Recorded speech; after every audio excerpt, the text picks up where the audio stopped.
Udah selesai tamunya, Burunda. Sudah, sudah, sudah. Oke. Ini pada Suasana maafan aja. lebaran sehari. Bang Juma maaf ya. Memang Bang Dewa dengar tadi.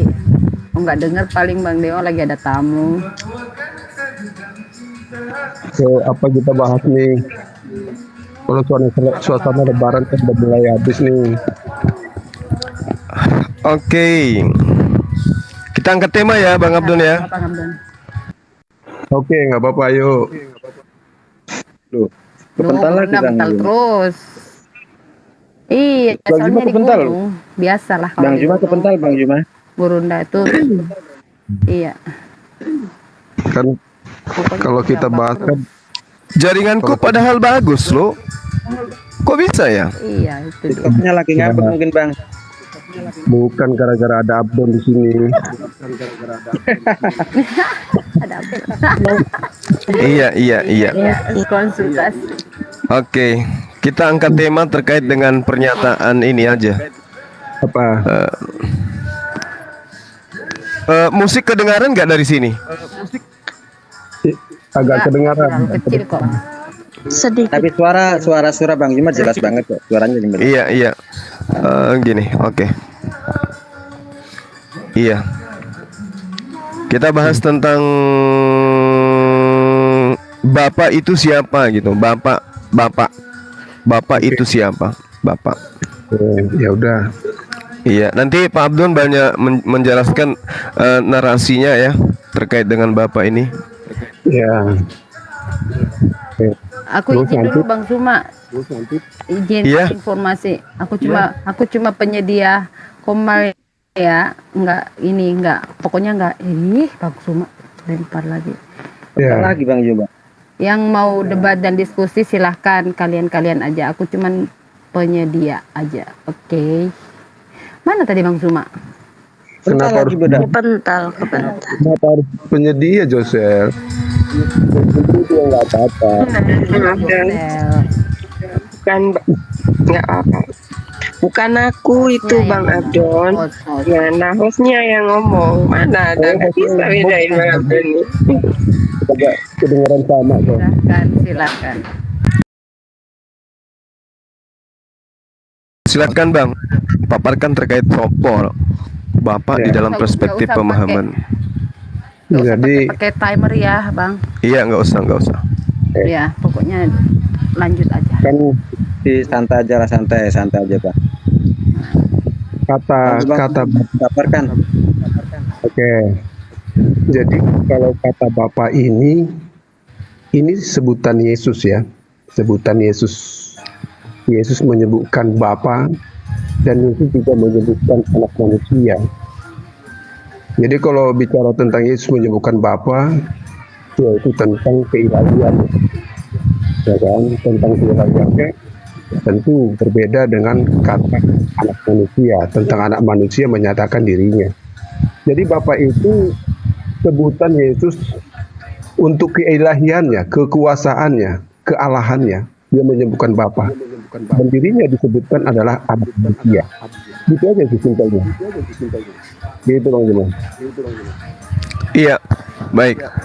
Jadi Bapak ini dia masuk dalam kategori makhluk, pencipta, Tuhan, malaikat, atau apa Bang? Ya. Jadi kalau kata Bapak ini ukuran Yesus memberikan pandangan tentang keilahian, tentang Allah yang tidak terlihat. Ya. Yang mana pada waktu itu tentu nabi-nabi itu pada Yudaisme itu pada zaman itu mereka percaya kepada Allah itu atau sebutan dengan yang lain-lain lah. Ya, atau sebutan Tuhan lah. Jadi di sini Yesus menerangkan yang tidak terlihat itu Bapa. Ya, jadi ketika Yesus mengatakan aku dan Bapa adalah satu, intinya adalah yang terlihat. Yang terlihat itu ya tentu Yesus. Aku dan Bapa adalah satu. Gitu. Jadi Jadi sebenarnya Bang Juma itu nggak terlalu, tapi kalau kita tarik pengertian-pengertian itu semua ya berpandang berbeda ya. Tapi Yesus sudah menyatakan aku dan Bapa adalah satu. Sebenarnya seperti itu, nggak ada yang lain sih. Iya, iya. Jadi kalau misalnya Bapa itu adalah Tuhan, Bapa sama dengan Tuhan, berarti ketika Yesus memanggil Bapa di dalam Yohanes 20 nomor 17, janganlah engkau memegang aku, sebab aku belum pergi kepada Tuhan, tetapi pergilah kepada saudara-saudaraku dan katakanlah kepada mereka bahwa sekarang aku akan pergi kepada Tuhanku dan Tuhanmu. Ya. Apakah narasinya seperti itu, Bang? Berarti Yesus bertuhan. Ya. Jadi kalau dikatakan Tuhanku, ya kan gitu, atau Bapakku, tapi kan tentu kan Yesus mengatakan kepada manusia atau orang-orang, ya kan, tidak ada satupun yang mengenal Bapa kecuali aku. Nah, tentu kan ada perbedaan yang diberikan makna oleh Yesus tentang di lain dirinya. Di lain dirinya itu ada kuasanya, ada kealahannya, dan ia menyebutkan adalah Bapa. Sama seperti jika Yesus mengatakan anak manusia akan duduk di sebelah kanan Allah Bapa. Nah, tentu narasi ini kan kita harus berpikir juga, anak manusia disebutkan siapa? Ya Yesus itu sendiri. Begitu. Iya, maksud saya gini loh. Ketika Yesus itu mengatakan aku akan pergi kepada Bapakku, berarti dia mengatakan aku akan pergi kepada Tuhanku. Benar nggak? Ya, benar. Berarti Yesus bertuhan. Ya, benar. Ya. Yesus sudah kuasa. Tuhan itu kan kuasa toh. Bukan artinya membedakan satu bentuk dan itu. Kealahannya, kekuasaannya, keilahiannya. Kan begitu. Kalau kita mengartikan Tuhan secara kita tentu dong. Kalau kita berarti Yesus itu bertuhan. Kalau kita memikirkan itu tentu agak berbeda. Masa Tuhan kok punya Tuhan? Tapi kan beda. Tuhan bagi Yesus itu kan hanya dia yang tahu. Gak ada orang yang mengenal Tuhan kecuali dia. Kan itu disebutkan sudah. Iya, memang di dalam pengajaran Yesus dalam Yohanes 1 nomor 18 bahwa Yesuslah yang kemudian menjelaskan, tidak ada yang pernah melihat Bapa, suaranya pun tidak ada yang pernah dengarkan, tetapi anaknya yang tunggal di pangkuannya yang telah menjelaskan Bapa itu seperti apa. Nah, ketika Yesus menjelaskan tentang dirinya, ternyata dirinya bukan Bapa. Dan ternyata setelah Yesus menjelaskan tentang Bapa, Bapa itu bukan manusia dan Bapa itu bukan dirinya sendiri.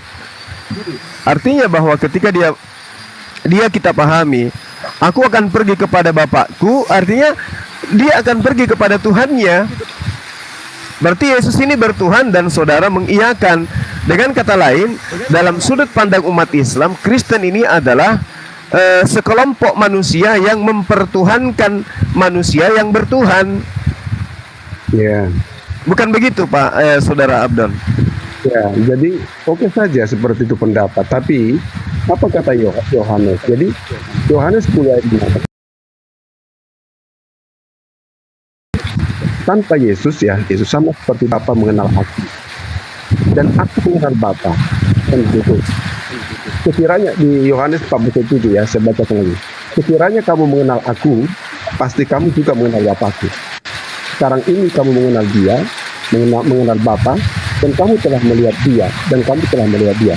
Sebenarnya sini Bang Zuma, antara melihat dan tidak melihat, mengenal dan tidak mengenal. Ini kan jelas nih. Nah, jika kalau Bang Juma mengatakan Yesus bertuhan, ya tentu dong bertuhan. Tapi makna Tuhan itu apa? Tuhan itu adalah kuasa. Keilahian yang ada pada Yesus adalah Tuhan. Keilahian Yesus sebagai manusia adalah Tuhan, keilahiannya. Kan begitu. Jadi tanpa Yesus, tidak satu pun orang bisa mengenal Bapa atau melihat Bapa atau mengucapkan Bapa. Atau hanya bisa mengucapkan Bapa, tapi tidak pernah melihat dan tidak mengenal. Sebenarnya kan simpel saja. Kalau Yesus katanya bertuhan, berbapa, ya iya dong, dia sudah mengatakan. Tapi aku dan Bapa adalah satu. Kan begitu. Iya, yang pada prinsipnya kemudian eh,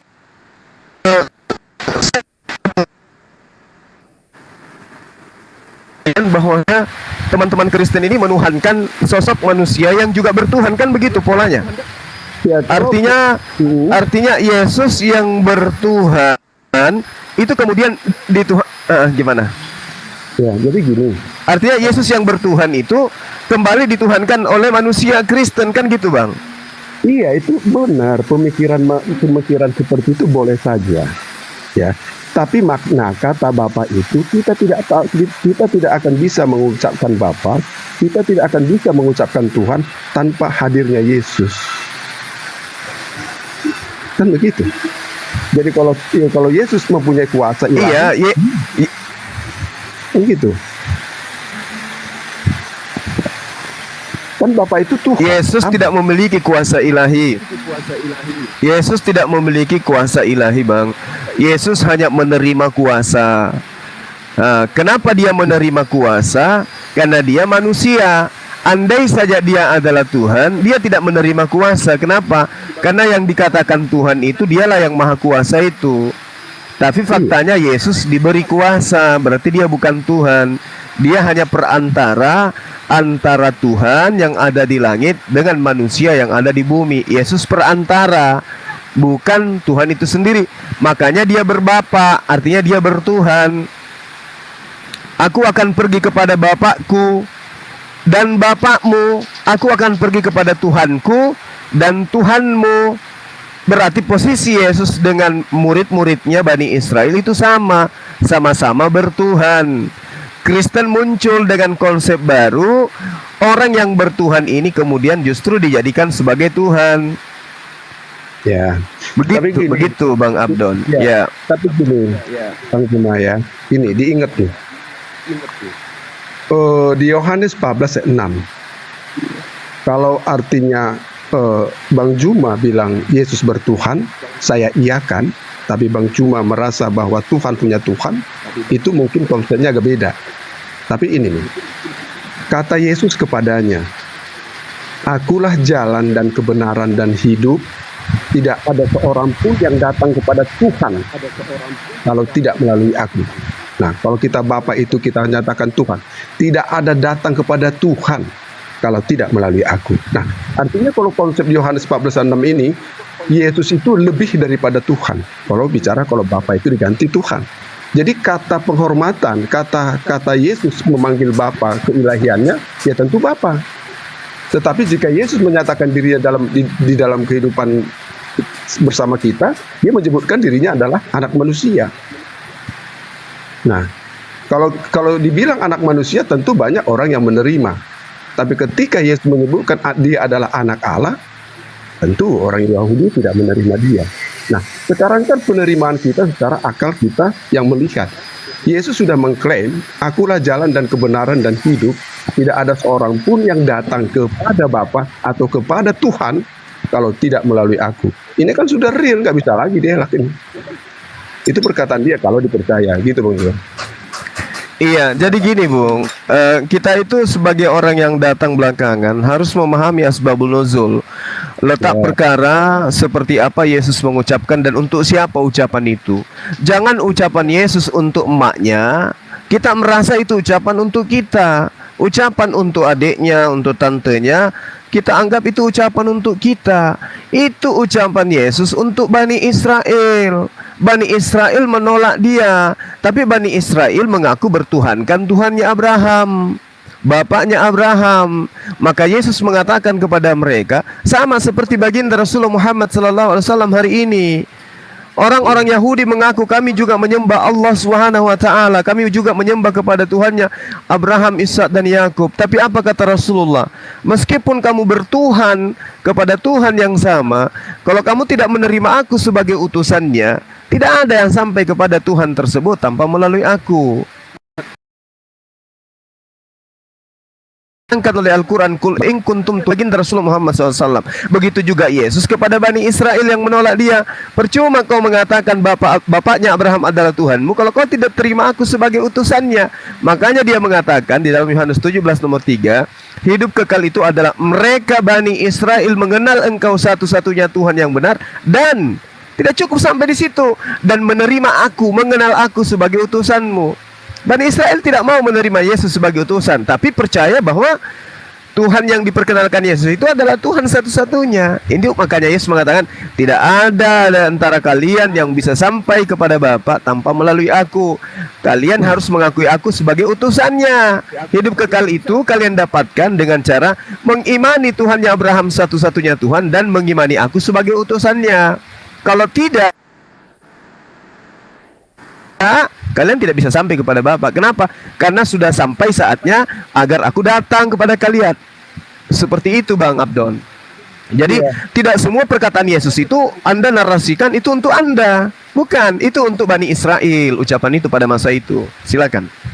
Ya, jadi pengucapan kata Bani Israel ataupun kata Israel, tentu kan kita sepakat Israel itu kita bukan tertuju kepada satu negara, ya kan, atau satu kelompok. Kepada Bani Israel adalah orang-orang yang berketurunan dari Israel, orang-orang yang ikut dalam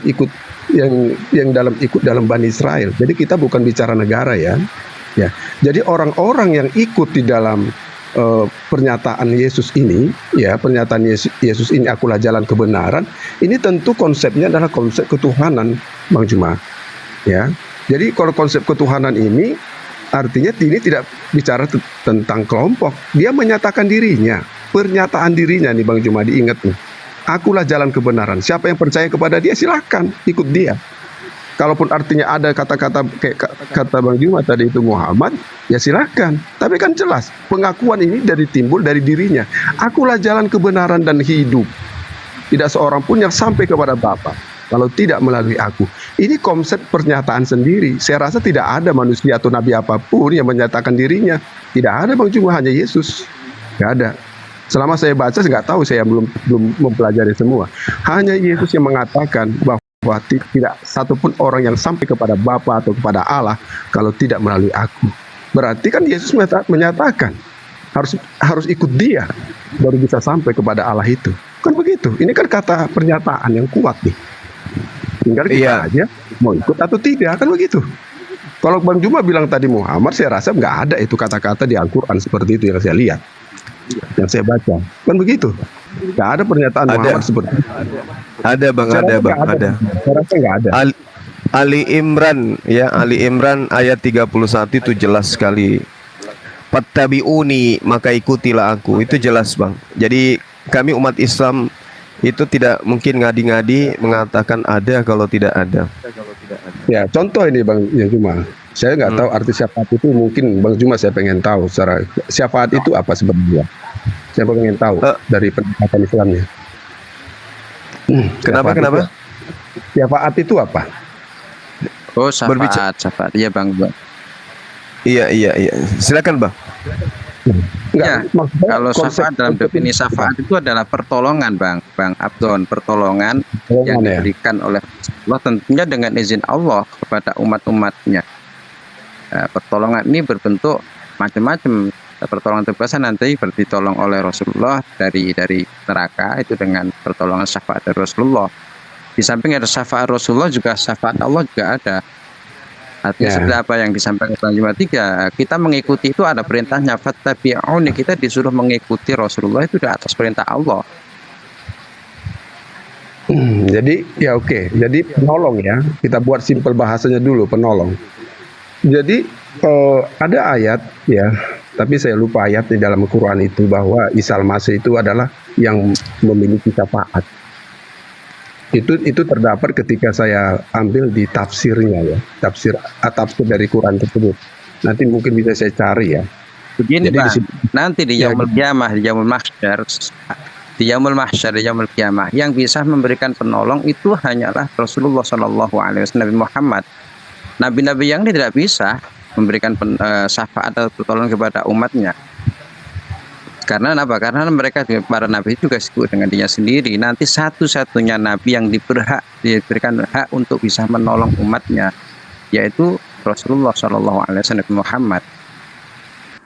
Maka ketika Bang Abdul mengatakan Nabi Isa nanti menjadi penolong, tidak ada klaim seperti itu. Ya, jadi oke lah. Saya harus pakai data ya. Iya, Oke. kalau di ini Bang, iya, kalau di dalam kitab saudara sendiri mengatakan orang-orang akan diusir oleh Yesus yang memanggil dia Tuhan, itu cerminan beliau nggak mampu memberikan syafaat. Itu di dalam Matius 7 tuh. Tidak semua orang, tidak setiap orang yang menyeru aku Tuhan, Tuhan, kurios akan masuk ke dalam kerajaan surga.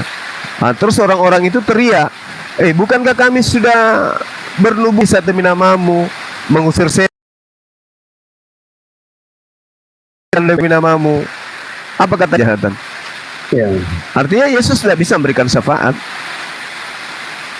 Berbeda dengan Rasulullah Muhammad SAW, semua umatnya, umat Islam yang masuk ke neraka dan tidak mensyirikkan Allah, tidak meninggal dalam keadaan syirik, mereka semua akan diberi syafaat oleh baginda Rasulullah Muhammad SAW. Sampai habis semua umatnya di neraka itu diangkut semua ke surga. Itu syafaat. Dan itu diterangkan dalam hadis, betul yang disampaikan tadi. Ya, silakan. Kan Rasulullah tidak akan masuk surga sebelum seluruh umatnya masuk surga. Rasulullah terus mencari bentuk syafaat dan kasih sayang Rasulullah kepada umatnya. Meskipun yang pertama kali diberi hak untuk membuka pintu surga dan masuk surga adalah Rasulullah, tapi karena begitu cintanya Rasulullah kepada umatnya, Rasulullah tidak akan masuk ke surga sebelum seluruh umatnya mendapat syafaat pertolongan dari beliau, terangkat dari neraka dan masuk surga itu. Jadi gini, kalau Yesus sudah jelas ya menyatakan perkataannya sendiri, jadi apapun yang disampaikan oleh dia lewat perkataannya, baik juga Yesus mengatakan firman Allah, ada firman Allah yang kusampaikan, itu adalah hasil dari perkataannya. Jadi kalau Bang Juma gini, kalau Bang Juma mengatakan tadi bukan setiap orang yang berseru kepada aku Tuhan, Tuhan aku masuk ke dalam kerajaan surga, melainkan dia yang melakukan kehendak Bapakku yang di surga. Ini artinya begini Bang Juma. Jadi di akhir nanti ataupun sekarang banyak orang yang mempercayai, yang menyebut Yesus adalah Tuhan. Dia sudah bilang ya, pada hari terakhir nih Bang Juma, pada hari kiamat, itu kalau terakhir berarti zaman akhir ya, akhir zaman. Pada akhir zaman, banyak orang akan berseru kepadaku. Banyak orang, semua orang di dunia ini akan berseru kepada Yesus, dia adalah Tuhan. Di zaman akhir nanti, ya. Tuhan, Tuhan, bukankah kami berbuat demi namamu, dan mengusir setan demi namamu, dan menyediakan banyak mujizat, dan mengadakan banyak mujizat demi namamu juga. Lalu Yesus menjawab, ya kan? Oke, Bang. Pertanyaan begini Bang, saya potong dulu Bang. Pertanyaan begini Bang, apakah Anda juga menemukan sebuah ayat di Bible yang di situ menyatakan bahwa Yesus itu di akhir zamannya nanti ketika banyak orang berseru untuk meminta pertolongan kepada Yesus, Yesus menyatakan dirinya menolong, memberikan pertolongan atau syafaatnya? Ya, jadi begini. Jadi banyak orang yang menyebut mengatasnamakan Tuhan, ya. Saya bacakan tadi di Matius 7 ayat 22 dan dijawab oleh Tuhan di ayat 23-nya.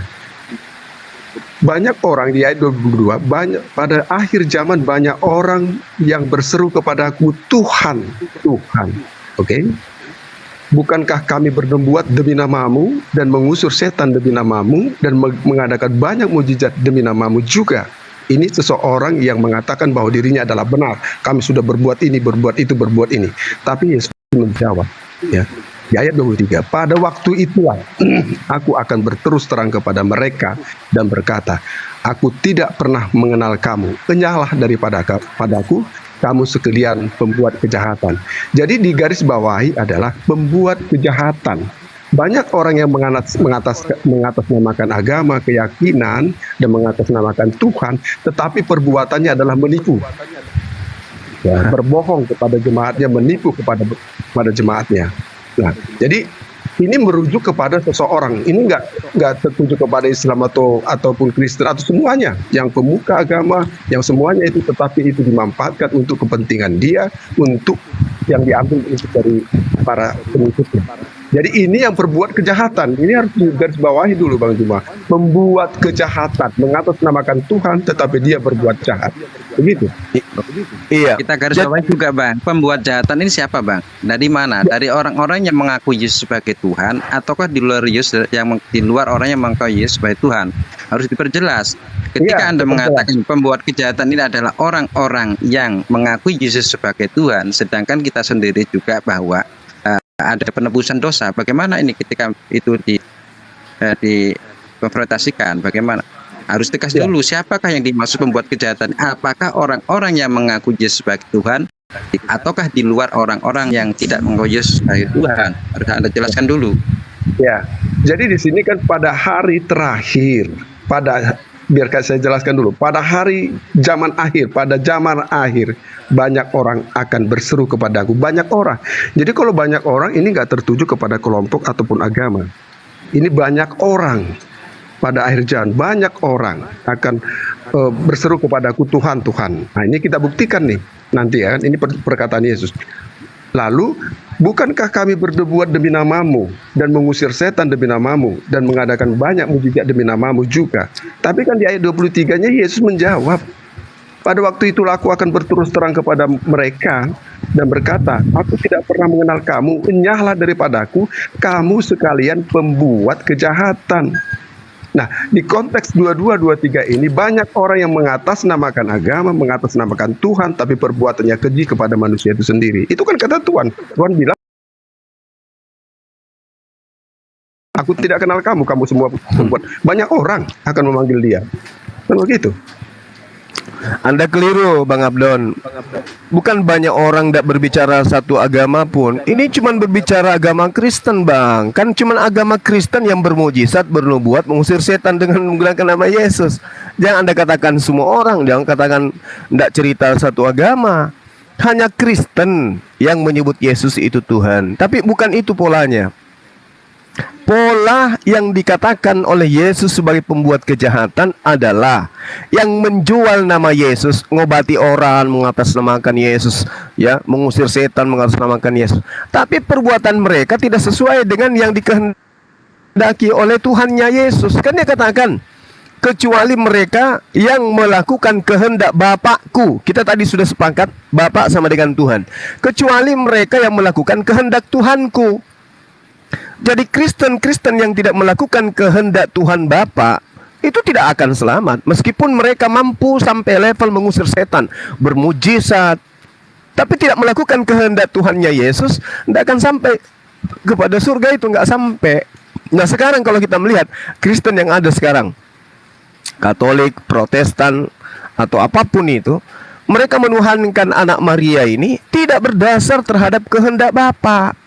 Makanya kalau kita melihat di dalam Yohanes 12 nomor 48, jelas sekali kemudian standar yang dilakukan oleh Yesus di sana adalah, barang siapa yang menolak aku, mereka sudah ada hakimnya, yaitu mereka akan dihakimi berdasarkan dengan perkataan-perkataan yang pernah aku ucapkan kepada mereka. Dalilnya begini, barang siapa menolak aku dan tidak menerima perkataanku, ia sudah ada hakimnya, yaitu perkataan yang telah kukatakan. Itulah yang akan menjadi hakimnya pada akhir zaman.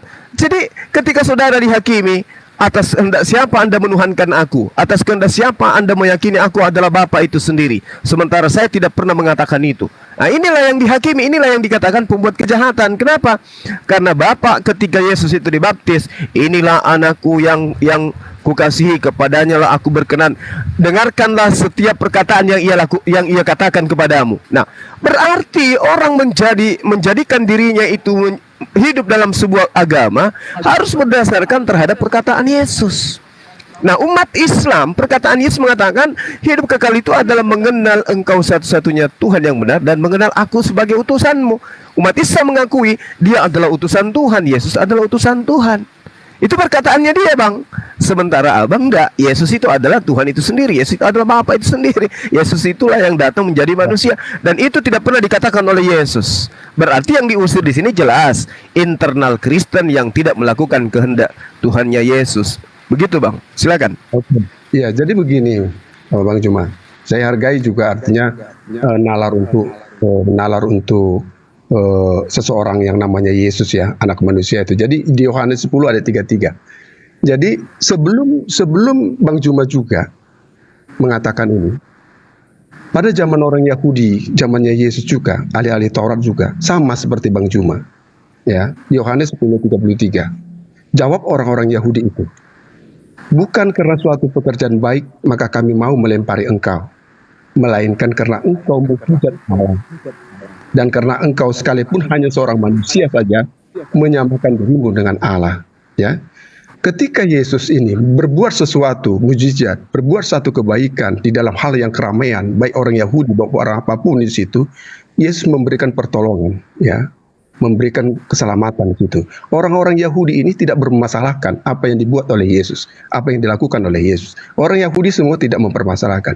Tetapi karena Yesus yang menyamakan dirinya adalah Allah itu sendiri, ya, Yohanes 10:33, maka disinilah orang-orang Yahudi mau melempar dia. Maka Yohanes 10:36 dijawab, masihkah kamu berkata kepada dia yang dikuduskan oleh Bapa, ya, dan yang telah diutusnya ke dalam dunia, engkau menghujat Allah karena aku telah berkata aku anak Allah.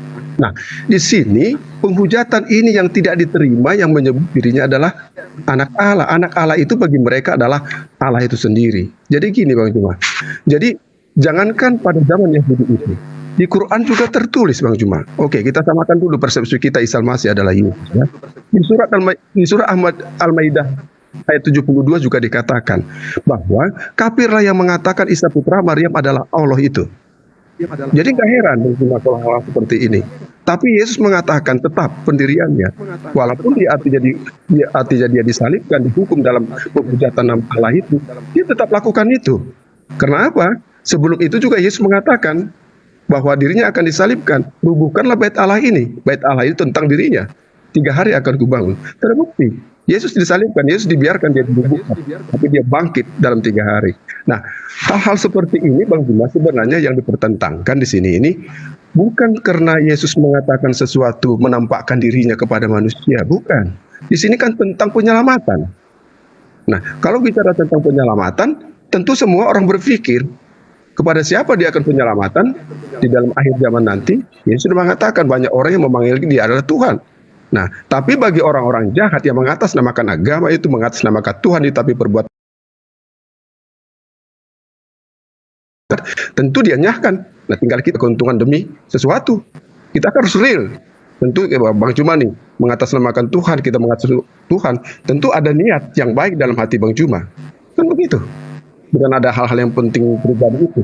Nah, intinya di sini Bang Juma tentang keselamatan, mempercayai dirinya Tuhan atau tidak. Jadi kalau masalah pertentangan ini sudah ditentang pada 2000-an tahun yang lewat Bang Juma, ini sudah ditentang. Di Quran juga datang, ini sudah ditentang. Kafirlah yang mengatakan Isa Al-Masih putra Maryam adalah Allah. Al-Maidah 72, ini kan jelas. Nah, tinggal kita aja merenungkan Bang Juma, gitu. Jadi gini Bang, ya. Kalau Anda membawa pernyataan Yesus bahwa dia adalah Allah di dalam Yohanes 10, Abang melangkahi ayat 34, ayat 35. Yesus di sana klarifikasi atas tuduhan orang Yahudi yang mengira Yesus menyamakan dirinya dengan Allah. Yesus mengatakan, bukankah di dalam kitab Tauratmu telah nyata dikatakan siapapun yang diserahi tugas untuk sebagai penyampai firman Allah, maka dia adalah Allah. Dan ketetapan Tuhan tidak bisa dibatalkan. Nah, masihkah engkau mengatakan aku menghujat, sementara aku ini memang adalah orang yang dikuduskan untuk menyampaikan firman. Contoh di dalam bukti kebenaran ucapan Yesus bahwa siapapun yang diserahi tugas untuk menyampaikan firman Allah, adalah Allah, itu jelas ada di dalam kitabnya orang Yahudi di Keluaran 7 nomor 1, Bang.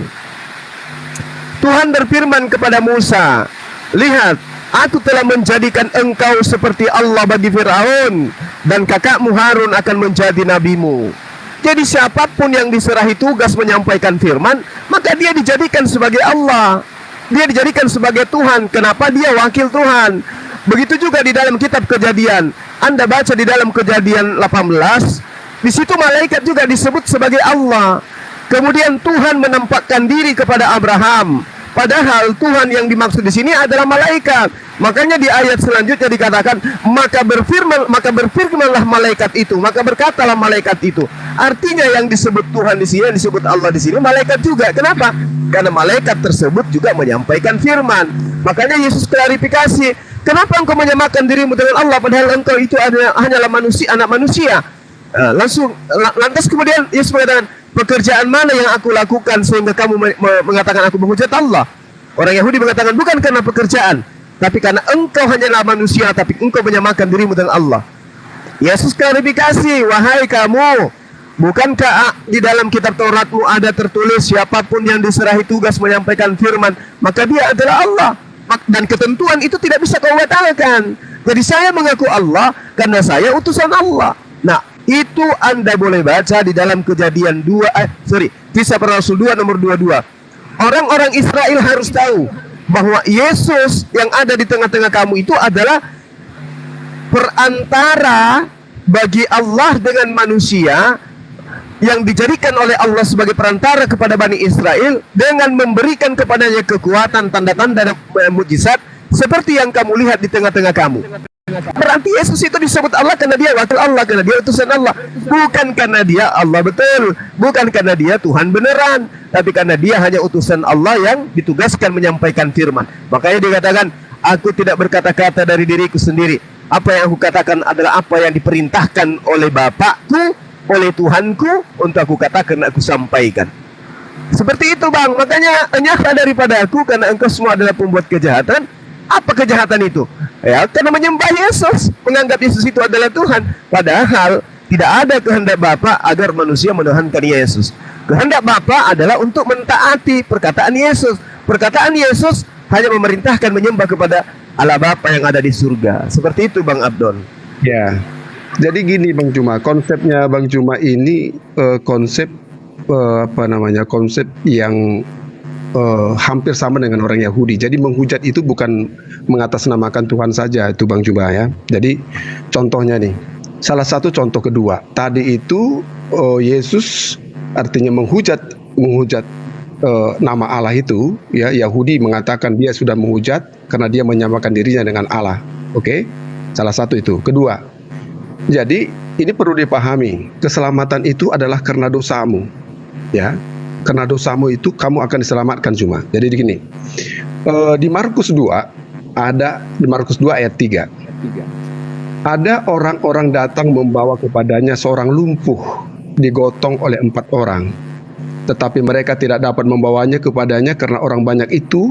Lalu mereka membuka atap yang di atasnya. Sesudah terbuka, mereka menurunkan tilam tempat orang lumpuh itu terbaring. Ya, ketika Yesus melihat iman mereka, berkatalah ia kepada orang lumpuh itu, hai anakku, dosamu sudah diampuni.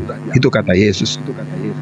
Tetapi di situ ada juga duduk beberapa ahli Taurat, berpikir dalam hatinya, oke lah, saya anggap Bang Juma ini ahli Taurat, ya kan? Tetapi di situ ada juga duduk beberapa ahli Taurat. Mereka berpikir dalam hatinya. Orang ahli Taurat ini merujuk kepada Yesus. Mengapa orang ini berkata begitu? Ia menghujat Allah. Siapa yang dapat mengampuni dosa selain daripada Allah itu sendiri? Ini menghujat ya. Ini bagi orang Yahudi, jika dosamu telah kuampuni, itu kata Yesus, itu sama dengan bahwa Yesus telah menghujat Allah. Hanya Allah lah yang bisa mengampuni dosa. Mereka tahu, Bang Juma, mereka ahli Taurat, ya, guru-guru agama. Jadi saya rasa Bang Juma juga perlu harus belajar dulu kepada orang Yahudi itu biar paham, biar agak keras sedikit Bang Juma menyatakan ini ya. Jadi maksud saya gini, mengapa orang ini berkata begitu? Ia menghujat Allah. Siapa yang dapat mengampuni dosa selain daripada Allah itu sendiri? Tetapi Yesus segera mengetahui dalam hatinya bahwa mereka berpikir demikian. lalu berkata kepada mereka, "Mengapa kamu berpikir begitu dalam hatimu?" Ya, begitu juga Juma. "Mengapa kamu berpikir Juma begitu dalam hatimu? Manakah yang lebih baik? Manakah lebih mudah mengatakan kepada orang lumpuh ini, dosamu sudah diampuni, atau mengatakan, bangunlah, angkatlah tilammu dan berjalan? Mana yang lebih mudah? Dosamu diampuni." Bagi kita tentu dosamu yang diampuni, gampang kita, dosamu diampuni, tapi nggak bisa jalan. Kan begitu. Nah, di ayat 10-nya, "Tetapi supaya kamu tahu bahwa di dunia ini anak manusia," ya, anak manusia, berarti Yesus menyebutkan anak manusia tertuju kepadanya. "Tetapi supaya kamu tahu bahwa di dunia ini anak manusia berkuasa mengampuni dosa. Berkatalah ia kepada orang lumpuh itu, kepadamu kukatakan, bangunlah, angkatlah tempat tidurmu dan pulanglah ke rumah." Itu Bang Cuma. Jadi kata-kata di sini, perbuatan Yesus itu tidak diakui oleh mereka. Ya, perbuatan Yesus yang menolong orang itu tidak diakui dari perbuatan siapakah itu, tetapi menyalahkan Yesus karena menyebut diri, menyatakan anak itu, dosamu telah diampuni. Nah, kan begitu. Perbuatan ajaib yang diberikan oleh Yesus, mereka tantang. Ya, mereka tantang. Dan mereka juga tidak mengakui Yesus karena dia sudah mengatakan mengampuni dosa orang lumpuh itu. Siapa yang dapat mengampuni dosa selain daripada Allah? Itu kata ahli Taurat. Tapi Yesus mengatakan lantang, dosamu jangan diampuni. Kan begitu. Nah, kalau penyelamatan tentang dosa, jika saya yang berdosa ini Bang Juma, saya tentu hanya Yesus yang bisa mengampuni dosa. Tidak ada yang lain. Kalau saya bicara Bapa, saya tidak kenal Bapa. Kalau saya tidak kenal Allah, kalau saya tidak kenal Yesus. Tanpa Yesus saya tidak kenal Bapa. Saya hanya bisa bilang Bapa, tapi kemana saya tujuan saya? Saya hanya bisa bicara Tuhan, tapi kemana Tuhan yang saya tuju? Kan begitu. Tapi Yesus mengatakan, aku dan Bapa adalah satu. Yesus mengatakan, melihat aku, melihat Bapa. Ini kan hanya konteks melihat dan tidak melihat. Oke. Jadi gini Bang.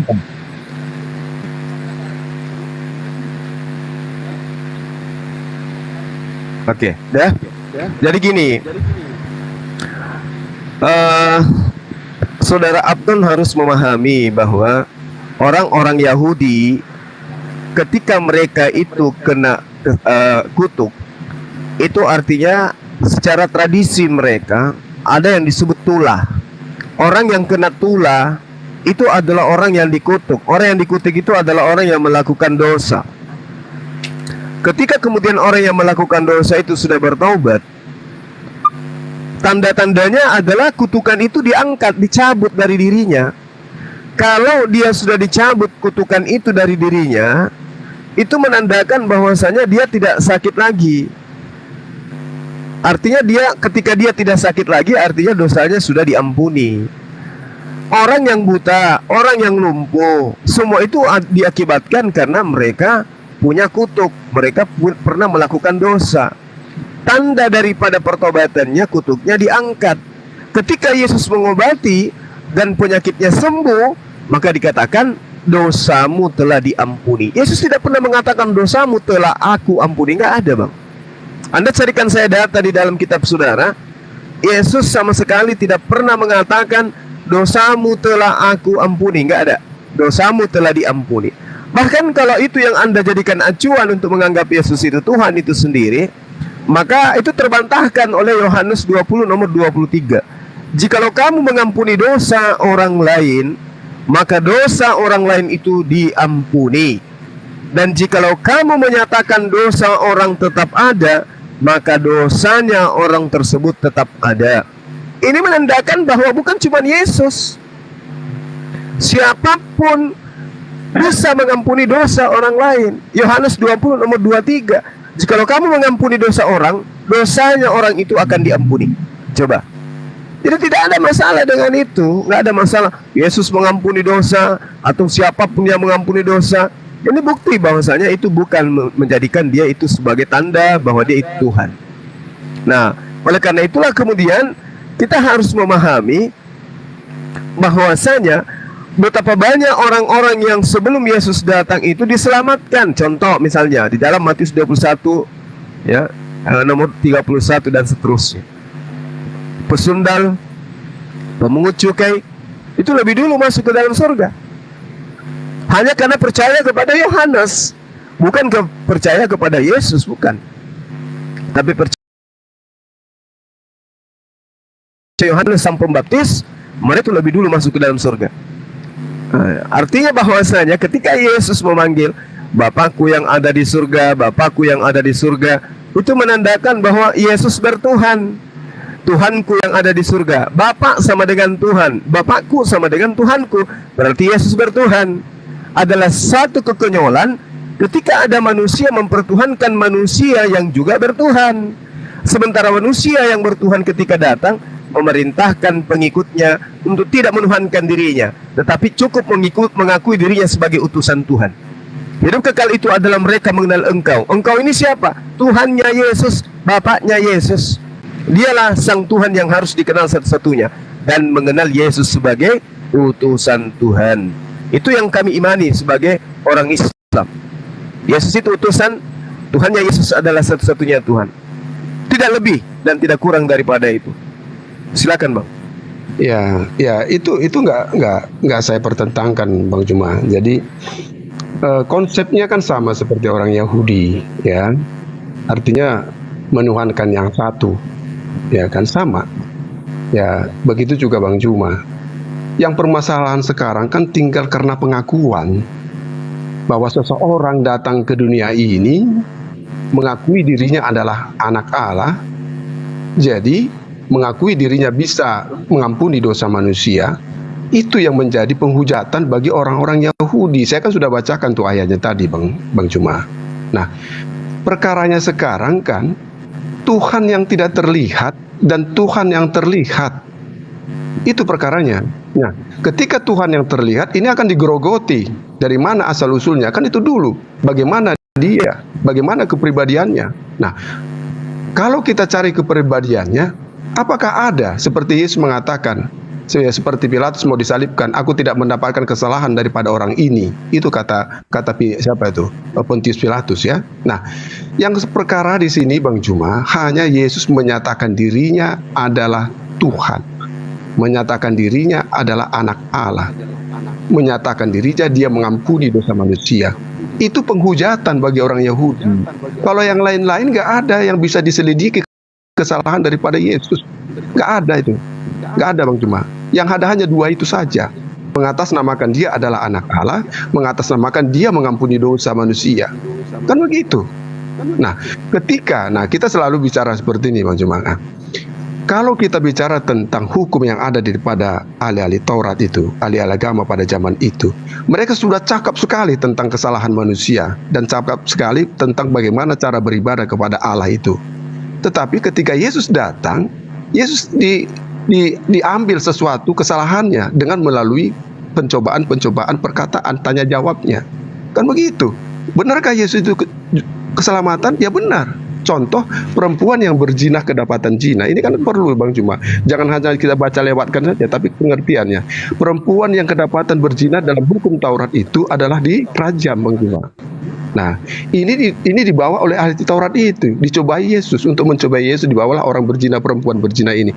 Kata orang-orang Yahudi itu, ya orang-orang Farisi itu kepada Yesus, "Guru, dalam hukum kami, jika perempuan berzina akan dihukum rajam atau dilempar sampai mati, lempar batu sampai mati. Bagaimana menurutmu, Guru?" Itu kata ahli Farisi itu. Nah, dia mempertentangkan, mencoba hukum yang tidak bisa dirubah ini Bang Juma. Hukum yang tidak bisa dirubah jika ada perempuan berzina akan dilempar sampai mati. Dibawa hukum ini kepada Yesus. Bagaimana pendapatmu, Guru? Tapi Yesus menjawab, jika ada di antara kamu yang tidak bersalah dan tidak berdosa, baiklah kamu melempar duluan kepada perempuan ini. Nah, ketika Yesus mengatakan, jika ada di antara kamu yang tidak berdosa, baiklah melempar perempuan ini duluan. Tentu mereka tidak berani. Padahal dalam kitabnya sudah dianjurkan itu Bang Juma. Sudah titah hukum jika kedapatan perempuan berzina dilempar sampai mati. Dengan perkataan yang Yesus sesimpel itu, mereka terkukung Bang Juma. Terukur pengertian dari makna kata-kata Yesus ini. Nah, akhirnya bagaimana perempuan ini? Apakah selamat dari dosa? Selamat daripada maut? Tentu perempuan yang berzina ini selamat daripada maut. Karena dia sudah melakukan dosa, karena dosa adalah upahnya maut. Tapi kedatangan Yesus di situ, perempuan ini selamat Bang Juma. Apa kata Yesus kepada perempuan ini? "Hai perempuan, apakah ada yang melempar engkau?" "Tidak ada, Guru." Kalau begitu aku juga tidak melempar engkau. Pergilah dan jangan melakukan dosa lagi. Nah, ini kan penyelamatan Bang Juma. Jika tidak ada Yesus di sini, perempuan itu mati sia-sia. Itulah yang dikatakan Yesus, jika engkau tidak percaya akulah dia, akulah Bapa, akulah Allah, maka kamu akan mati dalam dosamu. Itu kata Yesus.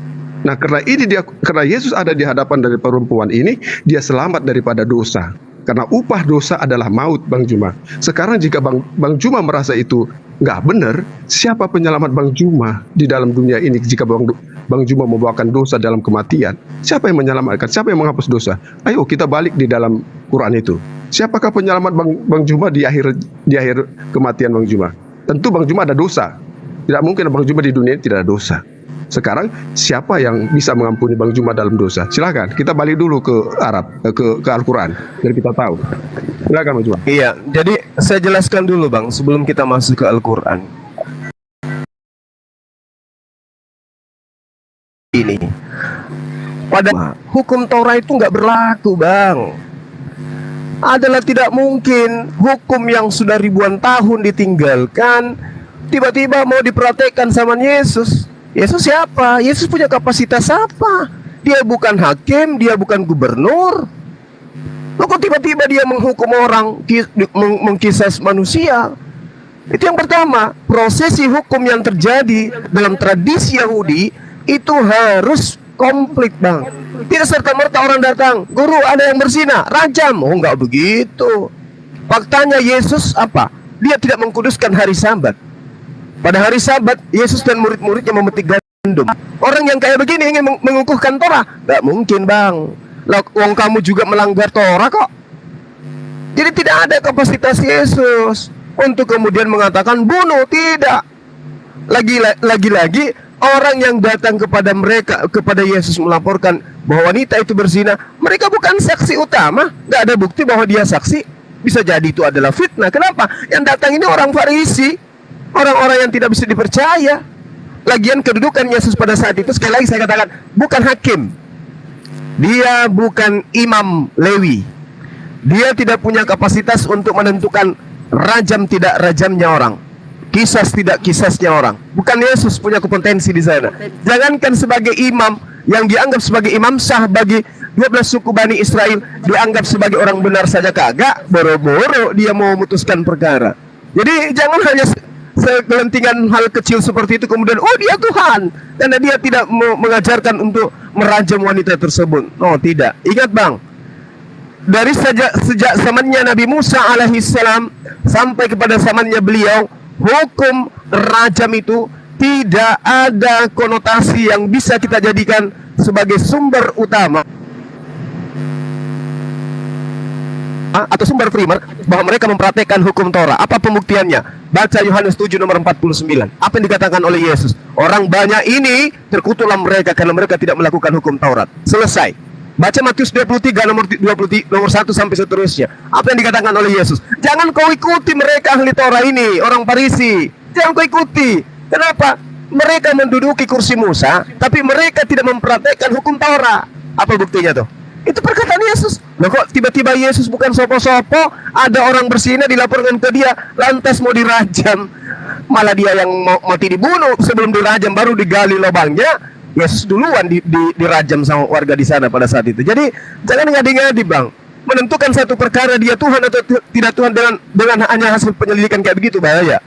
Nah kemudian ketika saudara berbicara mengenai Islam, apa yang menjadi dasar pijakan Islam? Siapa yang menyelamatkan di Islam? Bung, saya katakan kepada saudara, Islam itu sudah sangat komplit keselamatannya Islam. Nggak bisa lagi ada tawar menawar di Islam itu. Rasulullah Muhammad SAW menerangkan dirinya melalui Al-Quranul Karim. Qul in kuntum tuhibbunallaha fattabi'uni yuhibbukumullah wa yaghfir lakum dzunubakum wallahu ghafurur rahim. Coba Anda bayangkan ya, Anda memiliki kesalahan besar sekali. Narkoba lah misalnya, bandar narkoba, Anda membunuh, Anda berzina. Kemudian Jokowi mengatakan begini, kesalahanmu diampuni karena kamu telah mengikuti aku. Engkau memilih aku pada saat aku menjadi pemilihan presiden. Dosa-dosamu diampuni, narkoba kasusmu diputihkan. Senang enggak Anda? Senang. Baginda Rasulullah Muhammad sallallahu alaihi wasallam kemudian datang, "Wahai Rasulullah Muhammad sallallahu alaihi wasallam, katakan kepada seluruh umat manusia, siapapun di antara mereka yang dosa-dosanya seluruhnya mau aku hapuskan, perintahkan kepada dia untuk mengikutimu." Maka Rasulullah mengatakan, "Jika engkau mencintai Allah pencipta langit dan bumi, wahai seluruh umat manusia, fattabi'uni, maka ikutilah aku. Akulah yang mensucikan kalian, wa yuzakkikum wa yuzakkihim." Rasulullah SAW mensucikan manusia, bukan seperti Yesus menebus manusia, tapi kita tidak tahu menebus ke dewa siapa. Karena Tuhan yang benar tidak pernah meminta darah manusia. Tuhan yang benar hanya meminta darah binatang. Baca Al-Quran surah Al-Hajj ayat 34. Tuhannya Nabi Musa alaihissalam di dalam pengajaran Yesus sendiri, Lukas 5 nomor 14, Matius 8 nomor 4. Yesus mengajarkan Bani Israel mengorbankan darah hewan. Al-Quran memerintahkan kami umat Islam mengorbankan darah hewan, tapi Kristen mengorbankan darah manusia. Entah dipersembahkan kepada dewa siapa. Oleh karena itulah kemudian di Islam Rasulullah Muhammad SAW ketika ada kaumnya, ada umatnya yang berdosa, apa yang diperintahkan kemudian?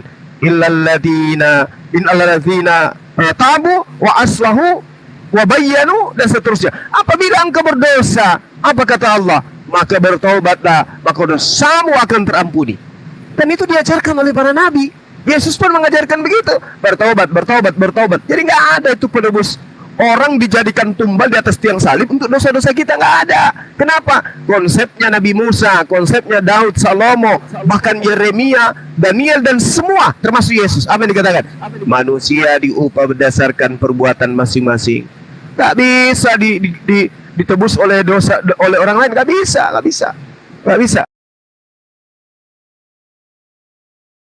Dosa ditanggung masing-masing. Oleh karena itulah kemudian dalam Islam, wa yuzakkihim wa yuzakkikum. Siapa yang mengikuti Rasulullah Muhammad SAW, maka dia akan diampuni, dihapuskan, dibersihkan dirinya dari segala dosa-dosa. Yang mengikuti loh ya. Jadi kalau ada umat Islam mengikuti Rasulullah, mengikuti aspek syariatnya, akidahnya, maka dosa-dosanya terhapuskan seketika tanpa menjadikan manusia lain sebagai tumbal. Itu. Jadi Islam itu enak, Bang. Dosa-dosanya bisa dihapuskan hanya karena mengikuti baginda Rasulullah Muhammad SAW. Artinya menjadi seorang muslim yang taat pada perintah Allah Subhanahu wa taala. Demikian. Oke, jadi gini Bang Juma. Tidak satu pun manusia ini yang tidak jatuh dalam dosa.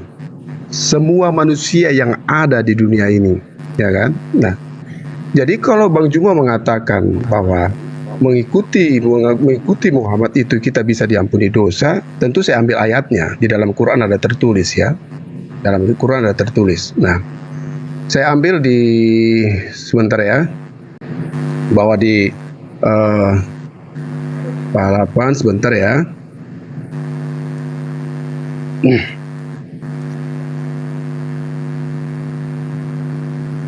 Nah, di sini disebutkan ya tentang dosa. Kita bicara tentang dosa. Jadi yang bisa menyelamatkan dosa itu, menyelamatkan kamu dari hukum dosa itu, menyelamatkan kamu dari perlakuan kamu dalam dosa itu, dan kamu mendapatkan maut dari dosa itu, hanya Tuhan.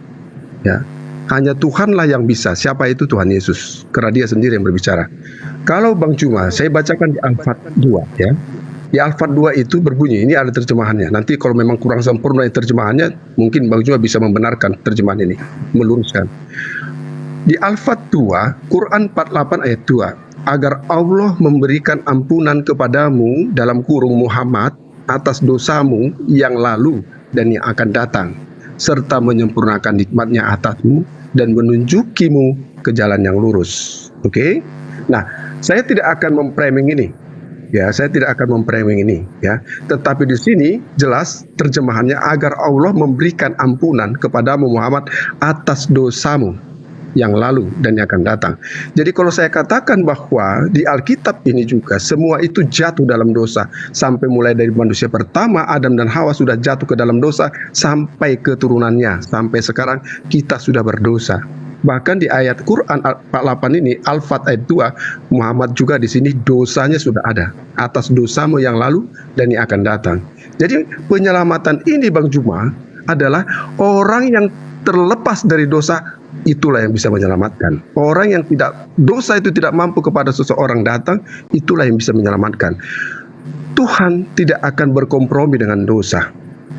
Nah, jadi penyelamat bagi dosamu, penyelamat kehidupanmu adalah atas dosa-dosamu. Semua kamu cuma baik saya, semua ini di atas bumi ini, semua manusia telah berdosa, sudah dibuktikan Yesus tentang hukum itu. Orang-orang ahli Taurat, jika kamu tidak berdosa, baiklah engkau melempar duluan wanita yang berzina ini. Tapi mereka sendiri sebagai ahli Taurat yang mengikuti itu, ya, mengikuti itu sudah tidak mampu untuk melempar wanita ini. Jadi pertanyaannya, siapakah yang mampu menghapus dosa dunia ini, Bang Juma? Siapa yang bisa membuktikan ini? Yesus kedatangannya hadir ke dunia ini sudah membuktikan. Yesus mampu berkata-kata, dosamu telah diampuni. Kalau dosamu telah diampuni, okelah. Kalau menurut pemahaman Bang Juma harus pakai aku, dosamu telah kuampuni. Bahkan dosamu telah diampuni ini lebih kuat. Dia tidak mengatasnamakan siapapun, tidak mengatasnamakan Bapa. Dosamu telah diampuni. Itu kata Yesus. Dia tidak menyatakan dalam dirinya, tapi perkataannya. Nah, hal-hal seperti ini kita harus cerna dulu. Apa maksud Yesus ini mengatakan tentang dosa? Yesus menyatakan hanya tentang dosa kehidupan kita ini, Bang Juma, nggak ada yang lain-lain. Baik kamu tidak beribadah atau tidak, itu percuma bagi Yesus. Percuma. Makanya Yesus mengatakan, percuma kamu beribadah kepada aku, itu kata Yesus.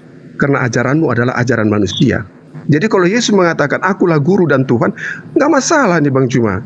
Anda tidak mau setuju dengan Tuhan, kenapa Anda setuju dengan guru? Ya gurukan aja itu Yesus. Ya kan? Apa perlakuan ataupun keterangan ataupun perintah Yesus diberikan, kita bisa baca nih di Alkitab. Jadi kalau di abad, Bang Juma mengatakan Yesus ada di abad pertama. Bang Juma salah, ya. Kenapa saya salah?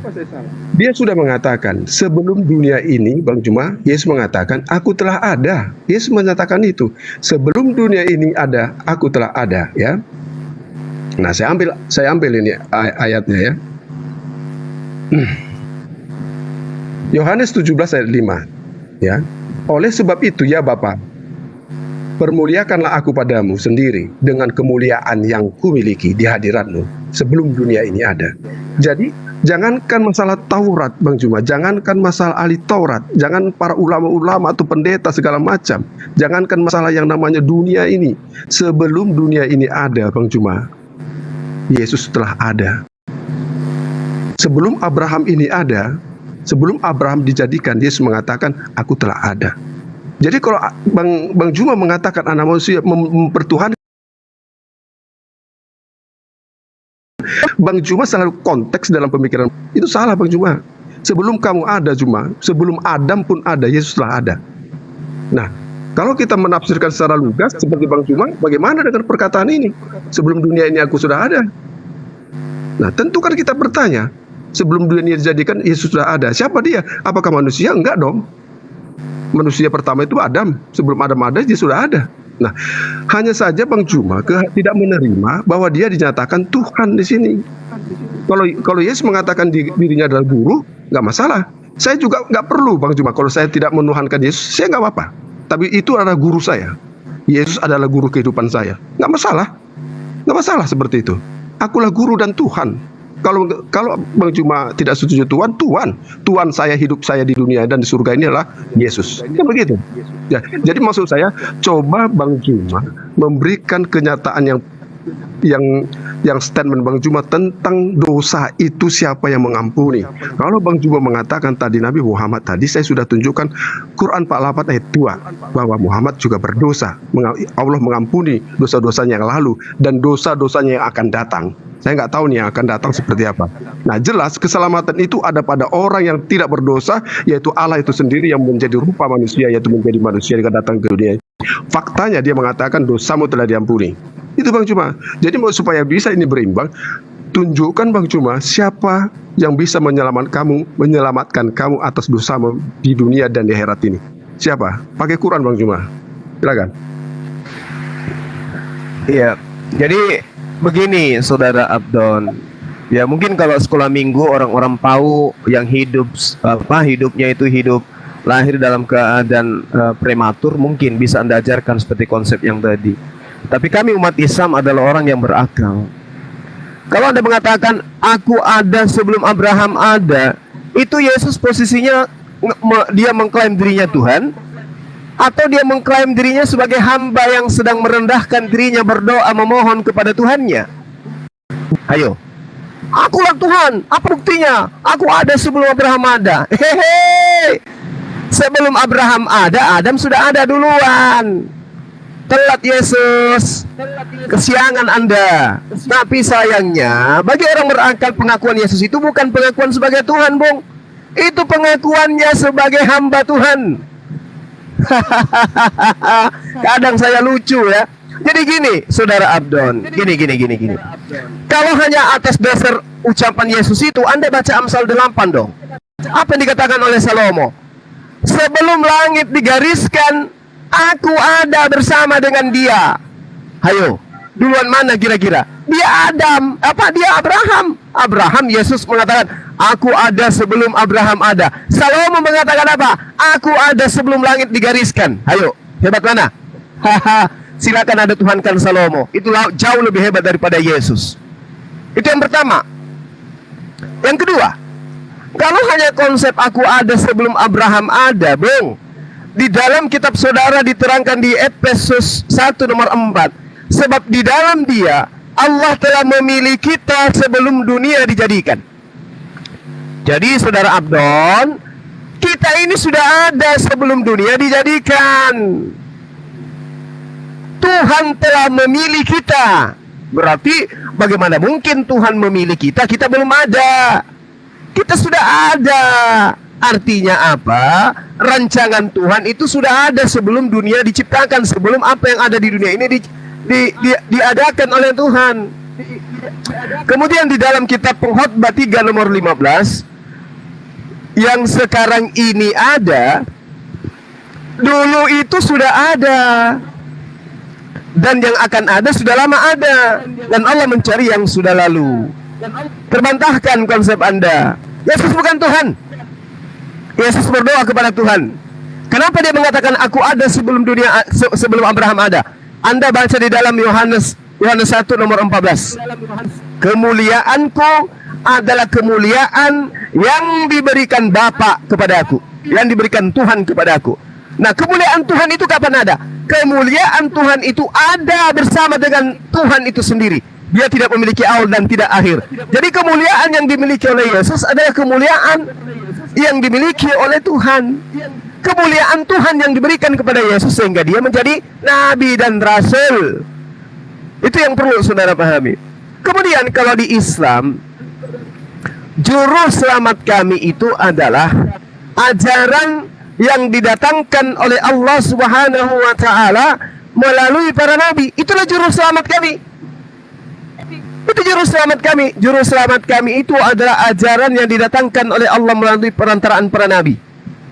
Ketika Anda membawa Al-Quran ayat 2 dari surah Al-Fat, Anda juga harus ingat dong, kalau itu yang Anda jadikan dasar pijakan. Yesus memohon ampun di dalam Matius 6. Anda melarikan kemana itu? Tuhan, Bapa, ampunilah dosa kami. Nah, Yesus punya dosa. Dia mohon ampun kepada Tuhan. Semalam-malaman dia berdoa. Ya, dia mencari tempat yang sepi, kemudian dia semalam-malaman berdoa. Dia tinggalkan murid-muridnya, lalu kemudian dia cari tempat-tempat yang sepi, lalu semalam-malaman dia.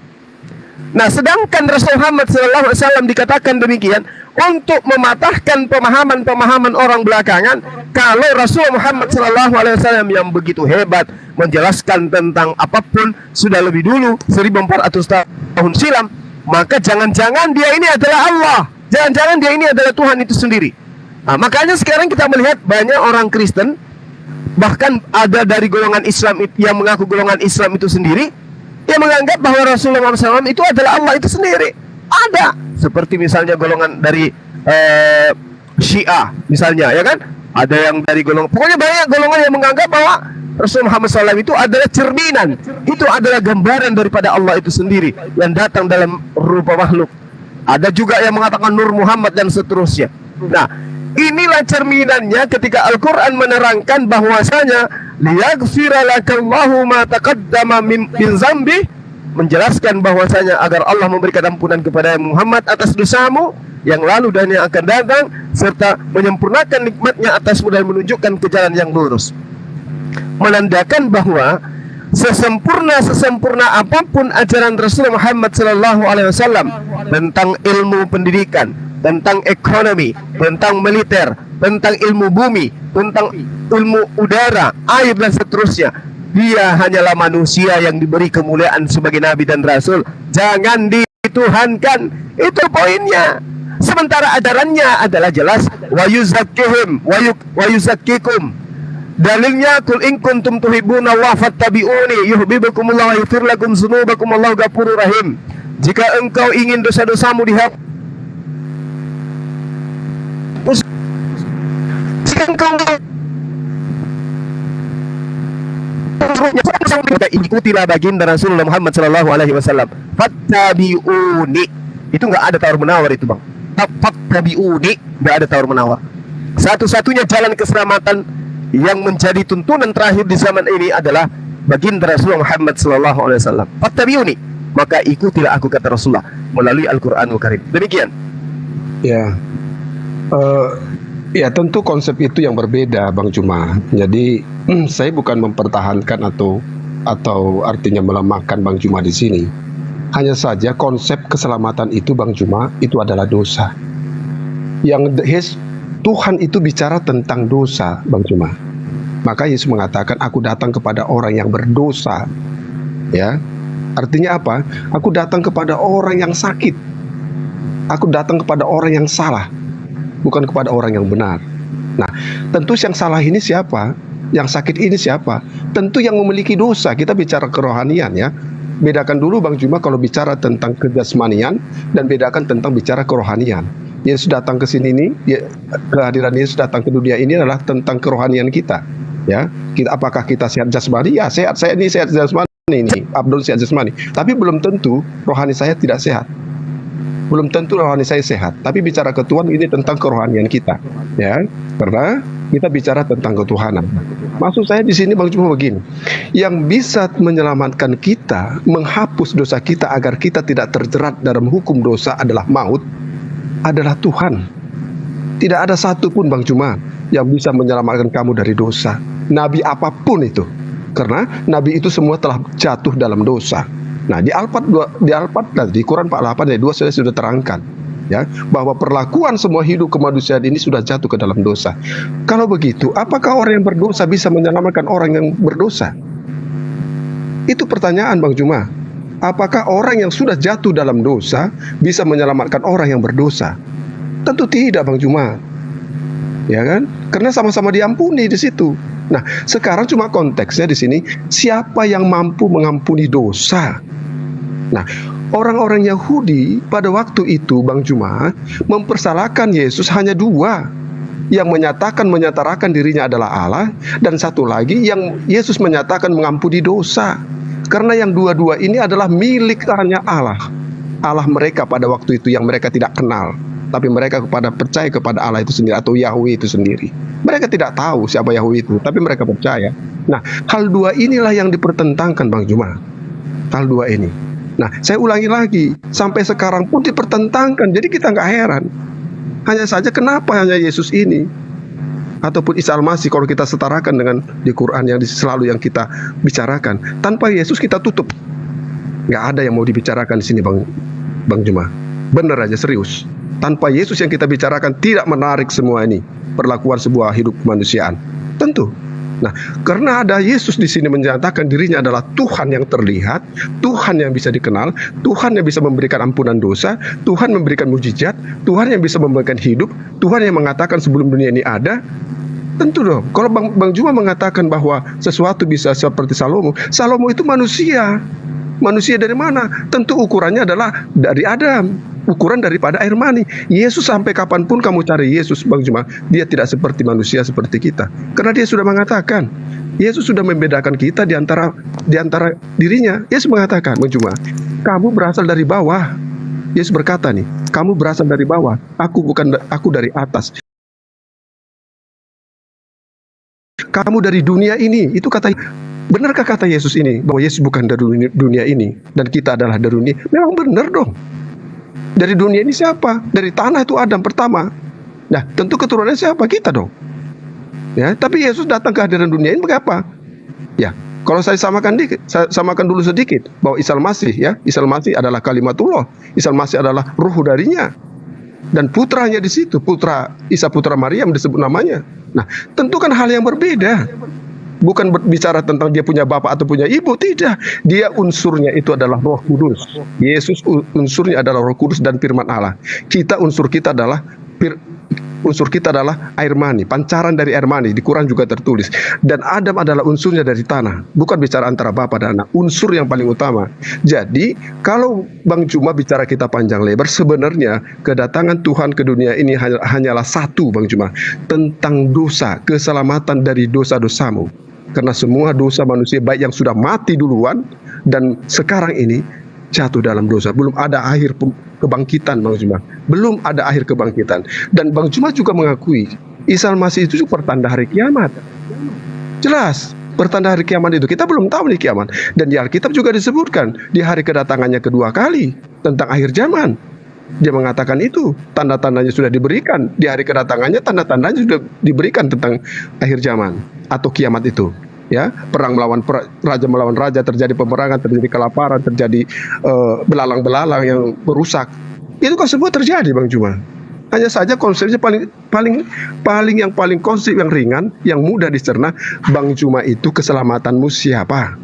Kalau dosa tentu dong kita sama-sama dosaku ya aku sendiri yang nanggung. Tapi dosaku itu siapa yang mengampuni aku? Itu pertanyaan besar buat Bang Juma. Kalau Bang Juma katakan tadi Muhammad, Bang Juma bilang jelas di Al-Fat, di Quran 48 ayat 2, Muhammad juga berdosa di situ, Bang Juma. Tentu orang yang berdosa menyelamatkan orang berdosa tidak bisa, Bang Juma. Hanya Allah itu yang bisa menyelamatkan. Hanya saja pertanyaan, Allah itu siapa? Enggak ada, Pak Abdon. Jangan dibawa framing bahwa di situ Nabi Muhammad berdosa, itu enggak ada. Ya, itu mengenai jaminan. Ya, gini. Afwan Guru ya, saya sedikit gatal juga. Silakan. Dosamu yang lalu. Iya. Yang lalu dan yang akan datang diampuni, itu sebuah bagaimana merujuk kepada Rasulullah SAW. Itu bagian dari Rasul yang maksum, terpelihara, terjaga dari perbuatan dosa, dan itu semua para nabi. Makanya di situ ayatnya berkaitan dengan ayat sebelumnya dan berikutnya, sehingga juga memberikan jaminan ampunan dosa. Contoh di ayat 5 itu mengenai motivasi, itu apalagi kaitannya kepada para pengikut Nabi Muhammad SAW. Nah, satu-satunya manusia di situ mengenai Rasulullah SAW adalah sudah diberi jaminan pengampunan dosa ketika dia berbuat dosa, padahal dia tidak akan berbuat dosa. Di situ banyak sekali dijelaskan oleh hadisnya, ya, dijelaskan oleh banyak hadis bahwa contoh bagaimana Rasulullah itu beristighfar, memohon ampun. Bahkan dipertanya oleh sahabat bahwa beliau ini kenapa engkau masih terus memohon ampunan dosa kepada Allah, padahal Allah sudah menjamin. Namun Rasulullah, apakah aku tidak boleh menjadi hamba yang bersyukur kepada Allah? Itu kalimatnya. Makanya banyak sekali kalimat-kalimat keterangan hadis penguat menjelaskan bahwa Rasulullah itu sudah maksum, terjamin dari perbuatan dosa. Makanya banyak ayat lain, contoh di surah lain dikatakan bahwa Allah itu menjamin bagaimana ketika Rasulullah akan berdosa pun Allah pelihara tidak akan berbuat dosa. Itu bagian jaminannya di surat Ad-Duha, ya. Alam yajid kayatimang fa'awa wajadaka dolang fahada. Ketika Allah akan tersesat pun Allah memberikan petunjuk kepadanya, maka diselamatkan Allah. Di situ bagaimana mata kodama, apa yang telah lalu dan yang akan datang. Itu artinya bagaimana yang akan datang juga sama juga dengan peristiwa seperti yang telah lalu. Jadi sama-sama tidak ada masalah buat Rasulullah, terjamin terpelihara dari perbuatan dosa. Ya, itu terpelihara Rasulullah dari perbuatan dosa, konteksnya dan poinnya. Di situ banyak sekali keterangan penguat. Makanya boleh Pak Abdon kalau baca Al-Quran nggak akan rugi kok. Silakan Anda baca juga keterangan tafsirnya, penjelasannya gitu. Ya, terima kasih. Afwan Guru, Anda lanjut. Agak gatel aja ini. Masya Allah. Lanjut. Ya, jadi kalaupun Anda mengatakan maksud ataupun dosa diampuni lagi, ya saya rasa konsepnya adalah telah melakukan dosa itu saja, ya. Tapi saya tidak jabarkan tentang dosa apa, saya tidak jabarkan. Bahwa ketika yang dikatakan kalau di dalam Alkitab dosa manusia mulai dari Adam adalah kejatuhan dosa. Tentu kita juga diwariskan dosa. Maksudnya begini, diwariskan dosa inilah ketika Adam bisa berbuat dosa, kita juga bisa berbuat dosa. Itu arti warisannya, ya. Nah, masalah mengampuni, masalah dosa nih Bang Cuma. Dosa memang tentu, dosa itu dia tanggung oleh sendiri. Permasalahannya siapa yang mampu di dosa tadi itu? Kan gitu. Tapi kalau Yesus mengatakan jelas, dia bisa mengatakan dosamu telah diampuni. Nah, itu yang menjadi pertentangan bagi orang Yahudi, ahli Taurat itu. Ketika ahli Taurat mendengar dosamu telah diampuni kepada orang lumpuh itu, kata Yesus, orang itu langsung tergerak, tidak menerima. Siapa kamu? Kok bisa-bisanya kamu mengampuni dosa? Hanya Allah yang bisa mengampuni dosa. Itu kata orang Yahudi. Kan begitu. Nah, itu penghujatan. Bukannya kata Yesus orang lain pun bisa mengampuni dosa, gimana? Tadi sudah dijelaskan juga. Tidak. Orang lain bisa mengampuni dosa, kecuali dia bisa mengampuni dosa. Nah, hal-hal seperti ini kan kita bicara dosa. Dosa itu apa sih? Dosa itu adalah maut. Tidak ada Abadon. Yohanes 20:23 tadi sudah diangkat. Jikalau kamu mengampuni dosa orang, dosanya diampuni. Itu kata Yesus gitu loh. Itu kata Yesus. Dan jikalau kamu menyatakan dosa orang tetap ada, dosanya tetap ada. Berarti orang lain pun bisa menetapkan dosa orang ketika dia tidak mengampuni. Itu udah jelas. Tadi di Al-Quran jelas ayatnya ya. Udah jawab berkali-kali membahas di surah Al-Imran ayat 31. Itu udah jelas ayatnya itu, bagaimana memang hak prerogatif Allah mengampuni dosa. Tapi ingat, ikutilah Rasulullah SAW agar orang itu bisa diampuni dosanya. Makanya tadi berkaitan dengan surah tadi Al-Fatih itu di beberapa penjelasan dalam redaksi hadisnya itu kalimatnya begini, alaisa qad ghafarallahu laka ma taqaddama min dhanbik wa ma ta'akhkhar, bukankah Allah telah memberikan jaminan ampunan kepadamu terhadap dosa yang telah lalu atau yang akan datang. Jadi intinya poinnya Rasulullah itu sudah dijamin tidak ada dosa. Tapi Nabi kami menjawab, afal akuna abdan syakur, apakah aku tidak boleh menjadi hamba yang tetap bersyukur? Makanya Nabi kami tetap bertobat walaupun tidak ada dosa gitu. Itu mengenai konteksnya. Lah mengenai masalah agar selamat Allah mencintai dan mengampuni dosa, ya itu jelas tadi di Al-Qur'an. Ya, di surah Al-Imran ayat 31 itu, Qul in kuntum tuhibbunallah fattabi'uni yuhibbukumullah gitu. Wa yaghfir lakum dunubakum. Itu jelas innallaha wallahu ghafurur rahim. Itu udah jelas.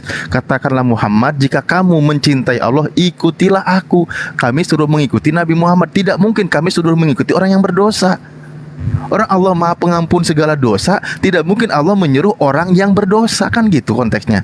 Bisa kita pahami, ikutilah aku kata Nabi kami, niscaya Allah mencintaimu dan mengampuni dosa-dosamu. Maka perintahnya kami diperintahkan mengikuti segala apa yang diajarkan oleh Nabi kami dan menjauhi segala apa yang dilarang oleh Nabi kami. Kami realistis jelas kok ajarannya. Tanpa ada guru apaan. Oke, jadi gini, pengertian kata dosamu telah diampuni itu, ya, itu maksudnya manusia tidak bisa mengampuni dosa, ya, tidak bisa mengampuni dosa, ya, tapi mengampuni oke lah, saya ampuni kesalahanmu, ya, tapi di sini kata arti itu begini ya, saya ambil di Markus 11 nih. Karena itu Markus 11 ayat 24. Karena itu aku berkata kepadamu, apa saja yang kamu minta dan doakan, percayalah bahwa kamu telah menerimanya, maka hal itu akan diberikan kepadamu. Jadi kita kalau mau minta nggak main-main. Apa yang kita minta dikabulkan oleh Tuhan ya. Nah itu kata Yesus ya. Karena itu aku berkata kepadamu, apa saja yang kamu minta dan doakan, percayalah bahwa kamu telah menerimanya, maka hal itu akan diberikan kepadamu. Dan jika kamu berdiri untuk berdoa, ampunilah dahulu sekiranya ada barang sesuatu dalam hatimu terhadap seseorang, supaya juga Bapamu yang di surga mengampuni kesalahan-kesalahanmu. Maksudnya begini, kalau Anda mau berdoa, kalau Anda mau sholat, harusnya Anda tidak, kalau Anda punya kesalahan kepada temanmu, Anda harus minta maaf dulu. Bang Cuma, saya minta maaf ya kesalahan-kesalahan saya. Baru saya bisa lolos kepada doa itu. Ya, saya ampuni dulu kamu, baru Tuhan mengampuni saya. Jika saya mengatakan datang kepada Tuhan. Jadi kalau berdoa ini, kalau banyak masih kesalahan kita kepada orang itu, doa kita ini sempit, ini sulit untuk masuk.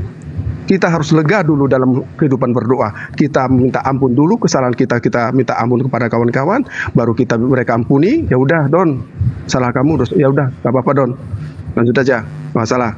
Ya kesalahan ini oke lah, saya terima. Coba Pak Abdon baca Lukas 17 nomor 4. Ya bacakan nggak apa-apa, kita bacakan. Oke, saya baca kalau gitu. Lukas 17 nomor 4. Bahkan jikalau ia berbuat dosa terhadap engkau 7 kali sehari dan 7 kali ia kembali kepadamu dan berkata, aku menyesal, engkau harus mengampuni dia. Itulah Iya, ajaran iya. Yesus. Ya betul. Iya, kita bisa mengampuni kan? Jadi maksudnya gini loh, Oh, jadi gini. Iya, pengikut Yesus pun bisa mengampuni dosa. Oke, Itu kata Yesus. Bukan ke sana maksudnya. Oh, bukan Maksudnya ke gini, sana. kalau kita ngampunin orang, memaafkan orang, jangan hanya di bibir saja. Sampai 77 kali, sampai hati nuranimu kamu memaafkan orang itu. Itu maksudnya. Jadi nggak ecek-ecek, ya udah gua maafin. Nggak bisa gitu. Harus dari Berarti hati. berarti bisa mengampuni, orang lain bisa mengampuni. Bukan kesalahannya. Enggak, bisa nggak diampuni? Iya, bisa nggak manusia lain mengampuni kesalahan tersebut? Nggak bisa mengampuni. Nggak bisa mengampuni. Aduh, saudara Abnon, Anda itu gini. Saudara, Anda itu di sini antikristus. Anda memplesetkan semua pernyataan Yesus. Iya. Yesus tidak pernah mengatakan dosamu telah aku ampuni. Anda Ya, betul. tunggu sabar. Anda memplesetkan Yesus yang mengampuni. Anda baca Lukas 23 nomor 34. Yesus berkata, "Ya Bapa, ya Tuhan, ampunilah mereka, sebab mereka tidak tahu apa yang mereka perbuat." Dan mereka membuang undi untuk membagi pakaiannya. Yesus berdoa kepada siapa untuk supaya orang itu diampuni? Kepada siapa, Bang? Kepada Ya, kepada Tuhan, Bapa. Bang. Pada Tuhan. Iya. Bapa di surga. Berarti yang mengampuni Yesus atau Bapak? Yang Iya. mengampuni Yesus atau Bapak? Apapun yang dikatakan Yesus. Saya tanya dulu. Yang mengampuni Yesus atau Bapak? Yesus yang berkata, ampuni, katanya ampuni.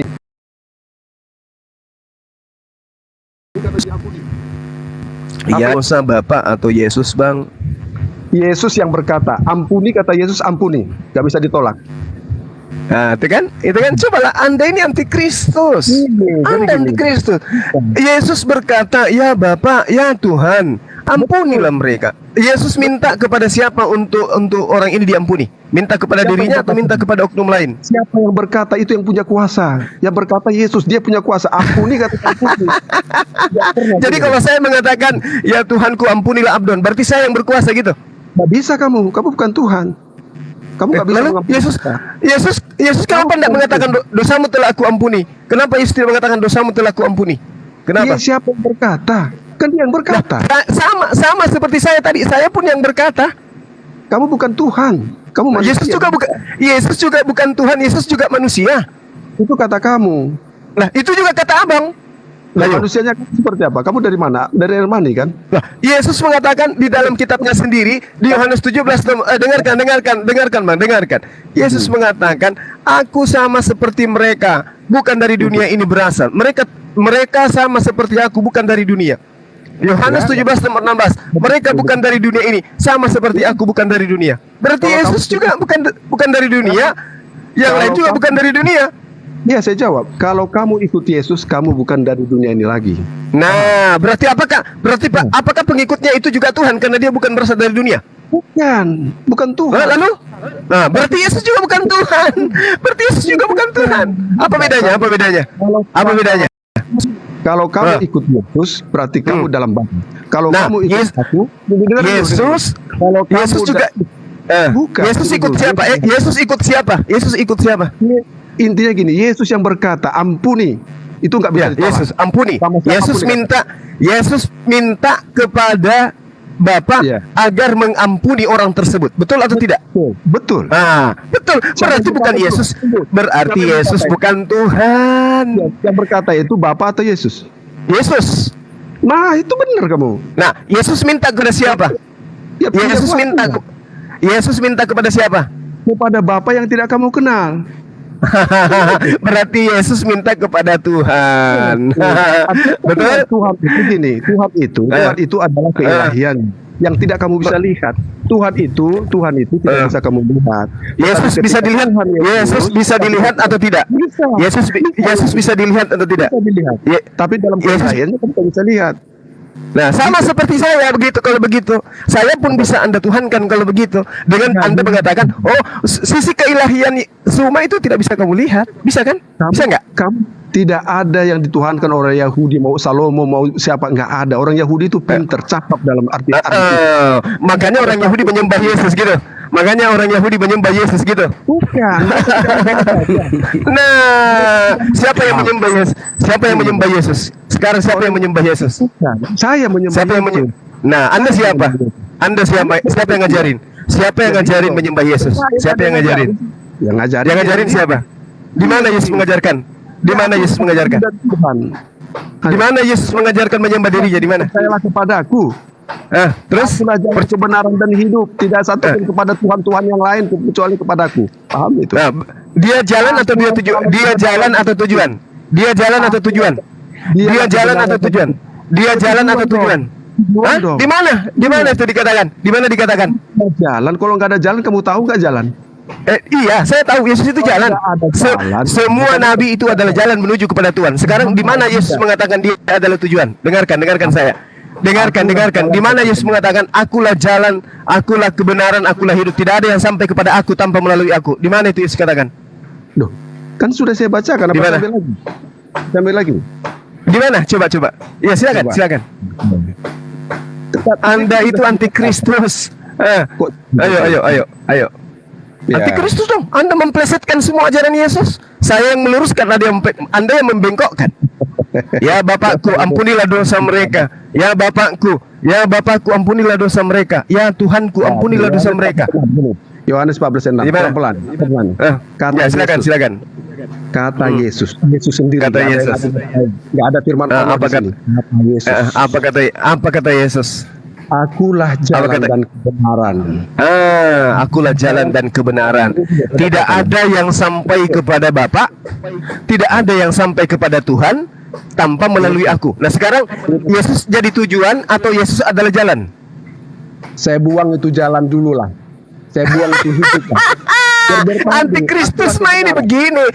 Antikristus itu begini. Betul, Yesus itu benar sekali. Betul sekali. Kalau Anda mengaku Yesus itu, betul sekali. Kalau Anda mengaku Yesus itu kebenaran, kenapa Anda mempertuhankan dia? Sementara ucapannya itulah yang dimaksud kebenaran. Aku tidak dapat berbuat apa-apa dari diriku sendiri. Aku tidak berhak untuk yang ngomong siapa? Yesus. Yesus yang mengatakan. Nah, yang tidak bisa berkata-kata dari dirinya sendiri siapa? Nah, yang tidak berkata-kata dari dirinya sendiri.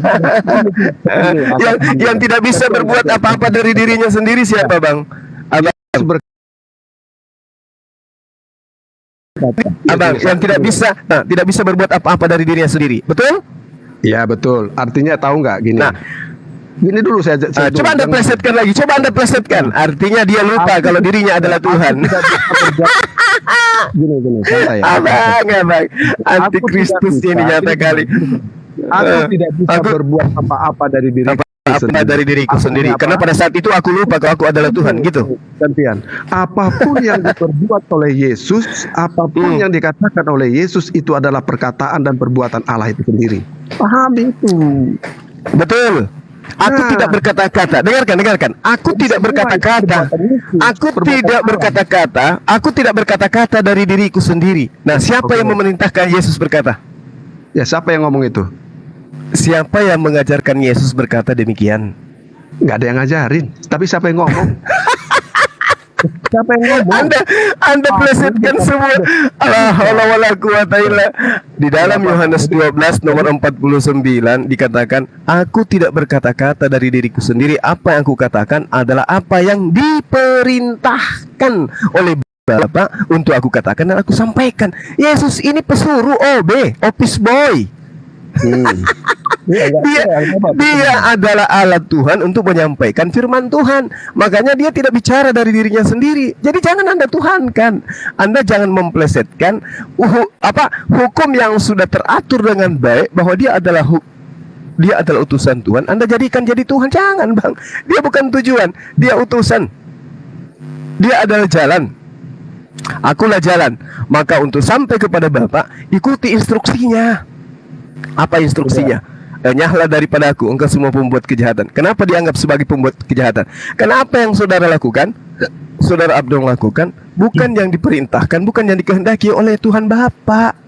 Tuhan Bapa tidak pernah menghendaki agar manusia menuhankan Yesus, tidak pernah. Ayo, Udah, belum sadar bang, belum sadar. gantian ya. Itu Jadi gini. apalagi Bang Abdon dibantu terjemahan versi BIS sama TSI itu lebih jelas itu. Yang seperti dipaparkan Guru Ndajuma itu. Coba Yesus menjawab, "Akulah jalan menuju kepada Bapa. Akulah sumber dari semua ajaran-ajaran yang benar." Kan gitu. Ya, terus Dan aku juga yang memberikan hidup yang kekal. Hidup kekal, siapapun tidak bisa datang kepada Bapa kecuali melalui aku. Jelas di sini versi BIS, ini saya bacakan lagi. Akulah jalan untuk mengenal Allah dan mendapat hidup. Tidak seorang pun dapat datang kepada Bapa kalau tidak melalui aku. Jadi Yesus itu sebagai jalan untuk mengenal Tuhan. Apa yang diajarkan oleh Yesus, itulah yang loh, iya tadi benar, dia itu sebagai jalan aja gitu loh. tanpa Yesus kamu tidak mengenal Tuhan, itu pinter. Lah itu untuk kalangan Bani Israel, makanya dia berdakwah untuk mengenal Tuhan. Justru karena itu, Dia itu artinya, jalan. tanpa Yesus kamu tidak tahu Allah itu. Tanpa Yesus kamu tidak tahu Bapa itu. Tanpa Yesus kamu tidak mengenal Kalau kami Yahweh jelas itu. ada Nabi kami, Nabi Muhammad Shallallahu Alaihi Wasallam. Itu ajarannya gitu loh. Ini jelas loh. Mengenal Allah, untuk mengenal Allah itu, coba kamu mengenal Allah itu kata Yesus satu-satunya yang benar-benar nggak? Iya dong. Nah berarti Tuhannya Yesus siapa? Tuhannya, apa arti Tuhan di situ? Apa arti itu? Kamu menyebut Tuhan ini. Kamu kan bilang Tuhan itu tidak makhluk. Kamu paham kan? Kok tidak makhluk sih? Allah itu Bang makhluk Abdon, nggak? Bang Abdon, Sekarang nih gini, aku sekarang izin gini. jadi Gantian, agak gatel juga ini Guru Nda. Gantian. Nalar kita Enggak, pelan-pelan. akulah jalan untuk mengenal Allah kata Yesus. Bener nggak? Iya. Akulah jalan untuk mengenal Allah kata Yesus. Untuk mengenal Allah itu ada berapa? Ada satu, Yesus. Loh, kok yaitu Yesus? Ya iya. Yohanes 17 nomor 3 jelas. Gini loh, gini ya. Kok malah ke Yesus lagi? Gantian dulu. Saya ambil sedikit nih. Di dalam Quran. Iya, lanjut silakan. Loh, Enggak usah Quran. kita sampai. Nah, di dalam Quran tertulis ya. Itu di surat Maryam. Surat Maryam ayat 34 nih, nomor 34. Itulah Isa putra Maryam. Saya samakan dulu karena kita perdebatan Yesus dan Yesus ya. Mungkin ada tertuju pada Isa Al-Masih. Itulah Isa putra Maryam, perkataan yang benar yang mereka ragukan kebenarannya. Kalau saya ambil begitu, Anda mau mengatakan apa? Kamu menantang daripada ini. Kalau saya samakan dulu ya, ingat ya.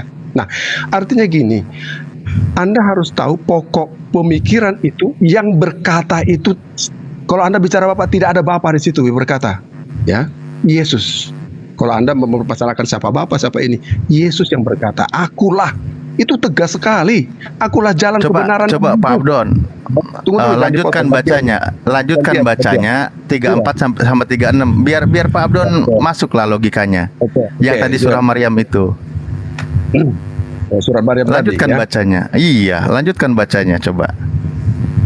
Itulah Isa putra Maryam yang mengatakan perkataan yang benar, yang mereka ragukan kebenarannya, tidak patut bagi Allah mempunyai anak maha suci. Ini kan jadi pertentangan ya. Iya, terus jangan bertentangan. Enggak dulu nih, apabila dia hendak menetapkan sesuatu, maka dia hanya berkata kepadanya, jadilah, maka jadilah sesuatu. Di poin ini, di poin 3, Satu lagi. Saya sambung lagi. Isa berkata, Allah itu Tuhanku dan Tuhanmu, maka sembah. Siapa yang berkata? Tunggu dulu, ini sama nih. Kamu ambil 36. Dalam kurung Isa berkata. Siapa yang berkata di sini? Kalau kamu bicarakan bahwa Al-Qur'an adalah firman Allah, Isa langsung berkata di sini tanpa Jibril. Dia langsung berkata. Ya, tidak ada nabi apapun yang berkata langsung kecuali pada Isa berkata. Lihat dong di ayat 30-nya, dia itu diberikan Alkitab. Wa yu'alimu. Saya ikutin. Bukan kok siapa berkata, ya dia kan mendapat firman Allah di situ. Dia berdakwah menyembah satu-satunya Tuhan. Udah fokus kembali ke situ, jadi makin melebar nanti. Bukan, maksud saya gini. Yesus berkata ya. Dia berkata, akulah jalan kebenaran dan hidup. Tidak seorang pun sampai kepada Bapa. Bapa itu kita ganti Tuhan dulu lah. Tidak ada yang sampai kepada Tuhan kalau tidak melalui aku. Itu kata Yesus. Jadi tanpa Yesus Anda tidak akan sampai kepada Allah itu, kepada Tuhan itu. Itu udah pernyataan itu, statement itu. Nah, kalau Anda tantang Udah jelas silakan. itu 1 Korintus 6:14. Kamu lari di mana? Allah sudah menghidupkan Yesus dari kematian. Gimana sih? Kamu memahami itu gimana itu, Abdon? Nah, kalau Anda Apalagi bicara, coba. kalau Anda Loh. bicara tentang Allah, Anda harus mengerti konsep Allah itu apa. Loh, Siapa itu Allah sudah menghidupkan Yesus dari kematian. Allah itu siapa? Loh, Harus paham dulu konteksnya, jangan subah. Allah sang pencipta kan? Allah sang pencipta kan? Siapa itu? Lah sang pencipta loh.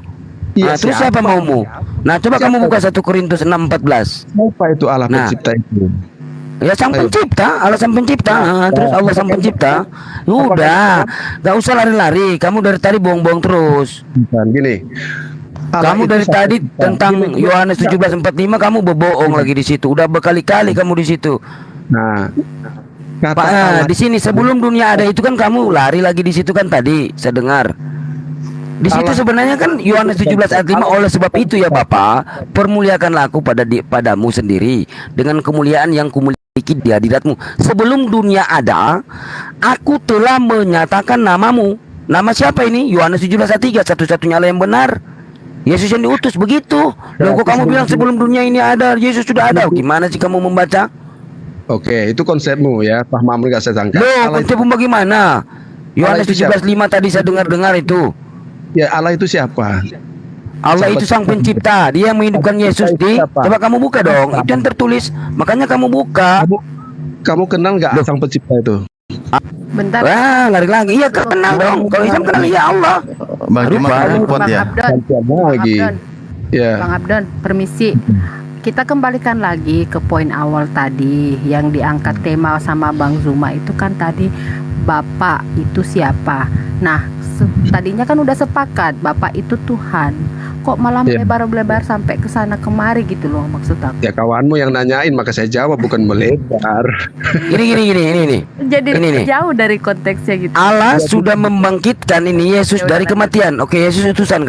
Kalian menuankan ya. Ya, oke. Allah sudah menghidupkan ini. Oke, Tuhan ya. Tuhan Yesus dari kematian. Begitu juga Allah akan menghidupkan kita dengan kuasanya. Siapa Jadi ini yang jelas Allah sudah menghidupkan Yesus. Siapa- Yang di sini oke, kalian menuankan. Sementara di sini utusan Rasul kalian oke. Allah sudah menghidupkan Tuhan Yesus dari kematian. Ini sang sumber ini kan. Ini sang pencipta loh. Mau lari kemana lagi? Iya betul. Allah itu sang pencipta yang menciptakan Yesus, dan Yesus bertuhan kepada Allah sang pencipta. Loh, gimana sih? Kisah para Rasul 2 ayat 22, hai orang Israel, hai orang-orang Israel, dengarlah perkataan ini. Yang aku maksudkan ialah Yesus dari Nazaret, seorang yang telah ditentukan Allah dan yang dinyatakan kepadamu dengan kekuatan-kekuatan dan mujizat dan tanda-tanda yang dilakukan oleh Allah dengan perantaraan Yesus. Yesus ini cuma perantara di tengah-tengahmu, di tengah-tengah kamu, seperti yang kamu tahu. Jadi dia ini cuma perantara, Yesus ini. Nah, betul. Betul ya, berarti bukan Tuhan, bukan sang pencipta, jelas kan? Gini dong, gini. Tanpa Yesus kamu bisa kepada Allah nggak? Ya ampun. Enggak, Ya iya, dia utusan loh, harus iya dia utusan dong. Enggak, mau utusan mau enggak, tanpa Yesus kamu bisa kepada Allah nggak? Ayo, Iya, dia utusan, dia jalan. Iya, tanpa Yesus kamu bisa menghadap Allah. Iya, berarti Yesus bukan Tuhan, bukan sang pencipta kan, betul ya? Pinter. Berarti Iya pintar, Yesus bukan Tuhan, Yesus bukan sang pencipta. Oh, gimana? saya tanya Jelas kamu. kok. Saya tanya kamu. Pintar. Udah dibacakan warai. Aduh, silakan Guru Nak. Assalamualaikum warahmatullahi wabarakatuh. Assalamualaikum warahmatullahi wabarakatuh ya. Host. Waalaikumsalam. Bang Abdon dilepas kacamatanya dulu lah supaya bisa berfungsi sedikit saraf-sarafnya. Kita kembali kepada tema tadi. Yesus memanggil Bapakku, Tuhanku. Berarti Yesus adalah makhluk yang bertuhan, yang kembali dituhankan oleh orang-orang yang menjadi pengikut agama yang datang dari barat. Kan gitu Bang. Lanjut. Bukan. Sebelum Quran ini aja juga dituliskan loh. Sebelum Quran ada sudah dituliskan. Dan Quran itu 600 kemudian 600 tahun kemudian datang. Jadi kamu mengatakan barat, siapa yang barat di sini? Ya, yang ngajarin Kristen siapa Bang? Yang Mbah Yesus yang ngajarin siapa bang? Murid-murid Yesus. Kan orang Yesus. Yesus mendirikan sebuah agama Kristen di mana? Terus Isa Al-Masih itu dari mana? Loh, kok jadi Isa Al-Masih? Kok jadi Isa Al-Masih? Dengar, bang. Ajaran Kristen itu dari Barat melantik orang Timur Tengah menjadi Tuhannya. Tadi kan kita sudah bahas di sini. Isa Al-Masih dari mana? Isa Al-Masihnya itu Timur Tengah, bang. Beliau nabi untuk Bani Israel. Yang dari Barat itu agama Anda. Yesus itu dari Bethlehem. Isa Al-Masih dari mana? Ya sama. Yesus itu dari Timur Tengah. Jangan Anda Bung. Anda justru Abang justru diselamatkan dengan adanya Isa Al-Masih, bang. Nggak ada nabi yang datang kepada Bani Israel dengan sebutan Yunani. Nggak ada nama Yunani di sana. Nggak ada. Makanya kitab pertama yang muncul di Indonesia dari agama Barat ini itu menggunakan Isa Al-Masih, bang. Bang. Pertama kali kitab Barat masuk ke Indonesia, tidak ada nama Yesus di dalam, bang. Yang ada Isa Al-Masih. Supaya agama Barat ini dianggap, agama dari Timur Tengah juga rupanya. Ternyata tidak, bang. Kristen itu muncul di Antioquia. Antioquia di mana, bang? Udah. Antioquia di mana? Surat Yasin 14 di mana itu? Antioquia di mana, bang? Antioquia. Ada Antikia itu, ada surat. Iya, itu yang kutanya. Itu di mana itu? Antioquia itu di mana? Coba itu dulu, di mana itu? Di mana Antioquia? Antioquia itu di mana? Surat Yasin 14 itu di mana? Kamu tahu nggak? Kalau ada. Jadi agama Anda itu agama penyembahan kepada anak manusia, ibadahnya hari Minggu, tidak bersunat. Jelas itu agama Barat, bang. Agama Timur Tengah tidak ada satupun yang tidak kemudian bersunat. Pasti semuanya bersunat. Gantian. Itu agama Timur Tengah itu. Ya, gantian. Tanda-tanda agama bumi, tanda-tanda agama Barat itu adalah tidak bersunat. Itu aja. Konsekuensinya harus di situ. Silakan. Oke, gantian. Biar enak nih. Kamu ngomong, cuma saya ngomong. Jadi kamu berkata sunat. Sebenarnya kamu malu cuma berkata sunat. Gimana? Sebenarnya kalau kamu bicara sunat, sebenarnya kamu malu. Kenapa malu? Kenapa malu? Karena saya bersunat gitu. Bukan. Mana dari Anda kata sunat? Ya. Nah sekarang Anda tidak bersunat, harusnya malu mengaku sebagai pengikut Yesus. Betul gak? Ya. Kata Yesus enggak. Apa bang? Gantian ngomong. Apa Anda bilang? Yesus tidak mempermasalahkan sunat dan tidak sunat. Oh, nggak bisa. Matius 5 nomor 19. Barang siapa yang menghilangkan setitik pun, meskipun yang paling terkecil, dia akan menempati neraka. Nggak bisa, bang. Nggak bisa. Perintah Allah itu nggak ada kata sunat. Paham nggak? Gimana? Apa arti sunat itu kan ke bawah Ki? Gini loh, biar kamu tahu. Perjanjian Allah dengan Abraham. Nanti kamu sampaikan tentang sunat di Quran ya, janji ya. Perjanjian tentang sunat itu adalah perjanjian Allah dengan Abraham, keturunan Abraham pada waktu itu, oke? Iya, dan anak-anaknya kan? Anak-anaknya kemang. Anaknya, oke? Dan ini budaya Ismail bukan anaknya. Ismail sunat. Ismail bukan anaknya. Ismail anaknya, Ishak dan Ismail. Berarti hukum sunat itu secara turun-temurun ditemukan berasal dari keturunan Abraham. Nah, jelas kan? Nah, sekarang kalian tidak bersunat itu dari mana? Keturunan siapa, bang? Jadi Yesus tidak pernah mengatakan harus sunat atau tidak bersunat. Oh, enggak. Matius 5 nomor 19, yang tidak bersunat itu tempatnya neraka. Enggak, bang. Dalil Quran jangan Al-Quran. Imbang. An-Nahl ayat 123 jelas kami diperintahkan untuk mengikuti milah Abraham, ajaran Abraham. Ajaran Abraham salah satunya adalah sunat, betul? Nggak ada di situ, nggak ada sunat. Nggak ada. Saya tanya, kami diperintahkan mengikuti milah Abraham, ajaran Abraham, betul atau tidak? Nggak tahu saya, kata sunat nggak ada di situ. Ajaran Abraham apa? Saya tanya dulu. Ajaran Abraham sunat betul atau tidak? Abraham iya benar, Ibrahim nggak tahu itu. Oh beda Abraham dengan Abraham dengan Ibrahim beda. Mana kata-kata sunat? Enggak, saya tanya dulu, Abraham dengan Ibrahim beda menurut abang? Beda namanya. Kata sunat di Ibrahim itu di mana? Pernyataan Al-Quran surah An-Nahl, ikutilah ajaran Abraham. Ajaran Abraham diantaranya sunat. Benar atau tidak? Enggak, saya tanya dulu. Saya tanya dulu ke abang. Ajaran Abraham salah satunya sunat, betul atau tidak? Enggak ada ajaran perjanjian Allah itu dengan Abraham. Enggak ada ajaran Abang itu. ini, abang ini kenapa selalu mempleset-plesetkan ajaran para nabi? Saya tanya kepada abang, Abraham itu salah satu ajarannya sunat, betul atau tidak? Kalau Abraham iya, Ibrahim nggak tahu. Nah, apakah Abraham dan Ibrahim itu beda? Beda, nggak ada ajaran sunat di Ibrahim. Mana? Ibrahim yang ada di Al-Quran, dengar, Ibrahim yang ada di Al-Quran itu siapa rupanya? Ya nggak tahu, nggak ada ngajarin tentang sunat tuh. Lucu abangku ini. Jelas-jelas di dalam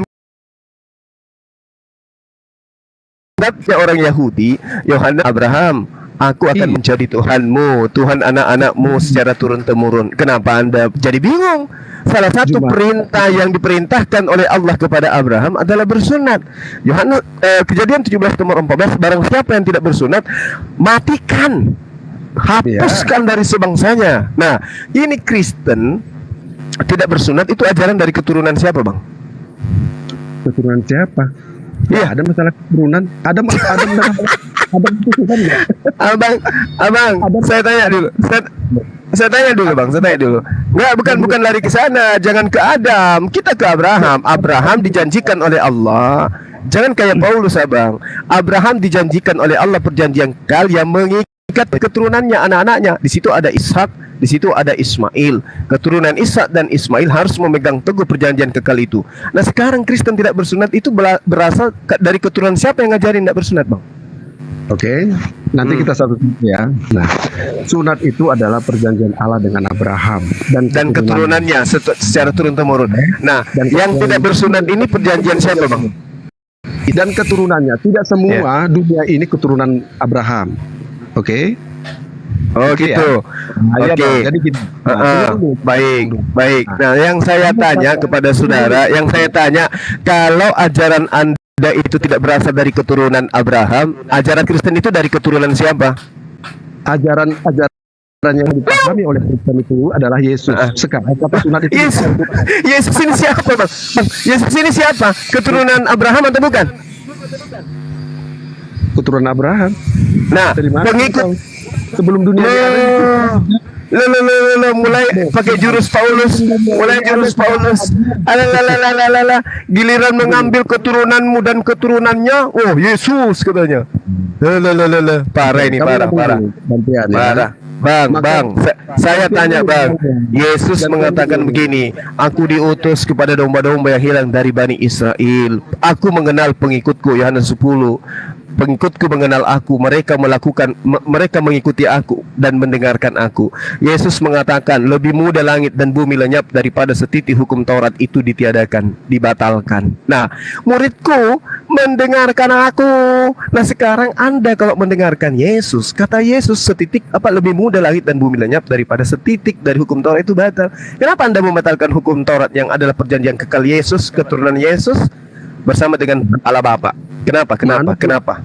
Mana perintah Allah itu sunat? Loh, di dalam Kejadian 17. Bang. Allah sunat itu mana? Bang, tidak ada. Dengarkan saya. Hukum sunat itu apakah hanya sebatas Yesus? Atau kepada seluruh keturunan Abraham? Mulai dari hukum perintah Allah, 10 perintah Allah tidak ada sunat. Tidak ada 10 perintah, yang ada 10 firman. Jangan Anda ikuti cara-cara barat, jangan Anda ikuti untuk menyesatkan manusia. Gantian. Pertanyaan saya, Anda tidak sunat itu ajaran dari keturunan siapa? Karena kalau dari Ishak dan Ismail keturunannya secara turun-temurun bersunat. Anda tidak bersunat itu ajaran dari keturunan siapa? Emang kamu keturunan Abraham? Secara turun-temurun. Dengarkan. Dengarkan. Ajaran baginda Rasulullah Muhammad sallallahu alaihi wasallam itu bukan ajaran keluarga, etnos. Tapi adalah ajaran kepada seluruh umat manusia. Saya manusia, Bang. Maka ketika ajarannya datang memberikan contoh Loh, Al-Quran itu jelas untuk seluruh manusia, Bang. Mana katanya di situ? Litubayyina linnas, bil bayyinati waz zubur, bil bayyina. Tadi saya katakan surah An-Nahl ayat 123, ikutilah ajaran Abraham. Kok Abraham? Ibrahim. Ya Ibrahim dengan Abraham sama aja, Bang. Jangan gara-gara Bang, dengarkan saya, Bang.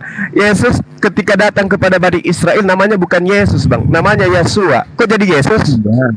Nah, Iya betul. sama nggak? Sama tidak Yesus dengan Yesua? Sama nggak? Sama nggak? Sama murid-muridnya ada dua kelas. Tapi namanya yang satu Yesua, yang satu Yesus, kok sama? Terus Ibrahim itu dari mana? Ada nggak hotel lain? Ada nggak hotel lain? Aduh, kalau yang ini mah parah ini. Jadi Bikin malu Kristen lain. Tadi kamu bicara sunat. Kamu nggak ada kata sunat cuma di Quran itu. Kamu bilang ajaran ada banyak. Abraham itu nggak ada mengajarkan tentang Ya, sunat. hadis Nggak ada sunat kita. Kamu nggak tahu. Perjanjian Allah dengan Abraham itu sunat. Kamu bukan betul. keturunan Abraham. Kamu bukan keturunan Abraham. Begini. Abdon, kau diam. Jangan kau pamer kebodohan sini. Abdon, kau diam. Iya, kau diam. Kau lepas kacamata dulu karena kau dari dulu sampai sekarang masih bahlul. Gini, Abdon. Ketika kemudian perintah Allah datang kepada Rasulullah Muhammad SAW, perintahnya itu agar diajarkan kepada seluruh umat manusia. Jadi tidak lagi terkait dengan keturunan. Tidak sama seperti Ishak, ajaran Nabi yang datang kepadanya hanya ajaran untukku diutus hanya kepada domba-domba yang hilang dari Bani Israel. Hanya keturunan Israel, gak ada itu dari keturunan Batak kayak kau. Nah, begitu Rasulullah Muhammad SAW itu datang, dikatakan bil bayyinati waz zubur wa anzalna ilaika dzikr litubayyina linnas. Nas itu manusia, agar kamu ajarkan kepada seluruh umat manusia. Nah, salah satu ajaran yang diperintahkan untuk diajarkan kepada seluruh umat manusia adalah ajaran Nabi Ibrahim di dalam surah An-Nahl ayat 123. Ikutilah ajaran Ibrahim. Kalau Anda mengatakan, oh Ibrahim dan Abraham itu salah, itu beda. Coba kamu periksa kitabmu. Tidak ada satupun tertulis di dalam kitab terjemahan yang ada di perjanjian lama baru itu mengatakan Abraham, nggak ada. Yang ada Ibrahim. Ayo. Kenapa nggak Abraham? Kenapa di kitabmu menuliskan Ibrahim? Kenapa nggak Abraham? Udah. Gantian ya. Udah. Nah, sekarang pertanyaan saya kepada saudara, kalian ini dari keturunan siapa? Oke. Kalau nggak sunat? Sudah, saya jawab. Saya ini bukan keturunan Abraham atau Ibrahim. Pahami kamu ya. Nah, tapi saya mengikuti ajaran perintah Yesus. Pahami itu? Loh. Kalau tunggu dulu. Ini. Ketawa boleh dong kalau lucu. Ini kan kita masih waras ini. Nanti ketawanya. Silakan. Kamu bicara Ibrahim, kamu bicara Abraham. Padahal Yesus mengatakan, ya, di Yohanes 8 ayat ini, ya. Saya ambil nih, di Yohanes 8 ayat 55, saya bacakan dulu. Padahal kamu tidak mengenal dia, tapi aku tidak mengenal dia. Jika aku berkata aku tidak mengenal dia, maka aku adalah pendusta sama seperti kamu cuma. Tetapi aku mengenal dia dan aku menuruti firman-Nya. Nanti kita cek siapa yang pendusta. Abraham bapamu bersukacita bahwa ia akan melihat hariku dan ia telah melihatnya dan ia bersukacita. Ya, maka orang Yahudi berkata sama kayak kamu nih cuma. Orang Yahudi berkata, maka kata orang Yahudi itu kepada Yesus, umurmu belum sampai 50 tahun dan engkau telah melihat Abraham. Itu katanya orang-orang yang nggak ngerti kayak kamu nih cuma ya. Nah, kamu yang nggak ngerti, kamu yang tidak mengerti, justru menganggapnya Tuhan. Kamu sama seperti orang Yahudi. Butuh gantian ya. Kata Yesus kepada mereka, aku berkata kepadamu sebelum Abraham ada. Sebelum Abraham jadi, aku telah ada. Kamu bicara Ibrahim, bicara Abraham. Sebelum Abraham aja Yesus sudah ada. Terus tadi sudah saya. Sebelum langit digariskan Salomo sudah ada. Sabar dulu. Saya sampaikan. Aduh, narasimu rendah. Bung, narasimu rendah, Bung. Mana kamu bisa bilang benar? Sampai hari ini kamu tidak mengenal Tuhan. Cuma kamu mengenal Tuhan nggak? Yesus seperti manusia. Nah itu Kamu dia, sudah lihat? itulah bukti bahwa kamu tidak mengenal Sudah. Tuhan. Manusia Kamu kau siapa? pikir Tuhan. Kamu siapa? Kamu siapa? Sekarang kau tunjukkan wujud. Coba Kamu kau siapa? tunjukkan. Coba kamu tunjukkan siapa? wujudnya. Gantian. Dengarkan Abdon. Kau dengarkan saya. Dengarkan saya, dengarkan. Wujud Gantian nanya. Bapak, wujud Bapak itu seperti apa? Gantian nanya. Ya, saya tanya, kan kau katakan aku tidak mengenal Tuhanku. Nah, sekarang saya tanya, Tuhannya Yesus yang Bapak itu wujudnya kayak apa? Apa kata Yesus? Melihat aku atau melihat Bapa? Iya, Hah? membunuh aku, membunuh Bapak. Apa berarti? Berarti membunuh Yesus, membunuh Bapak. Gantian.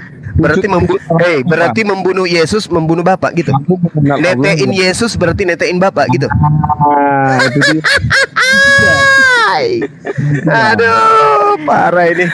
Sebentar, saya potong dulu Bang Abdul. Umur bertambah. Kan Oten 1. Udah bekarat ini, Kan Bunda. Oten 1 dulu ya. Oh, Bunda Inges, boleh nggak saya tuker dulu Bunda? jasad bertambah besar, otak bertambah kecil. Kamu nggak Bunda kenal Inges. Kamu nggak kenal Tuhan. Sampai saking tidak kenalnya Tuhan, orang yang netek kamu pikir Tuhan. Gila nggak tuh? ya dong. Hah? Ada Iya satu dong. Iya dong. Masakan Tuhan pencipta langit dan bumi netek? Kamu yang mana? La haula wala quwata illa billah. Yang mana? Nah, tunjukkan dulu, nggak bisa ditunjuk. Apanya? Apanya yang mau Kamu ditunjukkan? ngapain? Apanya yang mau ditunjukkan? Anak, Hah? kamu mengenal nggak? Apanya yang mau dikenal? Apanya? Kamu Iya, apanya yang mau dikenal? Semuanya. Apanya? Apanya? Contoh. Coba sebutkan apanya? Wujudnya. Wujudnya. Oke. Jadi manusia bisa melihat wujud Tuhan gitu? tunggu dulu, wujud Allah itu yang mana? Ya, saya tanya dulu. Jadi Tuhan bisa jadi manusia bisa melihat wujud Tuhan gitu? Jadi kalau Tuhan saya bisa berwujud. Iya, ya. Oke. Tuhan kamu yang mana yang berwujud itu? Tuhan kamu yang berwujud itu yang mana? Kamu dari tadi nanya udah tahu Yesus kok. Sekarang Yesus. Ya Allah. Berarti Tuhanmu berkelamin. Pernah disunat pada hari ke-8. Kamu tahu Hah? disunat itu. Oh iya, jadi dengarkan teman-teman, Tuhannya Abdon ini wujudnya manusia, namanya Yesus, netek sama ibunya, gitu ya, pernah menjadi mayat, gitu ya. Itulah Tuhannya Abdon. Nah, sekarang pertanyaannya saudara Abdon, wujud Tuhannya Yesus itu seperti apa? Tuhannya Yesus. Saya tanya dulu. Saya jelaskan samamu. Habis itu saya jelaskan samamu. Sekarang wujud dari Bapa itu seperti apa? Melihat aku, melihat Bapa. Udah? Bukan begitu. Saya tanya wujud Tuhannya. Wujud Tuhannya Yesus. Wujud Tuhannya Yesus. Melihat aku, melihat Bapa. Maksudnya jadi ketika orang dengarkan saya. Ketika manusia melihat Yesus keluar dari vagina ibunya, itu sama melihat pencipta langit dan bumi keluar dari rahim manusia gitu. Iya dong, itu wujudnya. Oh, ya.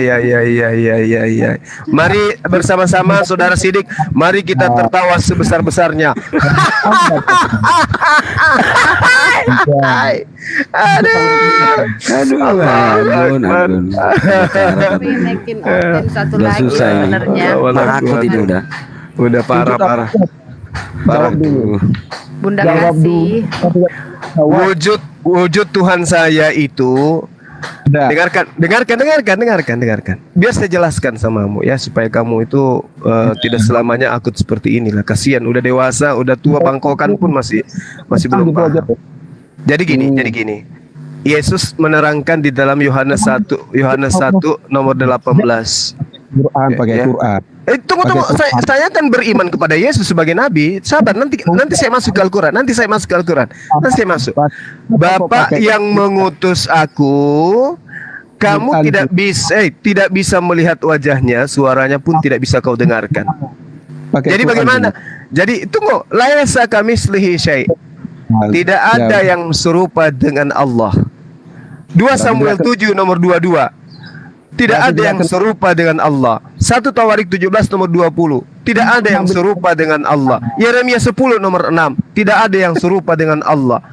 Yohanes 1 nomor 18. Tidak ada yang serupa dengan Allah. Ayo. Jadi kamu kenal. Ayo. Hayo. Berarti kenal. Gimana? Berarti nggak kenal kan? Kenal dong. Itu kan nggak bisa diserupakan. Sok pinter loh. Nah, Nggak bisa diserupakan kok kenal. gimana? sekarang begini. Kau bisa kenal wujud akalmu. Kok ya iya dong, otak dong, wujud akal itu kan otak kan. Kamu bisa Kamu bisa tunjukkan wujud rasa manis. akal itu kan wujudnya Enggak, saya tanya dulu. Kamu bisa wujud rasa manis itu seperti apa wujudnya? Ya pakai lidah mencicipi.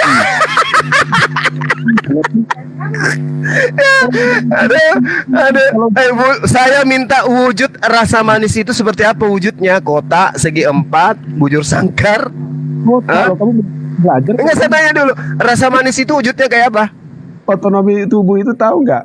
Enggak. Saya tanya dulu, rasa manis itu wujudnya kayak apa? Termanis dirasakan. Pakai lidah, nggak pakai itu. Wujud yang saya minta wujudnya. Iya wujudnya lidah manis lo, gula. Ini wujudnya Iya, gula. Gula itu bukan manis, Bang. Itu gula. Gula itu bukan manis. Yang saya tanya, rasa manis itu wujudnya kayak apa? Daging nggak manis. Kalau dipanggang enak. Contoh babi tuh. Bingung dia. Rasa manis yang saya minta bukan gula. Yang saya tanya, rasa manis itu wujudnya kayak mana? Gula pasir wujudnya. Cuma belajar nggak sih Itu kamu? gula. Itu gula. Yang saya tanya, rasa manis. Rasa manis apa? Gula rasa manis nggak? Itu yang saya tanya, wujud gula. Yang saya tanya, rasa manis. Rasa manis wujudnya gula. Wujudnya manis, Abang Abdon. Wujudnya manis itu seperti apa? Parah. Oke, apa Guru gula, Nantar? wujudnya Host, manis. nggak apa-apa Ya, kalau deh siap. dari bawah dulu. Saya mau ini juga. Mau kemana deh? Nggak Sini apa-apa. aja deh. Ya, Sini aja, dari nggak usah Kristen. turun. Iya, sini aja. Nggak, itu Sini katanya ada yang aja, mau naik Ustaz itu. Arif. Teman kita ini aja, Mana ya? Mbak Kasih diturunkan dari tadi juga Iya. dia diam-diam baik, sariawan kali ya. Oke lah. Permisi ya Mbak Kasih, Siap. aku turun. Saya udah capek nih cuma. Jadi saya mau turun. Kita tawa dulu lah Bang Abdon biar relax. Nanti kalau sudah tahu wujud manis itu seperti apa, datang lagi ya, Bang. Ya, jadi wujud gula manis itu gula itu kan. Gula pasir kan. Nah, jadi gini. Abangku inilah. Hati saya terus saya. Apa kata Yesus? Apa kata Cuma- Yesus? Iya, apa kata dia? Kamu menyembah apa yang tidak kamu kenal. Betul. Kata Yesus mengatakan kami menyembah apa yang kami kenal. Berarti Yesus adalah penyembah. Betul itu. Jadi benar Saudara Abdon menyembah manusia yang juga menyembah kepada esensi lain. Bagus sekali kursinya ini abangku. Allahu Akbar. Ya. Kapanpun kamu kalau tidak mengakui Yesus adalah Tuhan, Yesus adalah Allah, Nyala daripada aku engkau semua pembuat kejahatan. Malu aku nggak mau diusir sama Yesus. akan mengenal Tuhan cuma kalau kamu tidak mengakui. Bentar Brunda. Sampai Halo, tes. Bang Larry Martin. Oke, Ya. Oke Bang Abdon. Dia buka YouTube di Zakirnek ya. Apa Muslim? Oke Bang Abdon. Buka di YouTube Zakirnek Kenapa, ya. Orang-orang Kristen kan banyak yang masuk Islam tuh ya. Buka di YouTube Zakirnek ya, gitu aja. Udah, itu jawabannya. Maaf Bang Larry Kristen apa Muslim?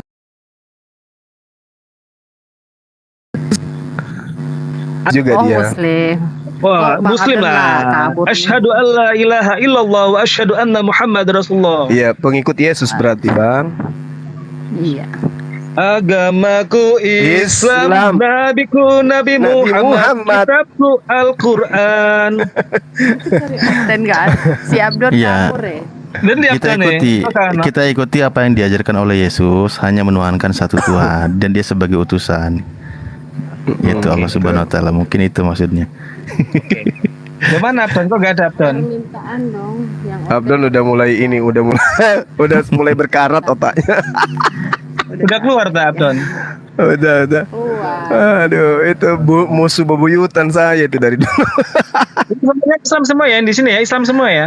Insya Allah. Alhamdulillah. Iya. Salam Saya kenal Bang nggak salat Larry. asar aku. Saya nggak salat asar aku. Tak salat dulu ya. Iya, silakan. Oke. Sudah salat belum? Di sini kita sudah, Makassar udah. Alhamdulillah. Makassar tadi. Bang Zuma orang Makassar. Yes. Masya Allah. Saya sepupuan dengan Yesus, Bang. Sepupu 2 kali. Ya kan. Nabi kita juga Nabi Isa, Nabi Muhammad ya kan. Ini akun siapa nih Kiamat 1 ini?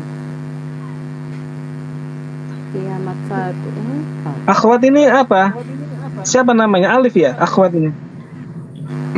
Bukan. Siapa sih? Bang Zuma. Kalau akhwat namanya nanti Alifa, Bang. Alif ya? Alifa. Oh iya. Alifa. Ya, kalau lihat anaknya. Kalau Alif Ikhwan. Yang jadi host itu ya, yang jadi host sekarang ini. Gemini ya? Iya, Iya, Gemini. yang jadi host. Nama lengkapnya Sari. Kalau Sari. panjangnya Sari Puding. Iya, Bang. Oh gitu. Bisa aja. Ini aja. Halo, Bang. Halo. Ini ya. Selamat sore. Sore. Sore. Saya boleh Dari- bertanya sama Bang Suma. Saya Dari tanya sekte dulu, mana, Bang? Dari sekte mana? Kristen. Oh, Oke. iya, siap. Oke. Apakah Muhammad disunat? Tunjukkan ayatnya. Baik. Rasulullah Muhammad SAW itu menyatakan dengan lisannya, dengan mulutnya sendiri bahwa salah satu kemuliaan yang diberikan oleh Allah kepadaku adalah aku lahir dalam keadaan sunat. Apakah itu di ayat Al-Quran? Hadits Tulis. beliau, Yang pernyataan beliau. berarti pernyataan sepihak, bukan Allah SWT yang menyatakan itu. Jadi Muhammad maksudnya saudara, di Al-Quran itu harus ada di sana bahwa dia sudah bersunat, dia sudah wudhu, dia sudah mandi, gitu ya. Iya, itu kan harus. Kalau begitu, Harus dari Allah kan. Oke, firman kalau Allah. begitu ada enggak di dalam kitab Torah Musa SWT. bersunat? Ada enggak, Bang? Enggak, saya bertanya kan. Enggak. Ini saya jawab. Ini rangkaian dari jawaban saya. Oh, berarti enggak ada ya. Iya, paham. Ada paham, tidak? udah. Paham. Ada- Berarti di Al-Quran tidak ada tertulis Muhammad Ya, sunat dan betul. itu adanya di hadis.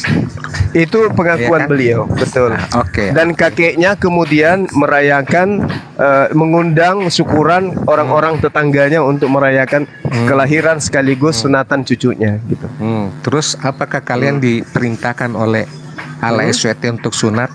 Yes, An-Nahl Ada ayat 100 ada, An-Nahl ayat 123. Perintah kepada kami untuk bersunat, ada jelas, untuk mengikuti milah Abraham atau Apa Ibrahim. kata-katanya itu? Ya, ikutilah agama atau jalan ajaran yang diajarkan oleh Ibrahim. Ajaran apa agama? Sama, Bang, ajaran itu agama. Begitu ya? Iya, begitu, Berarti Bang. emang Ibrahim itu agama Islam. Dari mana agama Yes. Islamnya? Betul. Sedangkan kan kita ketahui semua Mm-mm, bahwa Muhammad yang mm-mm. menyebarkan agama Islam.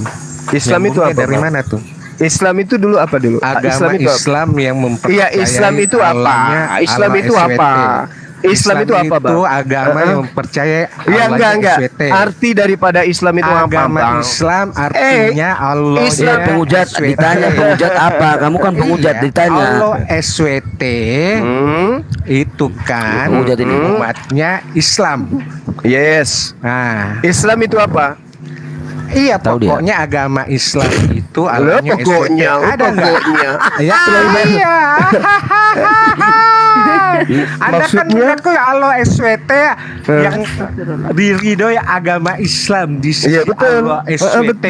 Nah, Betul. adakah perintah Allah SWT untuk suruh sunat orang Islam, suruh sunat orang nggak bisa jawab.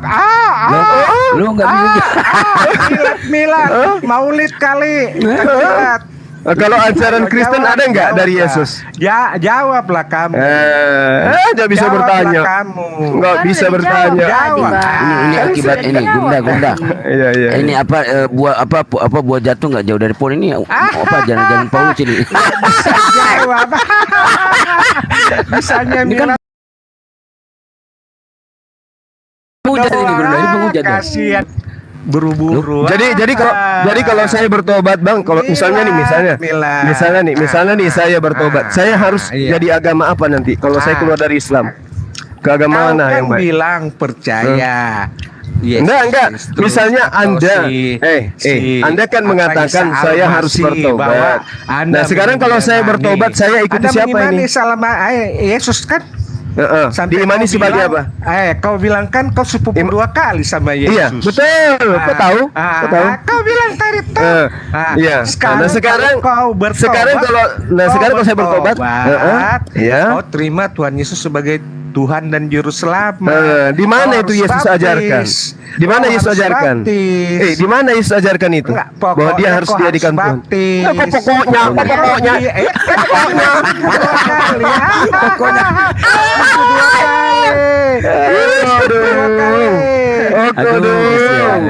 Mau promosi, dia mau promosi agamanya, tapi Yesus tidak ajarkan. Yesus ajarkan. Yesus sujud, kamu nggak sujud, berdoa, Bung. Kamu nari-nari gitu loh. Namaku. Katanya ikut ajaran Yesus. Ada sepupuku. Sekarang begini. Ada saya punya sepupu.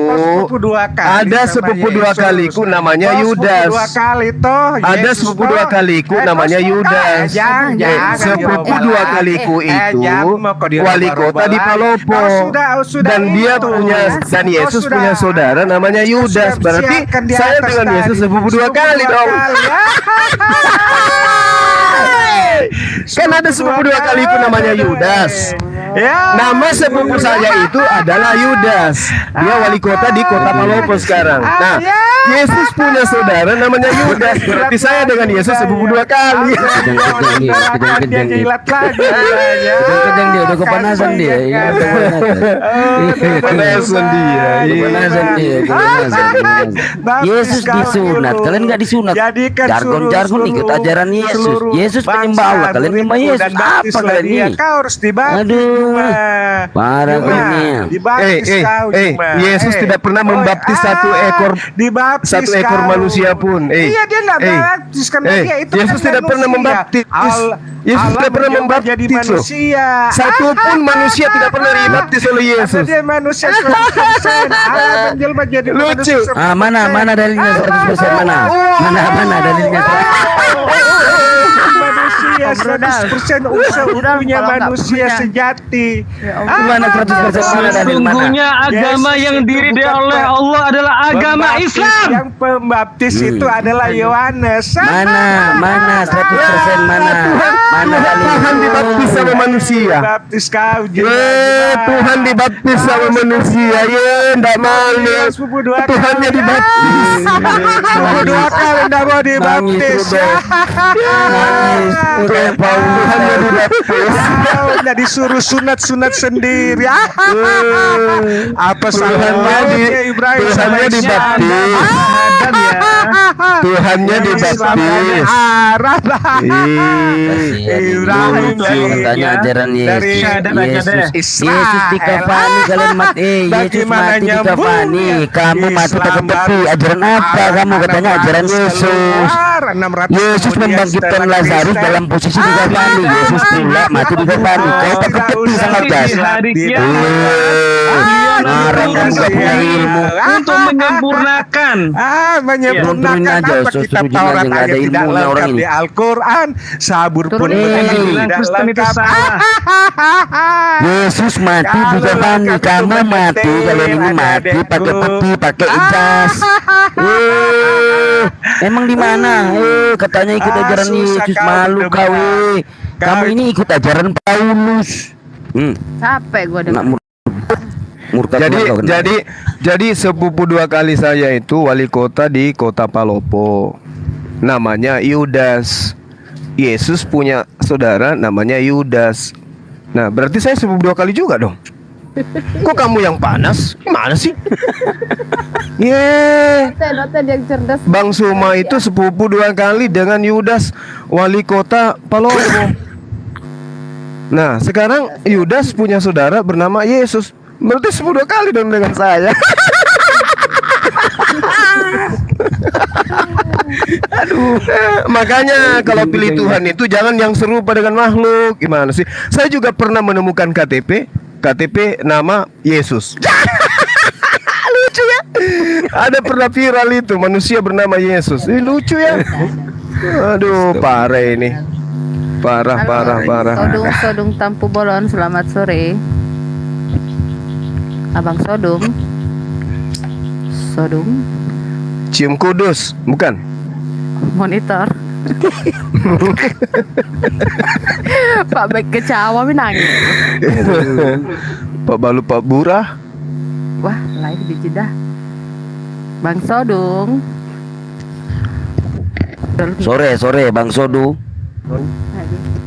Ya, diambil alih dulu Bang Sidik. Saya monitor. Iya. Saya pengunjung ada beberapa. Untuk Tampu Bolon. Dia belum ini kok, belum monitor. Oh, nggak monitor ini, signal kali ya Pak jaringan ini.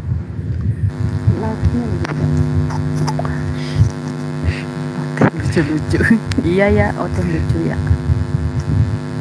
Soduk. Bang Sodung. Monitor Bang Sodung. Si oten yang pengen naik, ayo. Ya, gantiin aja si Soduk ini. Signalnya kali.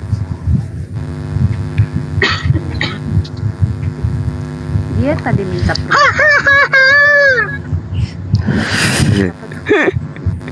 Telat Bang, ketawanya telat Bang, telat. Lucu.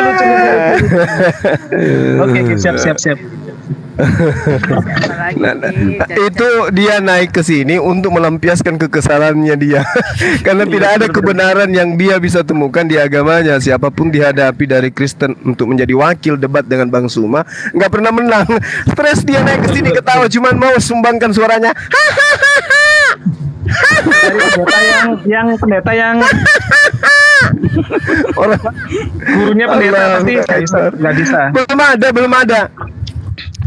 Di Indonesia ini belum ada yang sanggup menghadapi kami, belum. Begitu ya. Belum ada. Malam mereka ngajarkan jangan hadapi Bang Zuma. Kenapa? Malu ntar mereka tahu Bibel.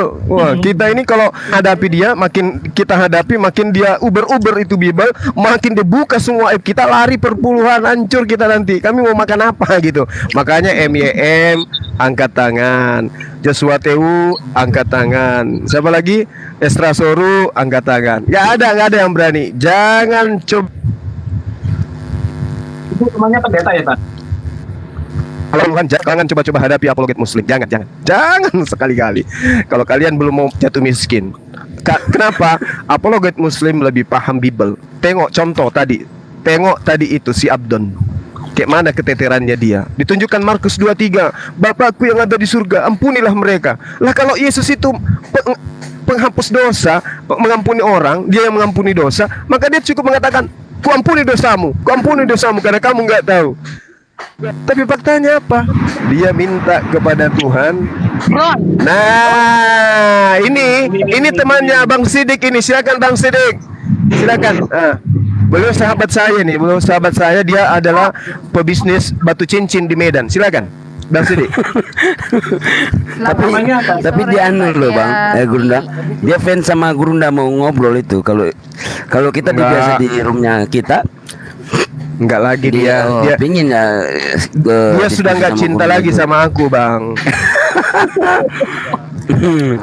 Iya betul, kalau dia diskusi mana Gurunda? Mau pingin diskusi sama Gurunda. Dia enggak cinta lagi sama aku, dia. Monitor. Dia lebih sayang Pak Bom sekarang. Gimana? Ini suaranya Udah nih. Oh, selamat sore. Ya, Bu Selamat Derni. sore Bu Derni. Ya, selamat sore semuanya. Ya. Sore. Mau bercerita atau mau ngobrol apa mau diskusi? Diskusi lah, nggak berdebat ya, tapi diskusi. Oke, terus diskusinya mau gimana, kayak gimana nih? Tadi Dia kan saksi Yehova. Saksi Yehova atau Advent? Advent. Oh, Advent. Nah, tapi jadi warnes. Jadi warnes juga. Pokoknya kalau Bu Derni jadi warnes, jadi Advent. Asal jangan jadi tawon aja. Setelah diskusi lo kok jadi warnes gitu. Kalau Astagfirullah. tawon itu menggigit. Oh iya. Bu Darni juga kan menggigit, benar nggak? Enggak juga. Enggak. Aku ikutin yang mana yang benarnya. Nah sekarang anaknya berapa Bu Darni? Satu dua. Dua cowok, dua udah Nah itu besar. pernah menggigit juga berarti. Oh Katanya nggak iyalah, menggigit waktu tadi. nenen. Waktu nenen. Nah itu. Iya Itu iya aja, iya Pak. pandainya Ibu Darni ini. Iya. Sekarang nggak menggigit lagi. Udah besar, udah kerja. Nggak mungkin lah. Oh iya iya. Anakku udah kerja loh. Di Palembang Masa sih? dia, di Palembang. Tapi ibu masih cantik, masih langsing gitu, seksi pun. Iyalah, kan pengikut Yesus. Oh iya tahu. Mantap. Iya betul. Hatinya harus baik supaya jangan cepat tua. Betul. Jangan terlalu betul. dipikiri dunia ini gitu. Iya Tapi harus dijalani hidup ini. iya Harus bekerja mencari uang. Mana bisa kita hanya duduk-duduk aja, iya kan? betul. Tapi kan tiap hari minta makan Bu di dalam Matius 6. Siapa? Berilah aku makan pada hari ini. Iya. Iya harus. Siapa yang tidak bekerja jangan makan. Oh iya. Jadi kita harus bekerja. Kalau bekerja. Iya, silakan Bu. Apa yang Ibu ingin diskusikan, nanti ada guru saya di sini Bang Sidik yang kasih arahan dengan Dinda Alif.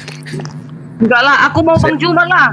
Bang Juma Nah itu lebih kan paten. jangan gitulah Gurunda lo kok. Saya murid lo. Apalah saya ini, Bu Derni. Aku ini nggak ada apa-apanya, Bu. Enggak lah. Aku salut loh sama Ini hanya Bang guru Juma. senam. Tumbang semua orang Kristen Yes, buat. mantap. Udah. Nabi kedua 9 sejumlah itu. Mantap. Ya udah, Luar biasa. sebentar sebelum tempat dulu Jos. Kalau Bu Darni ini tumbang pasti sandarnya ke dada Bang Suma aja ya, Bu. Kalau tumbang nanti ya. Enggak. Aku tetap kuat. Enggak deh. Maksudnya kalau tumbang ibu sandarnya di dada saya aja. Kolpo. Kalau di Makassar, ini aku kan di Medan, nggak mungkin lah. Oh iya. Wah, Tahu nggak? iya. Asik. Jauh. Iya. Baiklah kalau gitu nggak jadi berarti ya, Bu ya. Ngerayu kayak nabinya. Wes mantap. Penghujat lagi. Mulai menghujat lagi. Mulai ini. kan. Ajaran Paulus ini. Apa yang buat Bang Jose dengan Ibu Derni? Silahkan. Iya, Udah ya. silakan. Kita mulai ya. Boleh. Bahas apa kita? Tapi aku dulu ngomong ya Bang Juma nanti. Oh iya, kalau boleh. dia Boleh. baru ganti ya Siap. kayak gitu. Ribut-ribut semua nggak tahu orang penonton dengarnya. Jadi yang Betul. menonton itu yang mau belajar nggak terberkati. Iya, baik. Maunya kami juga para Kristen ini harus tunggu-tunggu lah juga teman-teman Muslim bicara. Jadi orang Kristen Iya, juga betul. enak bicaranya kan gitu. Betul. Jadi orang yang belajar di bawah tahu dia yang mana yang benar gitu, Iya, betul. ya kan?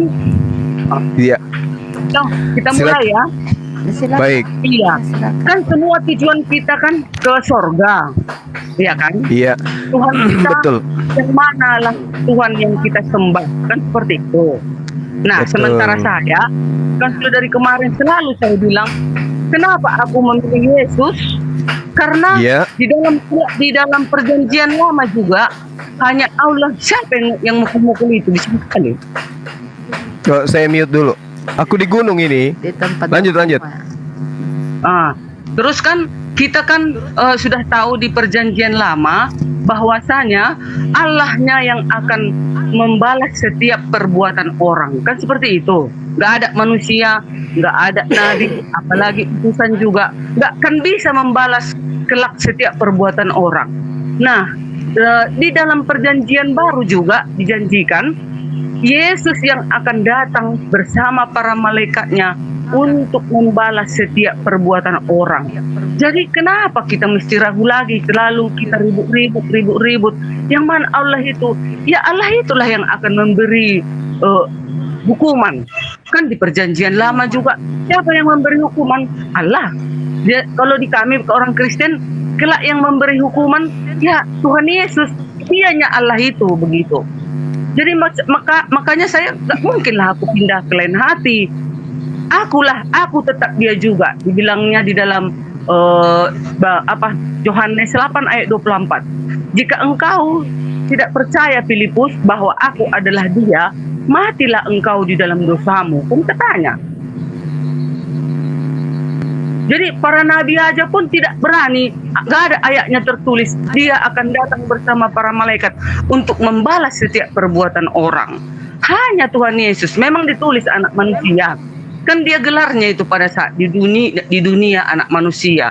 Tetapi yang membalas setiap perbuatan orang dan untuk menghakimi itu kan Tuhan. Itu makanya saya gak bisa loh pindah ke lain hati apapun ceritanya, karena sudah jelas. Terus apa lagi yang mau kita bahas gitu? Itu loh dari saya. Terima kasih. Oke. Oke, saya dulu ya. Bang Sidik, saya bentar. Silakan Gurunda, silakan. Baik, terima kasih. Jadi kalau dari perspektif kami umat Islam dalam Al-Qur'an, wa isqalallahu ya Isa bin Maryam a anta qulta linnas, wahai Isa, wahai Yasua, apakah engkau yang mengajarkan kepada manusia untuk menyembah dirimu selain daripada aku? Di Islam, Nabi Isa mengatakan, subhanaka ma yakunu li an aqula ma laysa li bil haqq. Maha suci engkau ya Allah, aku tidak pernah berkata-kata apa yang bukan hakku untuk aku katakan. Itu seirama di dalam kitab Ibu Yohanes 12 nomor 49. Apa yang aku katakan adalah apa yang diperintahkan untuk aku katakan dan aku sampaikan. Nah, sekarang kita uji nih. Mengatakan dia akan datang untuk menghakimi. Ibu baca di mana itu, Bu? Bahwa dia akan datang. Di mana, Ibu? Matius 16 ayat 27. Terus Matius ada banyak itu loh. Matius 24 ayat 30. Terus Ulangan 18 ayat 19. Terus ya itulah salah satunya. Iya, baik. Saya ambil di dalam Matius 16 nomor 27. Sebab anak manusia akan datang dalam kemuliaan Bapaknya, diiringi malaikat-malaikatnya. Pada waktu itu ia akan membalas setiap orang menurut perbuatannya. Oke, Bu ya. Jadi Yesus itu akan membalas setiap manusia katanya, ya kan? Diceritakan seperti itu ya. Ia akan membalas setiap manusia menurut perbuatannya. Oke. Nah, kira-kira gini. Yesus itu juga akan membalas umat Islam. Taruhlah ini betul-betul adalah firman Tuhan Matius 16 nomor 27, kan gitu ya, Bu ya. Yesus juga akan membalas umat Islam karena umat Islam juga adalah manusia. Saya dipanggil ke penghakiman Yesus. Bang Suma, yes, Paman, apa kabar? Baik. Kamu waktu di dunia kenapa tidak menuhankan aku? Aku bilang, di mana perintahmu untuk menuhankan dirimu? Adakah? Nah, dia mengatakan apa? Tidak ada. Nah, salahkah kalau aku tidak menuhankanmu? Dia tidak salah, karena memang aku tidak pernah mengajarkan untuk aku disembah. Nah, kemudian saya akan mempertanyakan ke beliau, Di dalam Yohanes 12:48, barang siapa menolak aku dan tidak menerima perkataanku, ia sudah ada hakimnya, yaitu firman yang telah kukatakan, itulah yang akan menjadi hakimnya pada akhir zaman. Nah, Yesus sebelum terangkat ke langit sudah menamatkan ajarannya. Barang siapa menolak aku dan tidak menerima perkataanku, dia sudah ada hakimnya. Siapa hakimnya menurut Yesus? Yaitu perkataan yang telah kukatakan. Perkataan itulah yang akan menjadi hakim. Nah sekarang, ketika umat Islam dihakimi oleh Yesus, maka umat Islam akan dihakimi berdasarkan perkataan-perkataan Yesus ketika dia datang kepada Bani Israel. Nah, ada enggak perkataan Nabi Yesus pada saat itu agar kami menuhankan dirinya? Enggak ada. Ada enggak perkataan Yesus kepada Bani Israel agar dia itu dituhankan sama seperti menuhankan pencipta langit dan bumi? Enggak ada. Lalu kami dihakimi berdasarkan apa? Nah, ketika Yesus menghakimi seluruh umat manusia, maka dia akan menghakimi hanya ada dua, yang menuhankan dirinya dan yang tidak menuhankan dirinya. Yang menuhankan dirinya silakan berdiri. Berdirilah semua Kristen. Yang tidak menuhankan dirinya silakan berdiri. Nah, berdirilah umat Islam. Kemudian jadikan ucapan dia, perkataan dia sebagai bukti untuk memfilter siapa yang disiksa, siapa yang tidak. Umat Islam, kamu kenapa tidak menuhankan aku? Memang tidak ada perkataanmu agar engkau dituhankan. Kristen, kenapa kau menuhankan aku? Aku diajarkan oleh Paulus. Nah, kau pergilah ke Paulus, minta tolonglah sama Paulus supaya kau diselamatkan. Karena saya mengajarkan kepada kaumku, kepada Bani Israel, hidup kekal itu adalah mereka mengenal engkau satu-satunya Tuhan yang benar dan mengenal aku sebagai utusanmu. Nah sekarang angkat tangan, siapa yang mengimani aku sebagai utusan Tuhan? Angkat tanganlah kami. Siapa yang mengimani aku sebagai Tuhan itu sendiri? Angkat tanganlah Kristen. Kira-kira yang diupan neraka di situ siapa, Bu? Udah, aku kan Pak. Ya. Nanti kan ya, silakan. Hai umat Kristen, sudahkah kau patuhi 10 hukumku? Kan katanya, datanglah orang Kristen yang lain. Sudah. Bukan, tidak. Karena mereka kan menyembah, membuat patung, menyembah dan menciumnya. Menyembah anak Maria. Entah siapa lah itu. Dan kita bilang agamanya ya Pak. Menyembah anak Maria juga salah nggak, Bu? Salah lah, nggak bisa disembah, hanya Tuhan yang di sorga yang disembah. Adakah berarti Yesus nggak boleh disembah? Yesus kan Tuhan Pak, yang harus disembah. Tunggu dulu Pak, aku dulu. Nah di sini ibu tersangkut di sana. Tunggu dulu, sudahkah kau menguduskan hari Sabat? Iya Pak, saya bilang lah. Yang Kristen yang lain mengganti menjadi hari Minggu. Enyahlah kau dari hadapanku. Aku membunuh, enyahlah kau dari hadapanku. Aku berzina, enyahlah kau dari hadapanku. Aku mengingini milik sesama aku manusia, enyahlah kau dari hadapanku. Engkau semua pembuat kejahatan. Katanya. Kalau yang mengatakan aku menyembah anak Maria, nyahlah kau dari hadapanku, katanya. Ya, Ibu Darni dong. Gimana itu? Karena itu jangan membuat bagimu patung baik menyerupai apapun di darat, di laut, di udara. Tidak bisa. Jangan kita bikin patung-patung di gereja. Tidak boleh, haram itu bagimu, kan katanya. Jadi kalau ada agama atau gereja siapapun itu, saya nggak berani bilang. Saya hanya mengabarkan apa yang dikatakan Yesus. Jangan membuat patung bagimu baik menyerupai apapun, menyerupai batu kek, mau patung kek, mau bentuk emas kek. Jangan. Kita hanya kepada Tuhan yang di sorga. Signal. Gitu loh. Gitu loh. Kenapa pergi rumah? Bukan signal situ. Jaringan signal. Jadi gini.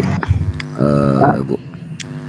Di dalam Al-Qur'an, di sini tertulis di dalam Quran surah As-Saff ayat 6 ya. Gini. Dan ingatlah ketika Isa ibnu Maryam berkata, "Hai Bani Israel, sesungguhnya aku adalah utusan Allah kepadamu, membenarkan kitab sebelumku, yaitu Taurat, dan memberi kabar gembira." Nah, seperti juga yang tertulis di dalam Matius 15:24. Jawab Yesus, aku diutus hanya kepada domba-domba yang hilang dari umat Israel. Ya. Terus di dalam Yohanes 17 ayat 9, aku berdoa untuk mereka, bukan untuk dunia, aku berdoa tetapi untuk mereka yang telah engkau berikan kepadaku, sebab mereka adalah milik.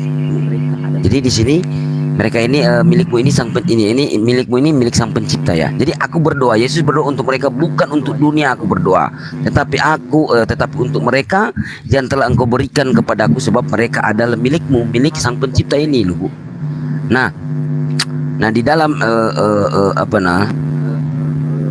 di dalam Matius 15:24 ini, ia akan melahirkan anak laki-laki yang engkau akan menamakan dia Yesus, karena dialah yang akan menyelamatkan umatnya dari dosa ya. Ya, jadi yang dimaksud dengan di sini ya kan, ini dialah utusan seperti yang tertulis di dalam Yohanes 17 ayat 3, engkaulah satu-satunya Allah yang benar, dan Yesus yang diutus. Markus 12 28-29, dengarlah hai orang Israel, Tuhan Allah kita itu Tuhan itu Esa. Jadi Yesus bukan Tuhan, Ibu Derni. Iya. Halo. Emang? Oh. Saya Pak. Silakan. Iya memang Pak, betul. Boleh saya tanggapi, Pak Sidik?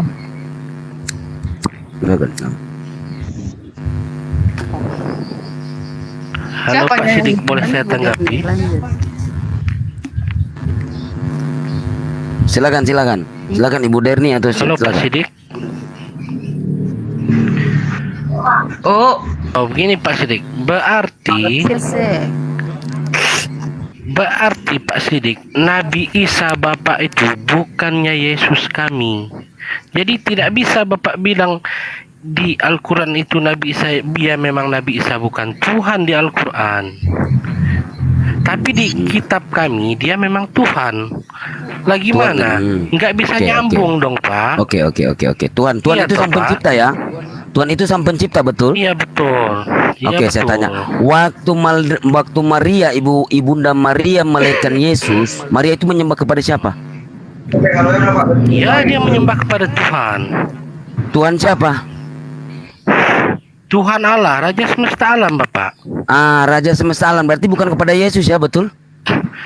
Halo Bapak mesti paham. Jawab aja, kok gitu sih repot? Bapak mesti paham begini Pak, dengar dulu, saya ngomong dulu. Iya, silakan.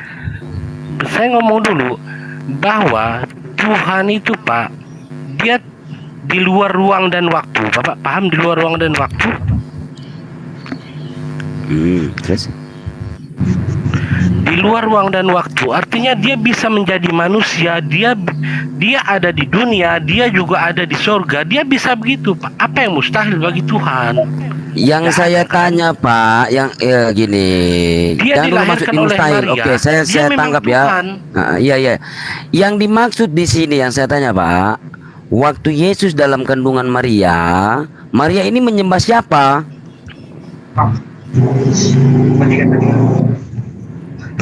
Dia menyembah Tuhan. Kok pertanyaan Tuhan siapa? Bapak kok belat-belit? Iya tuh loh, kok itu yang kalian imani loh. Tuhan siapa yang disembah?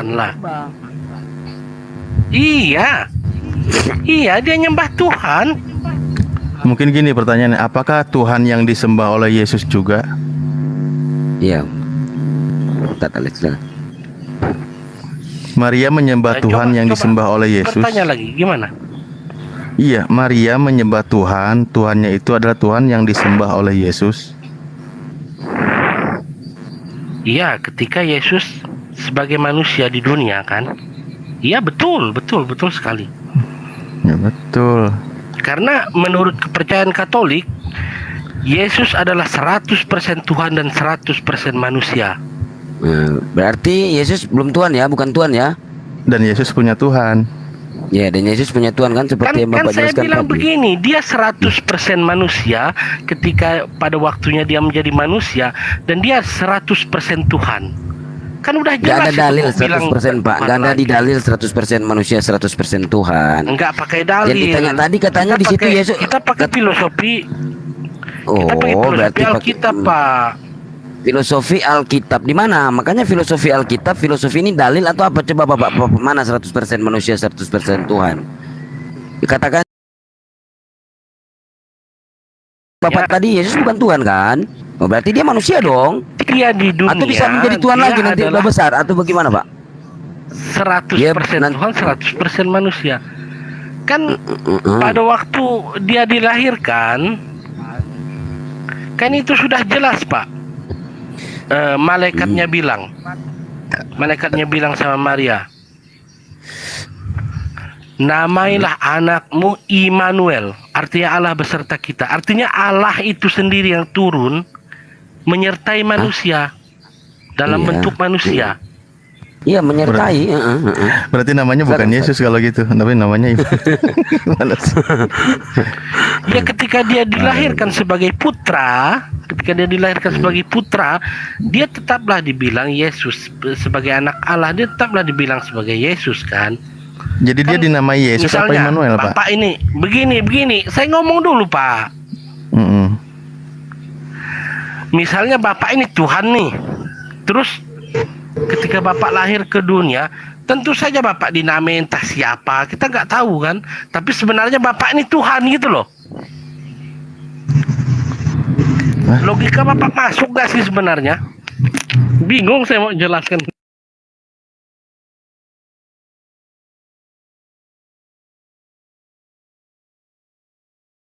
Gak sih sebenarnya? Bingung saya mau jelaskan.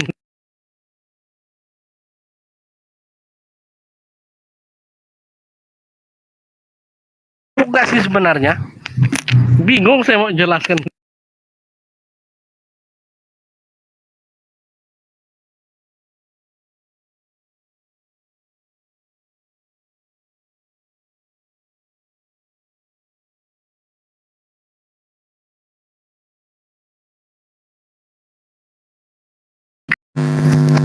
Maaf. Aku gara-gara ini tadi nyari-nyari Bang Suma. Ayo naik lagi. Ya Allah.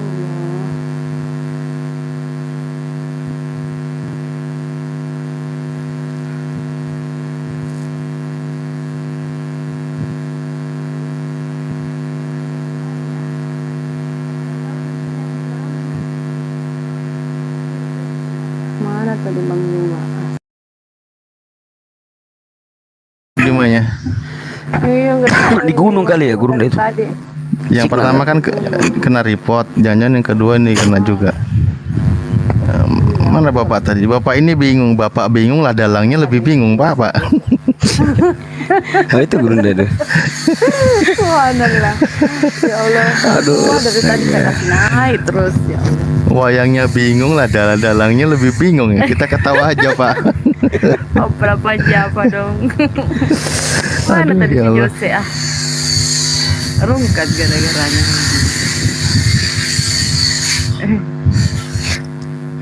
Mana tadi? Aduh. Itu Ibu Derni dibawa. Iya, mana? Ajuin permintaan banyak banget ini. Ya Allah. Ada satu-satu. Yesus bakal lebih bingung. Lah kapan saya bikin konsep 100% manusia 100% Tuhan? Ya pasti bingung dia. Enggak mengajarkan itu. Loh, kok yang mereka imani kok mereka jadi bingung ya? Jelas. Aku ketawanya Maria sembah siapa waktu Yesus dalam kandungan? Ya Tuhan lah, ya Tuhan siapa? Katanya tadi belum jadi Tuhan itu. Astagfirullah. Iya. Berarti bisa dibuat-buat gitu ya? Menurut mereka ya. Aduh. Astagfirullah, mana? Ajuin permintaan lah. Tadi gurunya kenapa? Signal ya gurunya ya? Nggak ke Bennett kan?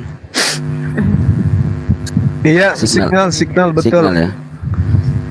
Turun ini meterannya turun. Terlalu berat, orang lagi ngelas.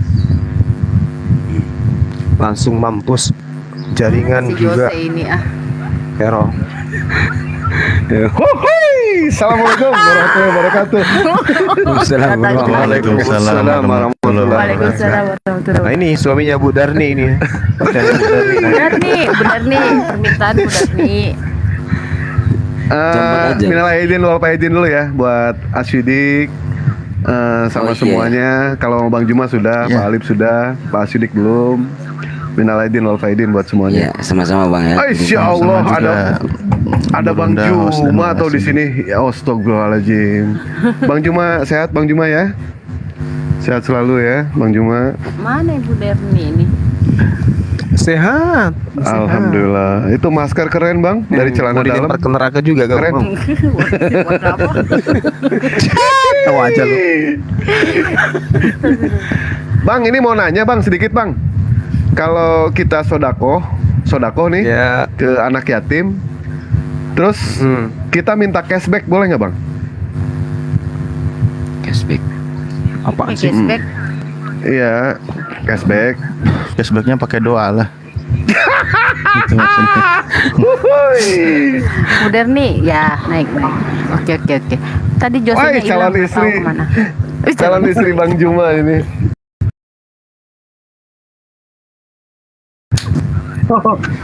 Min, ibu udah tua loh, Bang Juma ganteng masih muda. Gak mungkin lah. Jangan lihat tuanya, yang penting santun. Bu Darni nggak mau. Mimpi tuh mimpi. Bu Darni nggak mau. Bukan nggak mau, tapi kasihan Bang Jumanya banyak cewek-cewek yang cantik loh. Aku aja nggak ikhlas. Kalau sama Ya, Asidik Bu, mau dan- nggak? Kalau sama Asidik. Enggak lah, kan udah ada istrinya kan. Janganlah Bang Juma kan belum kan. Kalau sama Asidik, sebentar lagi dapat warisan. Ah, nggak penting. Nggak penting warisan. Kurang ajar ini. Yang perlu ibadahnya, imannya. Ah, kayak Bang Juma mantap. Ah, gitu. Iya. Cuman Berarti mau cuman kan diimamin. jangan- Mau nggak Bu Derni diimamin? Yang bolong. Yang bolong. Iya, jadi kembali ke tema aja, Bu. Oke. Yuk. Iya. Oke. Iya. Jangan sampai ada malaikat yang lewat catat sama Mas Dewa, kan serius nanti. Iya. Ini mah bercanda, ini mah nih, Dewa mah bercanda. Tahu sih. Sampai mana tadi Bang Sidik? Tahu ikut. Iya, jadi ini terkait dengan itu tadi sampai saya kelempar kalau orang Oh, iya, yang iya, jangan ada ilah lain. Nah, tiba-tiba di abad pertama ada ilah dari bentukan manusia. Nah, ibu termasuk orang yang diusir nanti, Bu. Kesian ibu udah cantik-cantik gitu diusir ke neraka.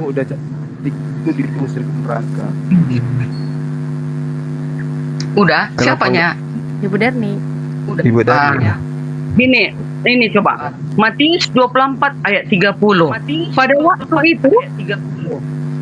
Pada waktu itu akan tampak tanda anak manusia di langit dan semua bangsa di bumi akan meratap dan mereka akan melihat anak manusia itu datang di atas awan-awan di langit dengan segala kekuasaan dan kemuliaannya. Nah, kelak kita melihat Yesus anak manusia itu di langit berserta dengan para malaikatnya. Kemana para nabi atau Allah? Harusnya kan di akhir itu harusnya Allah dong yang turun atau bersama di belakangnya para nabi, para nabi kayak Muhammad, Isa Al-Masih kalau memang dia nabi, atau Musa atau Abraham atau Yesaya. Maunya di belakang lah barisannya kan, Allah yang di depan, terdepan. Datanglah mereka bersama ribuan laksa para malaikat berkuda, iya kan? Oh, kita lihatlah nanti di awan-awan mereka. Seharusnya gitu dong awan mereka. Seharusnya begitu. Tetapi kenapa hanya Yesus yang datang? Semua bangsa akan merayap katanya. Bagaimana itu Bang Juma? Iya. Jadi gini, Bu Darni, kenapa Yesus yang datang? Karena satu-satunya utusan Tuhan yang dituhankan oleh manusia. Maka nanti Tuhan bertanya kepada Yesus, "Kaukah yang mengajarkan mereka untuk menuhankan dirimu?" Kan jelas sudah dikatakan, "Aku tidak berkata-kata dari diriku sendiri. Pekerjaan yang aku lakukan adalah pekerjaan yang diajarkan Bapa untuk aku lakukan. Kemudian aku datang bukan atas kehendakku sendiri."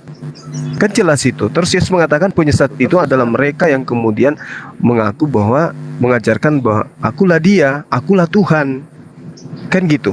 Nah, Yesus datang untuk menjadi hakim antara mana yang menuhankan dirinya, mana yang menolak dirinya, dan mana yang mengimani dirinya sebagaimana apa yang diajarkan. Aku datang sebagai utusan Tuhan. Yang mengimani adalah umat Islam. Yang mengimani dia sebagai Tuhan adalah Kristen. Yang mengimani dia sebagai anak haram adalah orang Yahudi.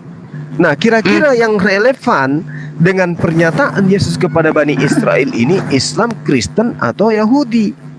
Jelas dia mengatakan itu. Nah, makanya dia yang datang karena dia yang akan meluruskan semuanya konsep yang dibawa oleh orang-orang yang datang setelahnya. Kalau Islam pasti lolos di penghakimannya karena dia umat Islam ini mendudukkan Yesus itu sebagai utusan Tuhan, bukan Tuhan itu sendiri. Nah, makanya di Al-Qur'an itu diterangkan wa isqala lahu ya Isa bin Maryam a'alta qulta linnas, wahai Isa, Yesua, Yesus, apakah kau yang mengajarkan kepada Ibu Darni untuk menuhankan dirimu? Isa mengatakan, tidak, aku tidak pernah mengajarkan itu. Aku mengajarkan kepada Bani Israel, ani abdullah rabbi wa rabbakum, sembahlah Allah Tuhanku dan Tuhanmu. Makanya di dalam kitabnya Ibu dikatakan, Maria, jangan kau sentuh aku, tetapi datanglah kepada saudara-saudaraku, katakan kepada mereka, aku akan pergi kepada Tuhanku dan Tuhanmu, Bapakku dan Bapakmu, ilahmu dan ilahku. Kan jelas itu. Jadi kami mendudukkan perkara ini di mana Yesus yang datang kepada Bani Israel hanya sebagai sebatas utusan Tuhan. Jadi umat Islam lolos di penghakiman itu nanti. Nah, Ibu Darni maju, cantik kali lah Ibu ini. Silakan berdiri, Bu. Ya, silakan. Saya mau tanya, Ibu ketika di dunia menyembah saja, iya. Yang ngajarin siapa? Nanti yang ngajarin siapa? Aku tegas makanya nanti ngomong, Pak. Enyahlah daripada aku, engkau membuat kejahatan, karena tidak ada kehendak Bapakku agar manusia menyembah kepada aku. Kan gitu, Bu. Ayo. Iya, Pak. Benar. Tapi gini, Pak, kalau hari akhir kelak nggak ada seperti itu lagi pertanyaan. Yesus datang tinggal eksekusi loh. Nggak ada lagi ditanya, Bu Darni, kenapa kau menuhankan? Udah jelaslah dia ya dituhankan. Dia hakim yang adil. Dia yang akan membalas setiap perbuatan orang yang jahat.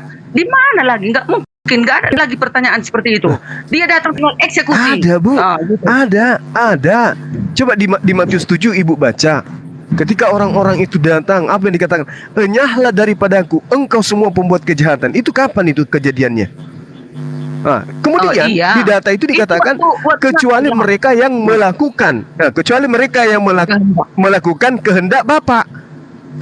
Kecuali mereka melakukan kehendak Bapa. Nah, sekarang mari kita tanya kepada umat Islam, atas kehendak siapa umat Islam menjadikan Yesus sebagai utusan Tuhan? Atas kehendak Bapa? Tanya kepada Ibu Darni. Atas kehendak siapa Bu Darni menuhankan Yesus? Apa jawaban Ibu? Aku jawab, atas kehendak siapa Bu Darni menuhankan Yesus? Bu Darni. Atas kehendak kehendak, karena engkaulah yang akan membalas setiap kejahatanku. Makanya saya menyembah atas kehendak. Tunggu. Lain. Itu kalau ditanya apa alasannya? Sekarang pertanyaannya, atas kehendak siapa Ibu menyembah Yesus, kan gitu? Iya.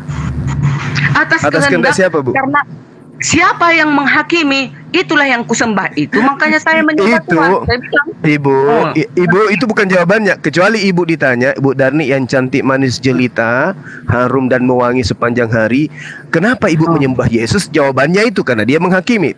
Tapi pertanyaannya bukan itu. Pertanyaannya, atas kehendak siapa Ibu menuhankan Yesus? Nggak ada pertanyaan seperti itu ditulis di Alkitab. Ibu, Matius 7. Ibu yang baik hati. Dengar. Ibu di dalam Matius 7 Yesus mengatakan, tidak semua orang yang menyeru aku Tuhan, Tuhan akan masuk ke dalam kerajaan surga, kecuali mereka yang melakukan kehendak Bapakku yang ada di surga. Nah, sekarang sekarang Ibu menyembah Yesus atas kehendak siapa? Itu pertanyaannya. Udah, Pak, kan kehendak Bapak katanya. Apa kehendak Bapak itu? Itu 10 hukum. Biar nih maju ke depan. Jangan ada padamu Allah lain di hadapanku, katanya. Saya terus? memang tidak mempunyai Allah lain, Pak. Tuhan. Hanya Tuhan Yesus, saya bilang. Kedua, jangan membuat patung. Iya, Pak. Saya tidak ada membuat patung. Saya tidak menyembah patung. Hukum ketiga, jangan menyebut namamu Enggak sembarangan. sampai, Iya, Pak. Bu, Ibu yang baik, tidak sampai ke pertanyaan ketiga, Bu. Pertanyaan pertama aja Anda sudah gugur. Jangan ada ilah lain di hadapanku. Berarti ilah yang ada hanya ilah yang disembah oleh Yesus. Kenapa Ibu mengilahkan Yesus? Atas kehendak siapa? Karena dialah yang akan menghakimi manusia. Di Al-Quran juga, Pak. Justru itulah Ibu dihakimi. Atas kehendak siapa Anda menuhankan aku? Itu Anda sedang dihakimi ini oleh Yesus. Anda jawab apa? Atas kehendak siapa? Atas kehendak siapa? Kita tunggulah penghakiman itu, Pak. Yang mana itu pernyataan orang putus asa, Bu. Bukan, jangan lah, Pak. Jangan gara-gara itu aku pilih jadi eceknya ikutlah aku kepada Bapak. Nanti la ilaha illallah Muhammadar Rasulullah, aku bilang. Berarti aku Oke, Ibu Darni gini, Ibu Darni. Kita sudah sampai pada stasiun di mana Ibu tidak bisa membuktikan bahwa menyembah Yesus itu adalah kehendak Allah Bapa. Kita sudah ada poin di situ. Sekarang kita maju. Oke, kita tinggalkan perkara itu. Sekarang kita maju. Ketika Yesus mengatakan masih banyak hal yang ingin aku ajarkan kepadamu, tapi engkau tidak sanggup untuk melakukannya untuk saat sekarang. Tetapi apabila Dia datang, yaitu penolong lain, Dialah yang akan mengajarkan segala sesuatu yang tidak sanggup kau bebani hari ini. Oknum yang datang setelah Yesus itu siapa? Yang datang itu Roh Kudus menyertai engkau sampai selama-lamanya. Tetapi kalau maaf ya Pak, kalau Nabi Muhammad kan mati, nggak selama-lamanya. Tetapi kalau Roh Kudus sampai selama-lamanya menyertai aku dan Bapak. Bagus. Roh Kudus ini menyertai Ibu? Ya pasti, Dialah yang menggerakkan kepada saya melakukan kebaikan di sepanjang hidup. Itulah Roh Kudus. Oke. Coba tanya Roh Kudus yang ada pada diri Ibu. Ini pertanyaan Bang Zuma, saya jawab apa Roh Kudus ketika saya ditanya atas kehendak siapa aku menuhankan Yesus. Halo Roh Kudus, bantu saya menjawabnya dong. Apa kata Roh Kudus yang ada pada Ibu? Katakan kepada Bapak itu bahwasanya engkaulah hakim yang adil itu. Yesuslah hakim yang adil itu. Makanya saya menyembah Dia. Gitu. Harus tegakkan penghukuman nanti. Ibu, tos dulu. Cium kudus dulu. Cium kudus. Iya. Jadi gini, Bu. Jadi gini. Ketika kemudian Yesus mengatakan, masih banyak hal yang ingin aku ajarkan. Saat itu belum bisa ditanggung, belum sanggup ditanggung oleh Bani Israel pada masa itu. Belum sanggup. Berarti akan ada ajaran yang lebih berat, yang sejatinya ajaran itu ketika diajarkan pada masa itu, orang Bani Israel tidak sanggup untuk menanggungnya. Nah sekarang menurut Ibu nih ya, ajaran berat yang mana di Kristen yang tidak sanggup ditanggung oleh Bani Israel? Ulang Pak, macam-macam. Kira-kira menurut Ibu? Macam-macam tadi Pak. Ulang Pak, tolong. Kan Yesus mengatakan, masih banyak hal yang ingin kuajarkan kepadamu, tetapi kamu belum sanggup untuk menanggungnya. Ya kan gitu. Berarti setelah Yesus pergi, penolong datang, Roh Kudus datang, mengajarkan sesuatu yang berat-berat, yang tidak bisa ditanggung oleh manusia angkatan Yesus.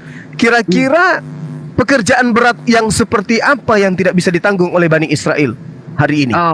Gini Pak, sebenarnya pekerjaan-pekerjaan yang diajarkan Yesus itu tidak ada yang berat, hanya tinggal kitanya yang melawannya. Contohnya pekerjaannya sudah dibilang jangan membunuh, jangan mencuri, jangan berzina, saling mengasihi.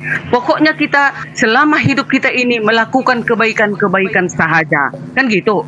Mana ada sebenarnya yang salah? Udah dibilang kayak saya lah semalam di gereja jam 10:30 keretaku hilang, Pak. Kereta anakku hilang sampai sekarang belum dapat. Kan sebenarnya harusnya dia tidak mencuri keretaku, Pak. Tapi kenapa dia curi? Karena dia membandel, malas bekerja dia. Keretaku pun dicurinya. Begitu, Pak. Sebenarnya nggak ada yang payah. Hati kita yang kita tidak buka melakukan kebaikan. Sebenarnya kalau kita melakukan yang maksudnya motornya ibu hilang di gereja gitu. Di halaman gereja, Pak. Kan anakku bawa kereta, asik kami belajar sekolah sahabat, tiba-tiba keretaku hilang, gitu. Kan berarti dia kan melawan, dia tidak menerima ujian itu ujian. Ujian itu. Ujian, Pak. Iya. Cuma itulah, begitulah manusia ini. Kita ini selalu melawan, menantang. Gitu. Begini. Di dalam pernyataan Yesus, di dalam Yohanes 16 masih banyak hal yang harus kukatakan, kuajarkan kepadamu. Tetapi sekarang kamu belum dapat menanggungnya. Artinya ada pengajaran dari Roh Kudus yang lebih berat, yang tidak bisa ditanggung oleh angkatan Yesus, oleh orang-orang sesama Yesus. Nah, ajaran yang berat itu yang mana? Kalau Anda mengatakan jangan membunuh, itu sudah diajarkan. Dari sejak Nabi Musa itu sudah diajarkan.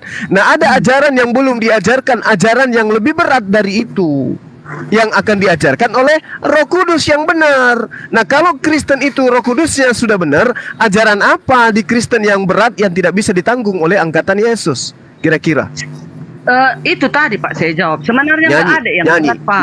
Hanya tinggal bukan. Sudah dikatakan semua firman-Nya. Berarti Yesus Berarti Yesus salah dong, karena mengatakan masih banyak yang harus kukatakan kepadamu, tetapi kamu belum dapat menanggungnya. Kan nggak ada. Berarti Yesus salah dong mengatakan itu. Banyak hal yang banyak ajaran berat yang belum diajarkan Yesus. Karena kenapa? Orang waktu itu belum sanggup menanggungnya. Nah, sekarang ajaran yang berat yang tidak bisa ditanggung oleh orang-orang Yahudi seangkatan Yesus itu yang mana di gereja? Nyanyi itu. Kalau yang saya alami ya, Pak, nggak ada yang berat yang kita hadapi selama kita hidup. Hanya kita kita yang melawan, Pak. Gitu, Pak. Kalau ibu mengatakan tidak ada yang berat, berarti Roh Kudus yang datang ke Kristen itu bukan Roh Kudus yang dimaksud oleh Yesus. Kenapa? Karena yang berat-berat itu akan datang setelah Yesus diajarkan oleh Roh Kudus yang benar. Berarti yang datang ke Kristen itu bukan Roh Kudus. Siapa, Contoh berhaji, sholat 5 kali sehari wajib hukumnya. Itu aja dulu. Sekarang di 10 hukum emangnya ada disuruh berhaji atau sholat 5 waktu? Di 10 hukum. Bukan 10 hukum. Ajaran yang lebih berat dari 10 hukum itu yang akan datang, yang belum bisa ditanggung oleh angkatan itulah yang dimaksud oleh Yesus. Baca Yohanes 16:12-15, Bu. Ajaran yang lebih berat dari 10 hukum, yang tidak bisa ditanggung oleh angkatan Yesus. Atau ginilah, Pak, taruhlah eceknya saya berhaji, saya sholat 5 waktu, tapi saya nanti membunuh orang, saya nanti mencuri, saya nanti bersundal, saya nanti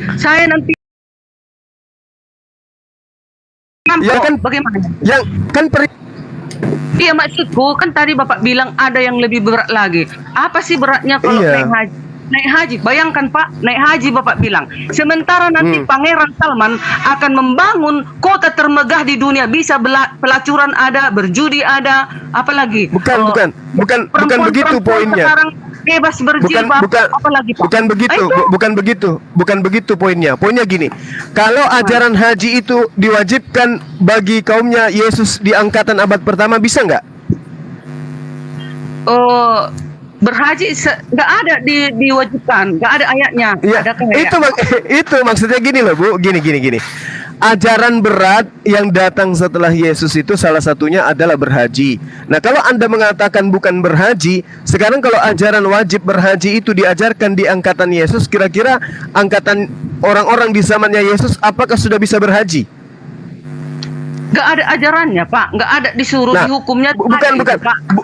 bukan ada atau tidak ada. Kan Yesus mengatakan masih banyak ajaran yang ingin aku ajarkan kepadamu, tapi engkau untuk saat ini belum sanggup untuk menanggungnya.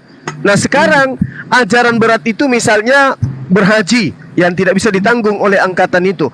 Apakah berhaji ini bisa dilaksanakan pada zaman Yesus? Kalau ada aturannya ya dilakukan lah, Pak. Ini kan memang nggak ada. Bagaimana bisa dilakukan, Bu? Misalnya orang Kristen ini mengaku sebagai pengikut Yesus. Bagaimana bisa berhaji kalau tidak ada kapal, tidak ada pesawat di abad pertama? Mau naik apa kita ke Tanah Suci? Terus apa? Nah, berarti ajaran berhaji itulah yang belum diajarkan Yesus pada masa itu, karena belum bisa ditanggung pada zamannya. Emangnya ada ayatnya kalau sudah berhaji akan masuk surga, Pak? Lah, siapapun yang melakukan perintah Tuhan pasti akan diselamatkan. Berhaji itu adalah bagian daripada perintah Tuhan. Gitu loh, Bu. Iya, tapi nggak ada ayatnya di dalam kitab Taurat, Injil. Memang nggak ada karena belum bisa ditanggung pada zaman itu. Kan Yesus sudah bilang, Yohanes 16 kan memang sudah dibilang, kamu belum sanggup untuk menanggungnya. Masih banyak yang ingin aku ajarkan, tapi kamu belum sanggup untuk menanggungnya. Tapi hanya kata Yesus begininya, jika engkau mengasihi aku, turutilah hukum-hukumku. Hanya itunya katanya. Apa hukum-hukumnya tadi? Itu sebuah hukum. Ada, bukan. Ada hukumnya lagi, Bu. Dia katakan gini, tetapi masih banyak hal yang harus kukatakan kepadamu, tetapi sekarang kamu belum dapat menanggungnya. Tetapi apabila ia datangnya itu roh kebenaran, ia akan memimpin kamu ke dalam seluruh kebenaran. Sebab ia tidak berkata-kata dari dirinya sendiri, tetapi segala sesuatu yang didengarnya, itulah yang akan dikatakannya. Dan ia akan memberitakan kepadamu hal-hal yang akan datang. Ia akan memuliakan aku, sebab ia akan memberitakan kepadamu apa yang diterimanya daripadaku. Segala sesuatu yang Bapa punya adalah aku punya, sebab aku berkata ia akan memberitakan kepadamu apa yang diterimanya daripadaku. Nah, sekarang ketika kemudian Yesus memerintahkan agar orang mengikuti oknum yang datang setelahnya, kenapa Ibu tidak melakukan itu?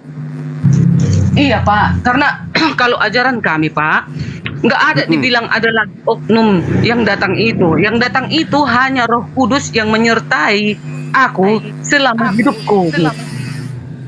Roh Kudus itu apa sih, Bu? Menurut Yesus, roh kebenaran itu mengajarkan segala sesuatu berkaitan dengan hukum-hukum. Berarti berkaitan dengan syariat. Berarti syariat yang tidak bisa ditanggung oleh orang sesama Yesus. Makanya dikatakan di dalam Matius 5, Bu, Matius 5 dikatakan gini, jika hidup keberagamaanmu tidak lebih baik dari ahli Taurat, engkau tidak akan masuk ke dalam kerajaan surga. Berarti ajaran yang datang setelah Yesus itu wajib hukumnya ajaran yang lebih baik daripada ajaran ahli Taurat. Artinya lebih sempurna syariatnya. Taurat itu kan syariat, hukum-hukum. Agama yang baik adalah setelah ahli Taurat adalah agama yang lebih sempurna hukum-hukumnya. Sementara Kristen tidak punya hukum-hukum lagi dia. Sudah dibatalkan oleh Paulus di dalam pengajarannya bahwa segala sesuatu di dalam hukum Taurat itu telah dibatalkan dengan matinya Yesus di atas dia salib. Enggak, Pak. Paulus mengatakan hukum Taurat itu sebagai penuntun kepada kamu sampai Yesus datang, katanya loh. Emangnya kurang apa hukum itu, yuk? Yesus jadi bilang jangan membunuh, jangan mencuri, jangan berzina, jangan berdusta, gitu. Itu sudah batal. Itu sudah batal semua itu, Bu. Itu hukum baru yang dibuat oleh Paulus itu. Bapak, ada batal itu. Penuntun bagi kita manusia sampai datang. Efesus 2 nomor 15. Coba Anda baca. Iya, aku tahu itu, Pak, dibilang itu. Nah, berarti Begini Bu. Efesus 2 nomor 15, hukum-hukum Tuhan, jangan membunuh. Jangan berzina. Itu sudah batal semua dengan matinya Yesus. Kemudian Bapak Paulus bikin aturan baru, jangan membunuh, jangan berzina. Betul atau tidak? Iya, tapi tak ada. Dibilang Efesus 2. Ibu-ibu, Efesus 2 nomor 15. Efesus 2 nomor 15, coba Ibu baca. Efesus, tunggu ya. Iya. Jadi hukum-hukum Tuhannya sudah dibatalkan, kemudian dia bikin hukum yang sama. Makanya dikatakan iblislah yang menjadi bapakmu dan kamu mau melakukan keinginan-keinginan bapakmu. Hukum Tuhan dimatikan, lalu kemudian dia bikin hukum baru, dan hukum barunya itu seirama dengan hukum Tuhan. Iya, nggak ada disuruh dihilangkan 10 hukum loh Pak. Udah dibilang di dalam Galatia itu. Efesus 2 nomor 15, coba dibaca. Tunggu ya. Sebab dengan matinya sebagai manusia, ia telah membatalkan hukum Taurat dengan segala perintah dan ketentuannya untuk menciptakan keduanya menjadi satu manusia baru di dalam dirinya. Dan dengan itu mengadakan damai sejahtera. Maksudnya gini Pak, kan nanti kalau sudah kuterima Yesus, tentu aku menuruti hukumnya dong. Kalau ada manusia murid Yesus, pengikut Yesus tapi melanggar 10 hukum, itu bukan murid Yesus, itu munafik, itu ahli-ahli Farisi katanya. Gitu loh maksudnya Pak. Kalau aku sudah pengikut Yesus, pastilah aku menuruti 10 hukumnya Pak. Tapi berjuang ya manusia. Kan Paulus mengatakan enggak loh Pak, maksudnya begitunya itu tadi ceritanya itu. Kalau Ibu mengikuti 10 hukumnya, berarti aku menuruti hukumnya, gitu loh Pak. Aku menuruti hukumnya, tapi aku menolak Yesus. Itulah yang batal tadi Pak. Begitu. Begitunya maksudnya itu Pak. Kan jelas dikatakan Ibu, dengan matinya Yesus di atas tiang salib, dia telah membatalkan hukum Taurat beserta segala ketetapan yang ada di dalamnya. Ya, iya Pak, memang taruhlah dibatalkan. Dibatalkan. Terimalah Yesus. Tapi kalau aku memang menerima Yesus, kan harus kupatuhi dong perintah-perintahnya. Yang mana itu 10 hukum. Itu maksudnya Pak. Berarti Anda tidak mengikuti perintah Paulus kalau gitu. Bukan, jadi maksud Bapak kalau matinya Yesus di tiang salib batal hukum Taurat. Jadi aku leluasa aku berzina, leluasa aku membunuh, leluasa aku mencuri. Sudah batal atau tidak Bu tadi? Makanya kami tidak mau menjadi Kristen, karena di Kristen itu kemudian membatalkan hukum Tuhan. Nah, kalau Ibu tidak mengikuti instruksi itu berarti Ibu bukan Kristen yang taat. Tidak salah Pak. Gitu loh. Tetap saya Kristen. Nah, sekarang kan kata Yesus, titik 1 iota jangan merubah hukum, kan katanya. Nah, baik. Itu 10 hukum ini Pak. Baik. Tapi kan faktanya Bu Darni menyembah anak Maria, betul? Bukan anak Maria yang disembah. Anak Maria itu Pak kan manusia di bumi. Jadi roh, kalem dan firman Allah itu yang menjadi manusia agar bisa Allah itu bersama dengan manusia, maka ia menjadi manusia. Itulah Yesus di bumi, gitu loh Pak. Nah, di ini penyakitnya ini di sini. Ibaratkan Ibu ini flu, Ibu ini sebenarnya bukan flu punya yang mau disembuhkan, tapi yang infeksi di dalam diri Ibu. Ini yang infeksi ini nih. Ibu mengatakan bahwa Allah yang datang dalam rupa manusia. Ini Bu, sementara Tuhan mengatakan di dalam Yesaya 43 nomor 10, engkaulah saksiku, tidak ada Tuhan yang dibentuk sebelum aku, dan tidak ada Tuhan yang dibentuk setelahku. Nah, sekarang Ibu membentuk Allah Bapa menjadi manusia. Ya. Jadi pernyataan Tuhan tadi, berarti pernyataan Tuhan tadi dalam Yesaya 43 itu salah? Nggak salah. Coba kita baca lagi di Yesaya 7:14. Sebab itu Tuhan sendirilah yang akan memberikan kepadamu suatu pertanda. Sesungguhnya seorang perempuan muda mengandung dan akan melahirkan seorang anak laki-laki, dan ia akan menamai dia Immanuel. Tahu kita Immanuel apa? Nah, sekarang, Immanuel adalah juru selamat. Nah itu. Iya. Sekarang begini, Kalau itu pertanda, Tuhan sendiri yang akan memberikan tanda. Ini tanda sebagai juru selamat, dalam arti kata menyelamatkan kerajaan Yehuda. Enggak, itu untuk Hezekia, itu nubuatan untuk Hezekia, bukan untuk Yesus. Nah, sekarang kalau misalnya Bu, Tuhan memberikan pertanda kelahiran seorang anak manusia, itu bukan berarti Tuhan memberikan tanda dia akan datang sebagai manusia.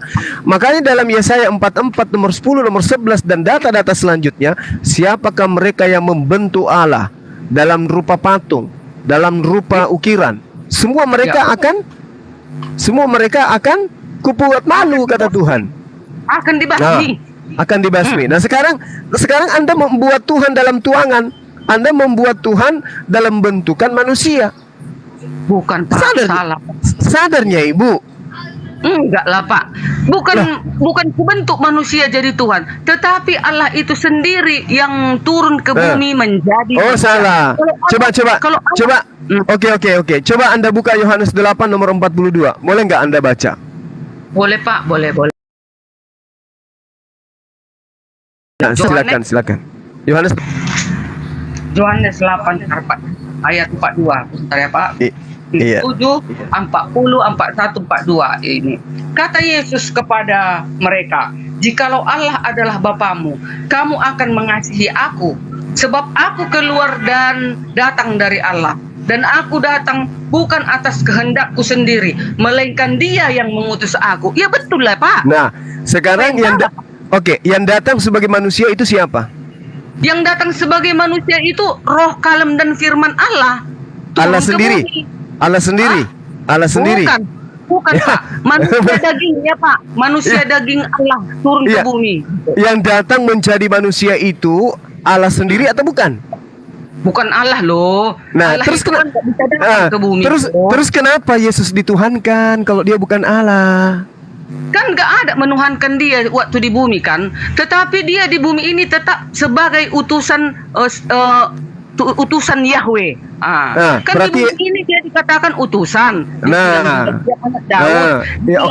Dia penasihat ajaib.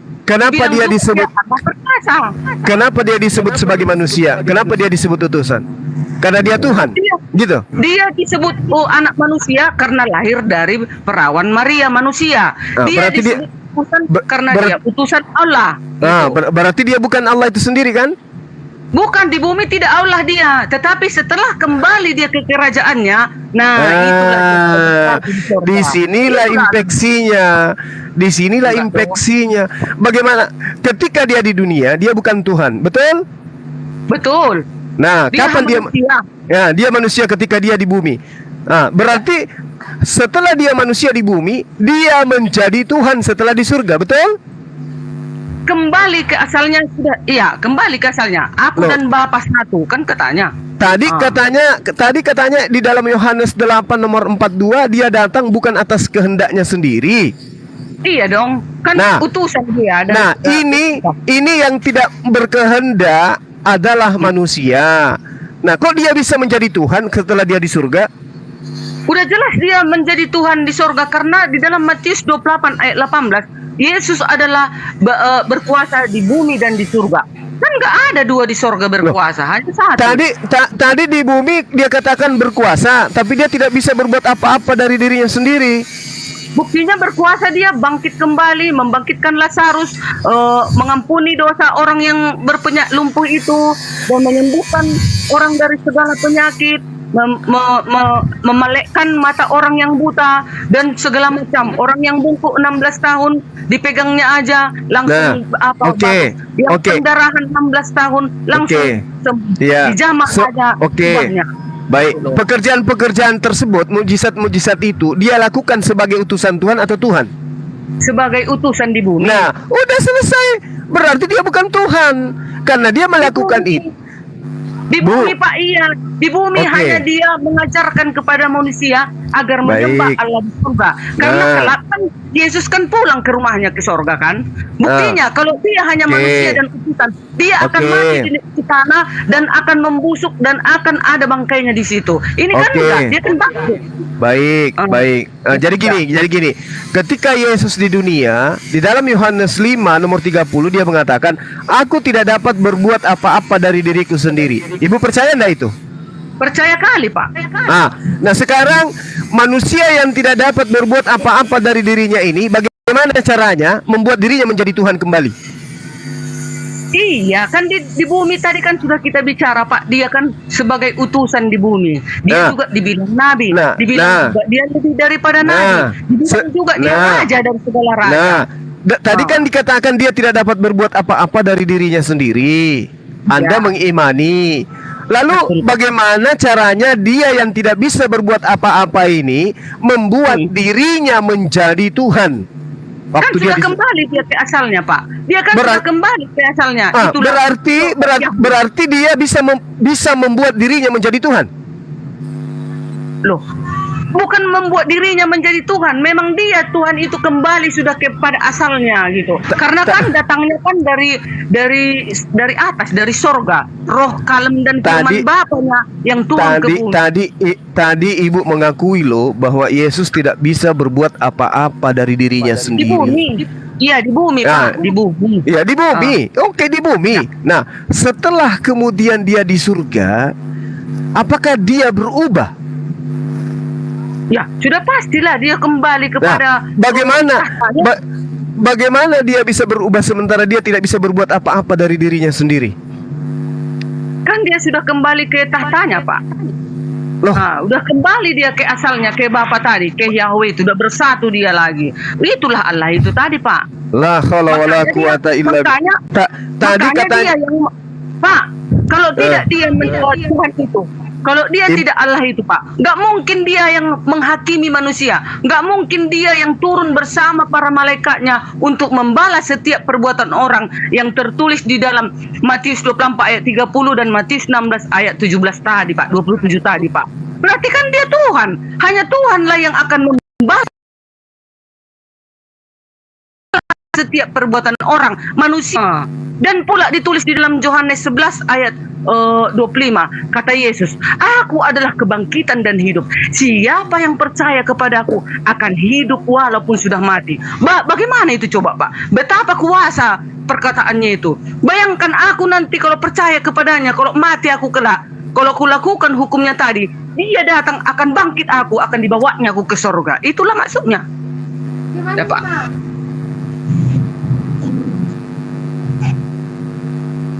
Loh, kemana Abang Juma? Signal kebentar. Ibu Derni,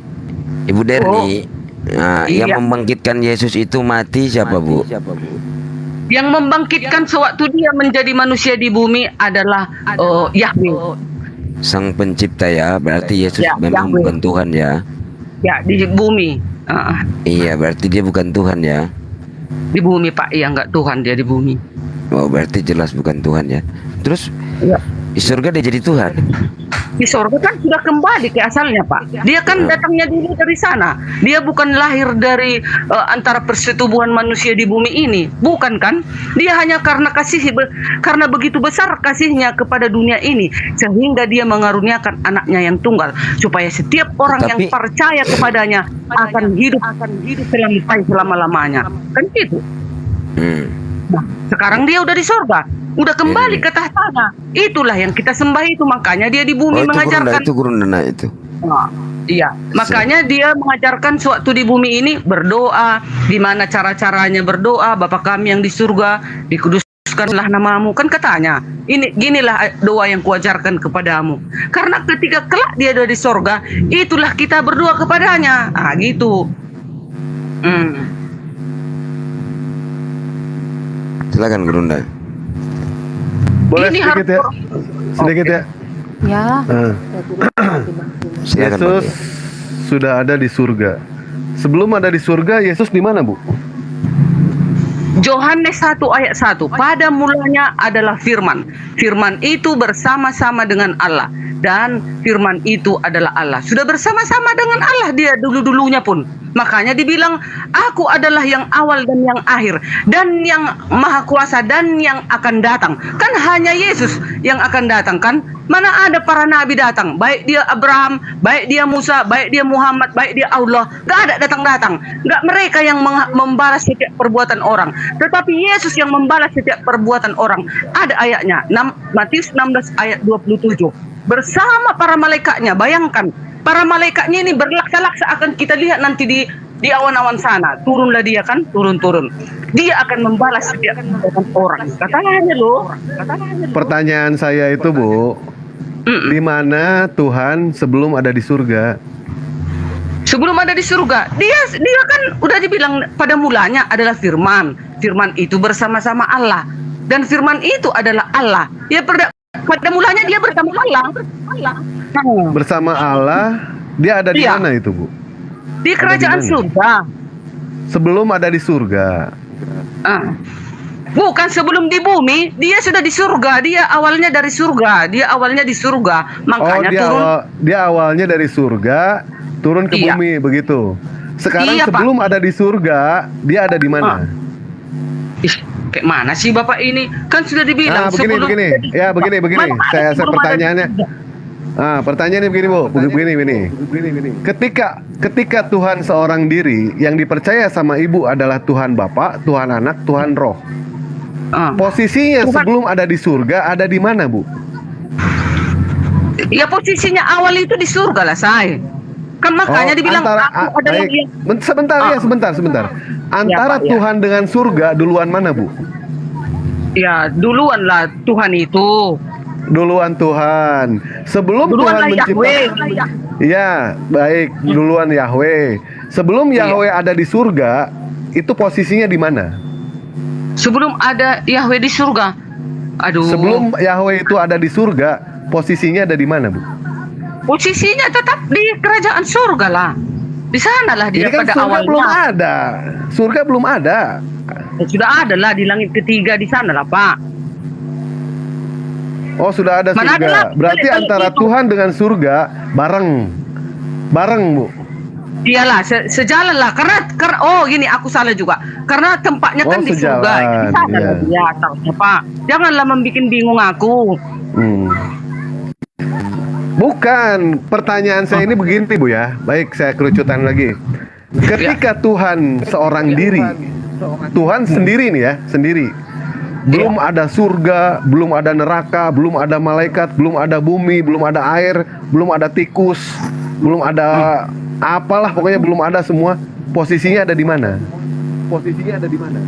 Posisinya di surga, di surga.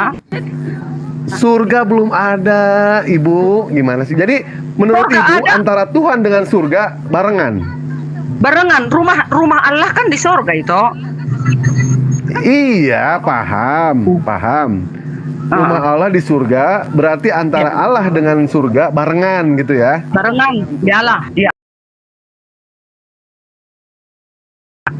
Oh, barengan. Pokoknya seperti gini lah, Bang Dewa. Bukan pokoknya, Bu. Kita diskusi jangan pokoknya. Jangan pokoknya. Harus berdasarkan dalil. Harus berdasarkan yang namanya wahyu, bukan berdasarkan nafsu. Kalau bicara pokoknya itu udah pakai nafsu berarti Ibu di situ. Ya. Nah, jadi sebelum ada di surga itu, pernyataan dari Ibu saya simpulkan antara Tuhan dengan surga itu barengan, kan begitu? Betul tidak, Bu? Betul. Barengan. Jadi yang menciptakan surga, itulah yang saya tahu ya, Pak. Ya, yang menciptakan surga itu siapa, Bu? Ya Allah lah saya. Ya berarti nggak bareng atau gimana sih, Bu? Berarti nggak bareng. Kalau begitu. Kalau itu tanyalah sama yang pakarnya, Pak. Cuman yang aku tahu. Siap. Rumah Allah itu di surga, itulah, Pak. Iya, kita paham. Ibu tidak tahu jawabannya. Coba Ibu tanyakan ke pendeta, Bu ya. Tanyakan ke pendeta di mana keberadaan Tuhan ketika Tuhan itu sendiri. Coba tanyakan ke pendeta. Kalau Ibu sanggup menjawab pertanyaan saya, Nggak usah Ya, ditanya kalau pendeta. Keberadaan Tuhan itu tetap di surga, Pak. Nggak usah tanya kemana-mana. Deal, di surganya tempatnya. Nggak ada di Iya, mana-mana. saya paham di surga. Maksud saya itu surga ini belum ada, Bu. Surga belum ada. Oh, Paham nggak, Bu? atau gini, kalau taruhlah saya salah. Kalau menurut Bapak di manalah keberadaan Tuhan itu, Allah itu? Lah, saya tidak tahu. Ini kan Kristen. Di dalam Kristen itu Udah, kan gimana? sudah ku jawab, Pak. Kan sudah ku jawab. Iya, Surga, baik. surga Tuhan itu keberadaannya di surga lah. Itulah rumahnya, gitu. Iya, berarti antara surga dengan Tuhan berarti bareng, kan begitu? Ya. Sesuai Ya. dengan pernyataan Ibu. Betul tidak? Ya. Nah, terus surga yang menciptakan siapa? Ya udah pastilah pemiliknya, Pak. Ya berarti nggak bareng kalau gitu. Gimana sih Ibu? Nggak barengan itu, Bu. Terus apa pertanyaannya sampai ke situ kali? Kan sudah kujelaskan keadaan rumah Tuhan itu di sorga. Apalagi mau ditanya? Oh ya sudah, Nggak berarti usah, itu nggak ada membangkitkan iman itu, Pak. Yang penting kita tahu, seluruh bumi tahu keberadaan Allah ada di surga. Iya kan? iya, sebelum di surga berarti nggak tahu ya Apalagi posisinya tadi. ya. Sekarang kita Iya. sudah deal ya, Pak. Keberadaan Allah iya. ada di surga, deal. Jangan Iya, lagi lari-lari kemana-mana. Enggak Yang lari lain lagi sabar. dari tadi saya tidak lari karena Ibu kan tidak tahu jawabannya. Makanya saya minta Ibu itu bertanya kepada pendeta. Di mana keberadaan Tuhan sebelum Tuhan menciptakan surga. Ibu kan blunder dari tadi. Dari awal bilang mengatakan kalau sebentar dong, Bu. Gimana sih Ibu? Ketika Ibu mengatakan antara surga dan Tuhan itu bareng. Ternyata surga diciptakan sama Allah. Berarti tidak bareng kalau begitu, nggak barengan. Berarti Allah duluan baru surga, begitu. Betul tidak, Bu? Nah, pertanyaan saya ini, sebelum surga itu diciptakan, sebelum surga itu ada, keberadaannya di mana? Kan itu pertanyaan saya. Iya. Nah, seperti itu. Berarti kan tidak tahu jawabannya. Jangan dipaksa, Bu. Kalau memang tidak tahu. Bukan Oh, tidak baik, tahu jawabannya. silakan. Sekarang keberadaan Tuhan kita, pencipta kita di surga. Itulah. Saya Nggak ada nggak nanya rumah di yang surga lain. dari tadi. Tidak Ibu ada nyambung di- nggak pertanyaan saya? Ada Ibu yang nyambung nggak? membesar, ada yang membuat apa pertanyaan yang tidak masuk apa, yang membuat kesalahan, mencari-cari salah, adik lah itu.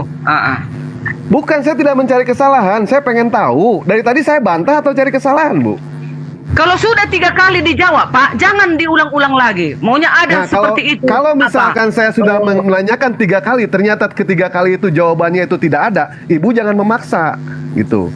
Jangan Coba memaksakan, Bapak bilang tanya kalau seluruh- misalkan Pak, tidak tahu. Coba Bapak tanya seluruh penjuru bumi keberadaan Allah itu di sorga. Ya, terus?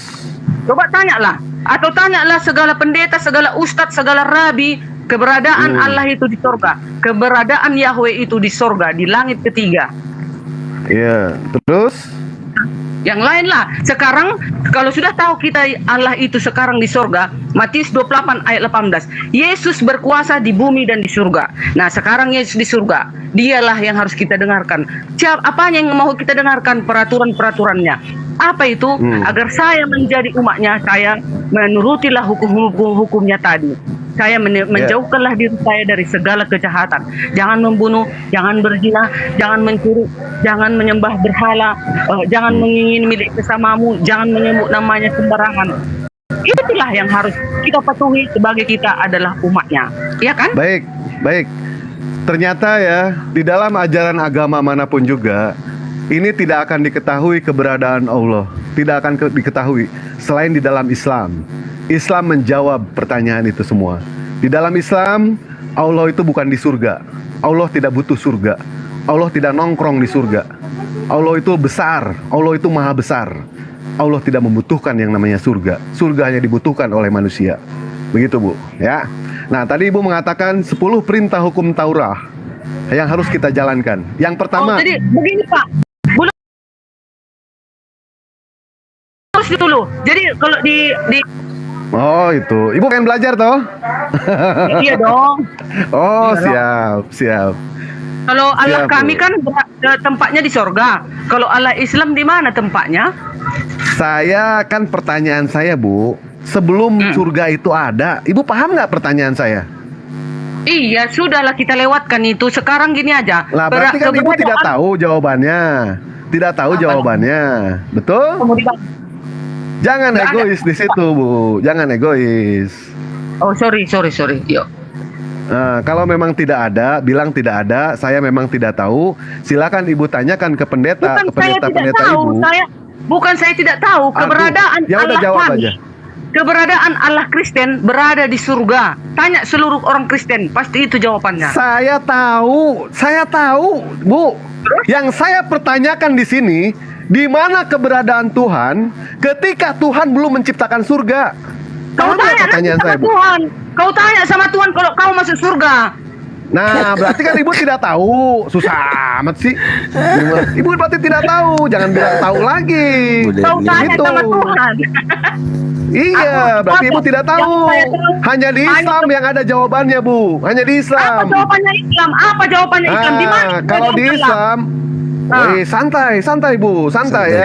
Di Islam, sebentar, ibu mau tahu jawabannya atau enggak? Gimana sih Bu? Nah, baik.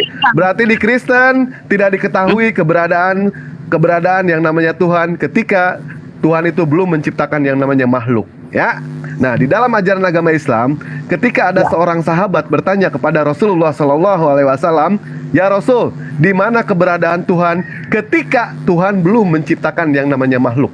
Nah, petunjuk kami dari Rasulullah berdasarkan dari hadis riwayat Ahmad, dari Waqi bin Udus, dari pamannya Abu Razim, Allah berada di Amma. Apa itu Amma? Sesuatu yang di atasnya tidak ada udara, di bawahnya tidak ada udara. Allah tidak butuh yang namanya tempat, Bu. Tidak butuh yang namanya tempat. Nah, mau saya terusin nggak, Bu? Oh gini Pak, kupotong dikit ya Pak. Terus nanti kalau Bapak kalau Bapak nanti berada di sorga, kan Bapak ingin kan ketemu melihat Allah kan? Betul. Nah, jadi di mana nanti Bapak temui dia? Wah, kalau itu wallahu alam bisawab, kita tidak tahu. Mungkin Pak Ustadz Ali punya jawabannya. Jadi ngapain Bapak mau seperti itu ajarannya? Masa Bapak nggak mau melihat wajah Allah? Aku mau dong, kami bersama Allah nanti selama-lamanya di sorga. Kami lihat wajahnya nanti serupa dengan gambar kita. Oh, serupa. Berarti Allah punya pantat, Bu ya? Allah Bapak punya pantat? Punya, semua kan gitu. dibilang, mari kita ciptakan manusia serupa dengan wajah Allah. Kan katanya. Berarti punya bulu hidung. Tapi dia sempurna, bukan kayak hidung saya dia. Sempurna. Iya, saya nggak tanya sempurna. Berarti Tuhan Ibu yang ibu banggakan itu punya bulu hidung. Ya, kan sembahlah Allah yang hidup kekal katanya. Iya. Jangan ke situ. Jangan ke situ. Saya nggak akan bantah kok. Pernyataan ibu saya nggak akan bantah. Berarti Tuhan yang konon ibu katakan serupa dengan gambar manusia, artinya Tuhan itu punya pantat, punya bulu hidung, betul? Punya lato-lato pun. Oh, punya lato-lato. Iya. Oh, berarti punya jenis kelamin. Iya. Makanya ada ayatnya dikatakan Allah Bapa. Berarti Allah Bapa menurut Kristen itu laki-laki atau perempuan, Bu? Laki-laki dong. Laki-laki, baik. Kita nggak bantah. Ternyata Tuhannya orang Kristen itu adalah laki-laki. Kalau Roh Kudus, Bu?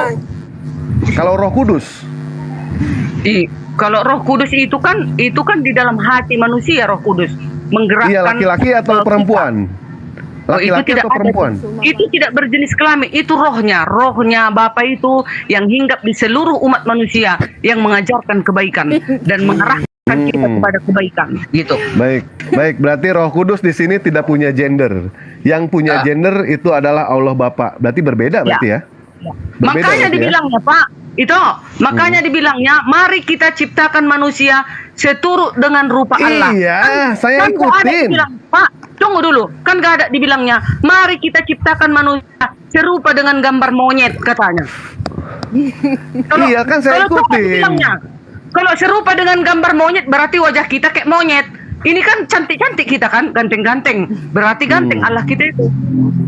Oh, berarti kalau misalkan pada saat itu wajahnya Adam, mohon maaf bukan menghujat ya. Wajahnya wajahnya Nabi Adam, misalkan pada saat itu matanya 3, berarti 3 berarti ya, Bu ya. Nggak ada dibilangnya gitu loh. Kalau udah sempurna pasti ganteng lah. Oh, pasti ganteng. Ganteng ya, Namanya juga baik. sempurna kan. Siap. Indah Berarti lah, kesimpulan, kan? Indah. ya kesimpulan dari pernyataan dari Ibu, kalau misalkan Tuhannya Kristen, Tuhan Bapa itu ternyata laki-laki, memiliki bulu hidung, memiliki lato-lato, memiliki pantat. Saya tidak bantah pernyataan dari Ibu seperti itu ya. Baik. Sesuai dengan sesuai dengan ciptaan ya, sesuai dengan penciptaannya ya, Pak. 86 saya ikutin. Menurut dari Ibu, ketika Ibu mengatakan, kalau Ibu percaya nggak kalau Tuhan itu maha besar? Oh, udah jelas dong. Tuhan maha besar, Bu ya? Iya lah. Iya, baik. Tuhan, Bu. Lebih besar mana surga dengan Tuhan?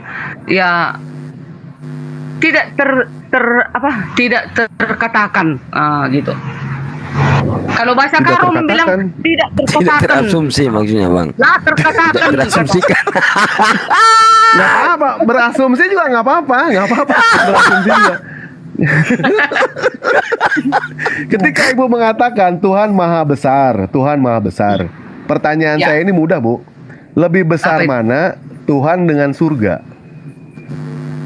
Ya sudah pastilah lebih besar Tuhan karena Dia sang pencipta itu tadi. Tuhan lebih besar dari surga. Kok muat, Bu? Kok bisa muat?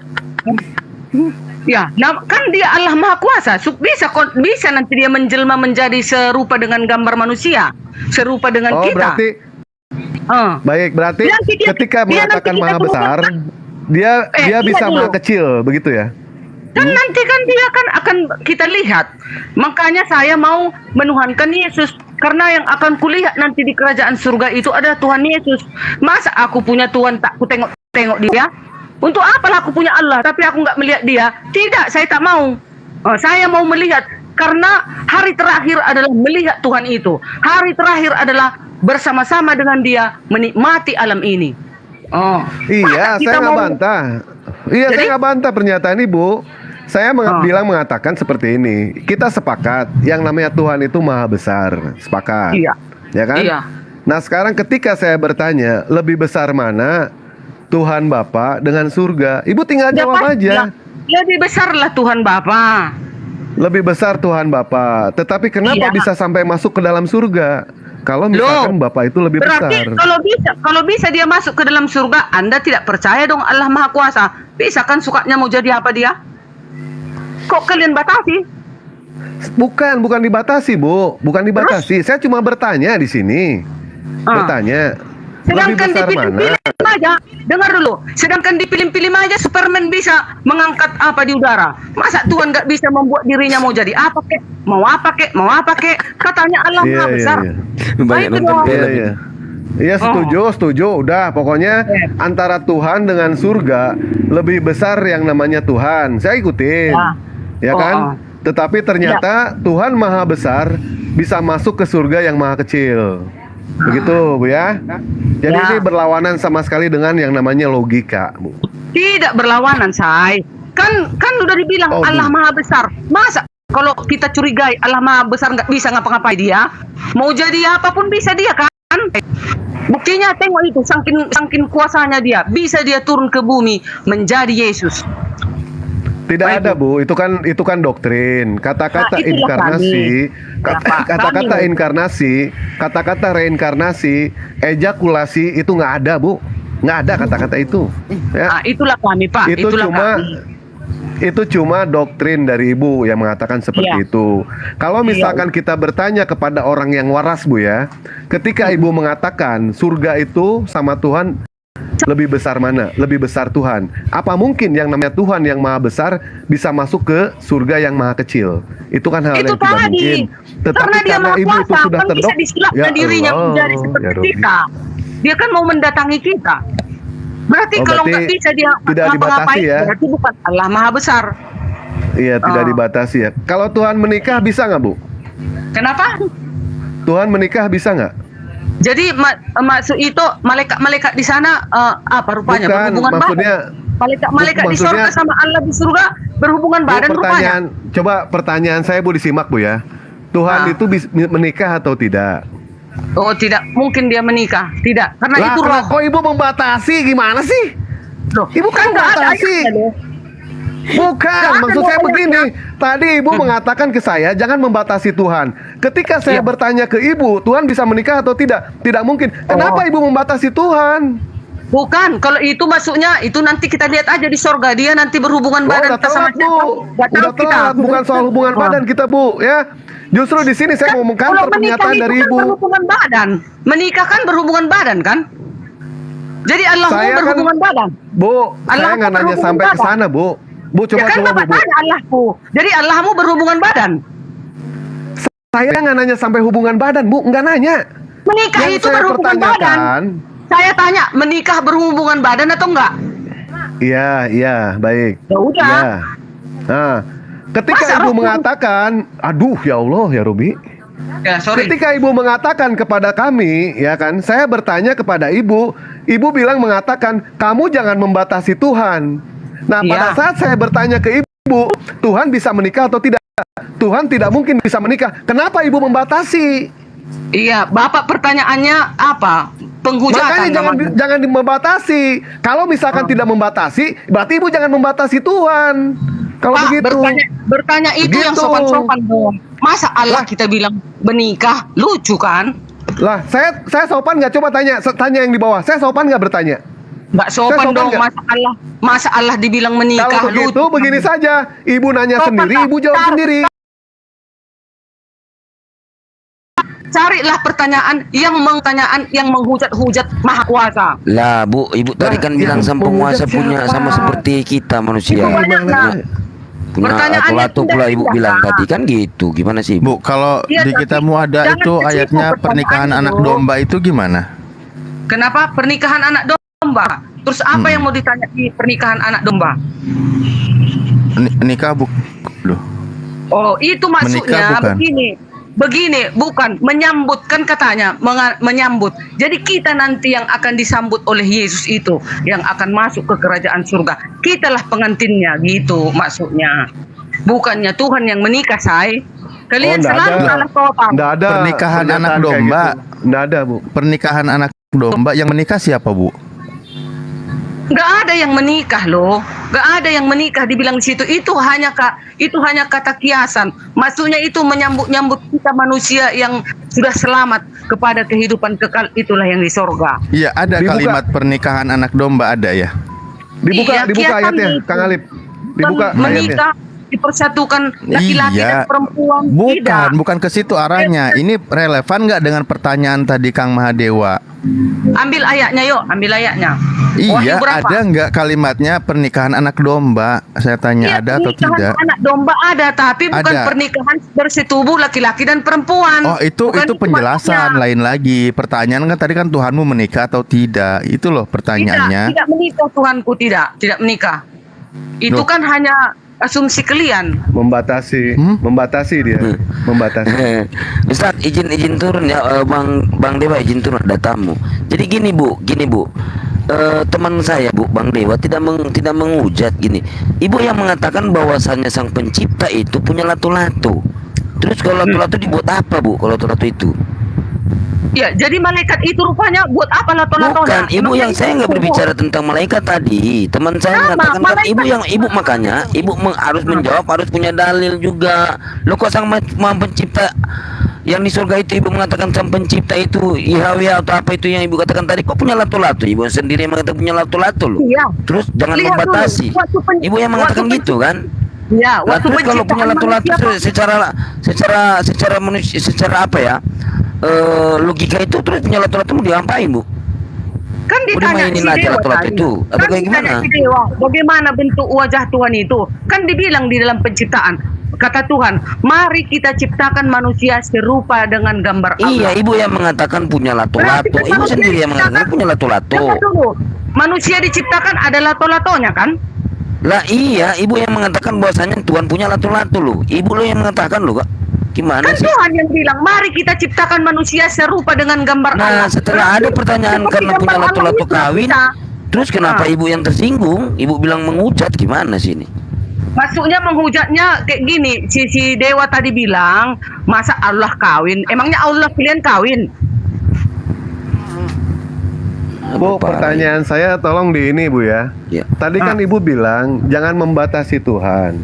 Ketika saya mengatakan Tuhan itu nikah atau tidak, Ibu bilang tidak mungkin. Ibu yang membatasi Tuhan kalau begitu, bukan kami. Saya kan ngikuti arus Ibu. Kenapa Ibu tidak mau mengikuti arus saya? Iya kan serupanya Allah kita kan itu. Allah kita serupa. Betul. Yang saya kan? pertanyakan di situ ke Ibu, pada saat saya bertanya, Tuhan itu ada di surga, kata Ibu. Tuhan itu maha kuasa, bisa melakukan apa saja, jangan membatasi. Saya sepakat di situ, Bu. Tapi ketika saya bertanya ke Ibu, Tuhan menikah atau bisa nggak Tuhan menikah? Tuhan tidak mungkin menikah. Ibu yang membatasi kalau begitu, bukan saya. Saya kan udah sepakat dari awal. Karena nggak ada ayatnya loh, Tuhan itu menikah. Masa kita bilang dia mau menikah? Menikah itu sebenarnya kan berhubungan badan antara perempuan dan laki-laki. Saya nggak nanya itu. Yang saya tanya membatasi.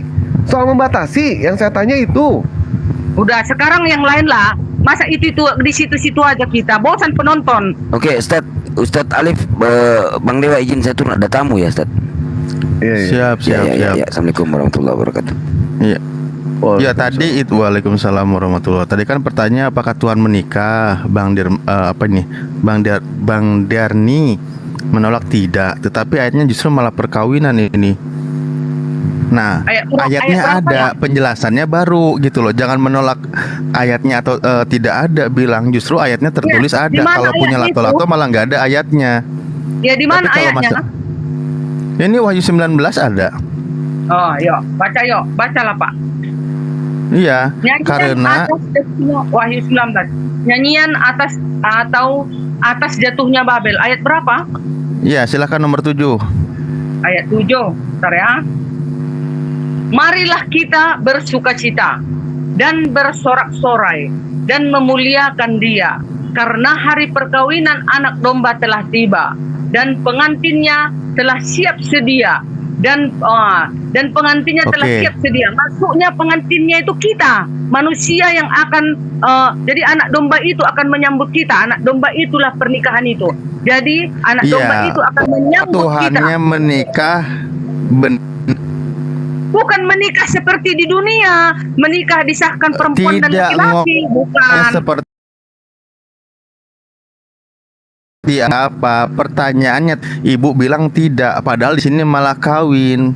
Nih, karena hari perkawinan anak domba telah tiba. Kesalahan Yesus loh, gak ada menikah dia. Ini bukan hanya mencari kesalahan. Di mana ada tertulis di situ? Bukan mencari kesalahan. Perempuan katanya. Di mana ada? Mana ayatnya? Anak domba sah menikah dengan perempuan wanita. Mana? Mana ayatnya? Ayat berapa biar saya baca? Yang bilang anak domba sah dengan laki-laki dan wanita siapa ya? Kan kalian yang bilang anak domba itu bernikah. Sekarang mana pengantin perempuannya? Mana? Kalau pengertian kami, pengantin itu kami yang disambut kita, manusia-manusia yang selamat nanti. Kita itu manusia gitu. Kalau kalian kan bilang menikah, mana Bu Dermi menikah dengan Tuhan, kan gitu. Bu Dermi kawin dengan Tuhan, bener nggak? Bukan salah kalian. Bukan aku menikah dengan Tuhan, tetapi kita para manusia inilah nanti yang akan di apa? Apa maksudnya itu? Dikawinkan ini. Masa nggak paham kalimatnya? Karena hari perkawinan anak domba telah tiba. Susah paling susah. Bukti udah diperlihatkan. Kita nggak lagi ngomongin WK, bukan. Itu malah lain urusan. Dan kepadanya ayat 8, dan kepadanya dikaruniakan supaya memakai kain lenan halus yang berkilau-kilau dan yang putih baju pengantin bersih. Itu Lenan halus itu adalah perbuatan-perbuatan yang benar dari orang-orang kudus. Itulah yang akan disambut anak domba itu. Kita manusia yang berpakaian kain lenan, yang melakukan perbuatan-perbuatan yang benar. Nah, kitalah itu yang akan disambut, sayang. Itu maksudnya loh. Iya, perkawinan berarti itu. Jadi anak domba siapa, Bu? Coba tolong jelaskan anak domba itu siapa? Yesus. Anak domba itu Yesus yang akan menyambut kita, yang melakukan kebenaran, yang melakukan kebaikan. Kitalah yang akan disambut. Gitu loh. Anak domba Yesus. Lalu perkawinan anak domba, boleh nggak saya ngomong perkawinan Yesus? Ya silahkan, boleh, itu terserah Anda, boleh. Boleh Terus, ya. Kalau menurut pengantinnya kalian, ibu nanti kalau datang di sana. bukan. Kalau Kan ibu pengantinnya tadi bilang ibu itu Kalau pengantinnya orang kami gitu. Ya, Salah satunya kalau orang ibu berarti Kristen, dong. Bukan gitu pengertiannya kalau di Kristen saya, makanya dengarkan, kan aku yang ahli kitab, bukan kalian. Kalau kami di Kristen, Nah, ibu dari tafsir mana? Matthew Henry Commentary atau tafsir Yerusalem atau tafsir ibu sendiri? Nggak apa-apa, Itulah boleh saja. tafsir. Cuma saya pengen tahu. itulah pengertian di orang Kristen, maksudnya di situ, dan kepadanya dari ibu ya, dari ibu. Soalnya saya punya bukunya bu, tafsir Bible dari Matthew Henry Commentary. Juga saya baca ada tafsir Yerusalem. Ibu nggak apa-apa, nggak saya salahkan. Tapi ini penafsiran ibu pribadi ya. Lanjut bu. Bukan, itu dari tulis loh Pak. Perbuatan-perbuatan yang benar dari orang-orang kudus. Kalau katanya. tulisannya bu, saya sola scriptura bu. Apa yang tertulis di situ ditulis anak domba. Saya hormati ibu, tanya ibu, katanya anak domba itu Yesus. Kalau perkawinan anak domba berarti perkawinan Yesus. Ibu bilang boleh gitu kan. Lalu saya tanya, kawin kan harus ada mempelai lawannya bu. Apakah ibu mempelai lawannya? Itu yang saya tanya. Ya, bukan, para manusia yang kudus itulah mempelainya, yang akan disambut anak domba itu, yang akan disambut oleh Yesus itu. Jadi pernikahan massal gitu bu, maksudnya belum jelas ya bu. Pak, boleh aku bicara sama Pak Pendetaku dan dia berbicara di sini? Tunggu sebentar, 2 menit. Boleh bu. Boleh ya? Bu. Sebentar ya. Boleh bu. Ya, jangan, tunggu ya. Gak apa-apa, kita kan bukan lagi menghujat, kita pengen tahu supaya dari ibu jelas. Sebentar ya. Gini Pak Pendeta, katanya Iya bu, iya ya, santai. Perkawinan anak domba itu berarti Yesus kalian itu Gara-gara Bang Dewa tuh yang penelpon pendetanya. Ayo, perkawinan ayo. Kita Pak Pendeta aku di sini bentar nih. Ini gara-gara Bang Dewa nih, sampai nelpon pendetanya. Ini call the friend ini. Aku yang menekankan sama kalian siapa anak domba itu ya. Gak apa-apa, kita hormati, dia bener nanya pendetanya, bener kita hormati. Ini gara-gara Dewa nih sampai ibu itu nelpon pendetanya. Enggak, yang kita bahas itu sebenarnya soal membatasi, Pak Unggul. Soal membatasi Ini teman-teman, maaf ya, nanti malam lah kita lanjutkan soalnya Pak Pendetaku ini datang mau Baik. berdoa atas kehilangan keretaku yang semalam itu yang hari Sabat. Oh iya bu. Oh iya. Oh, jadi udah lapor polisi bu, semoga ketemu keretanya bu.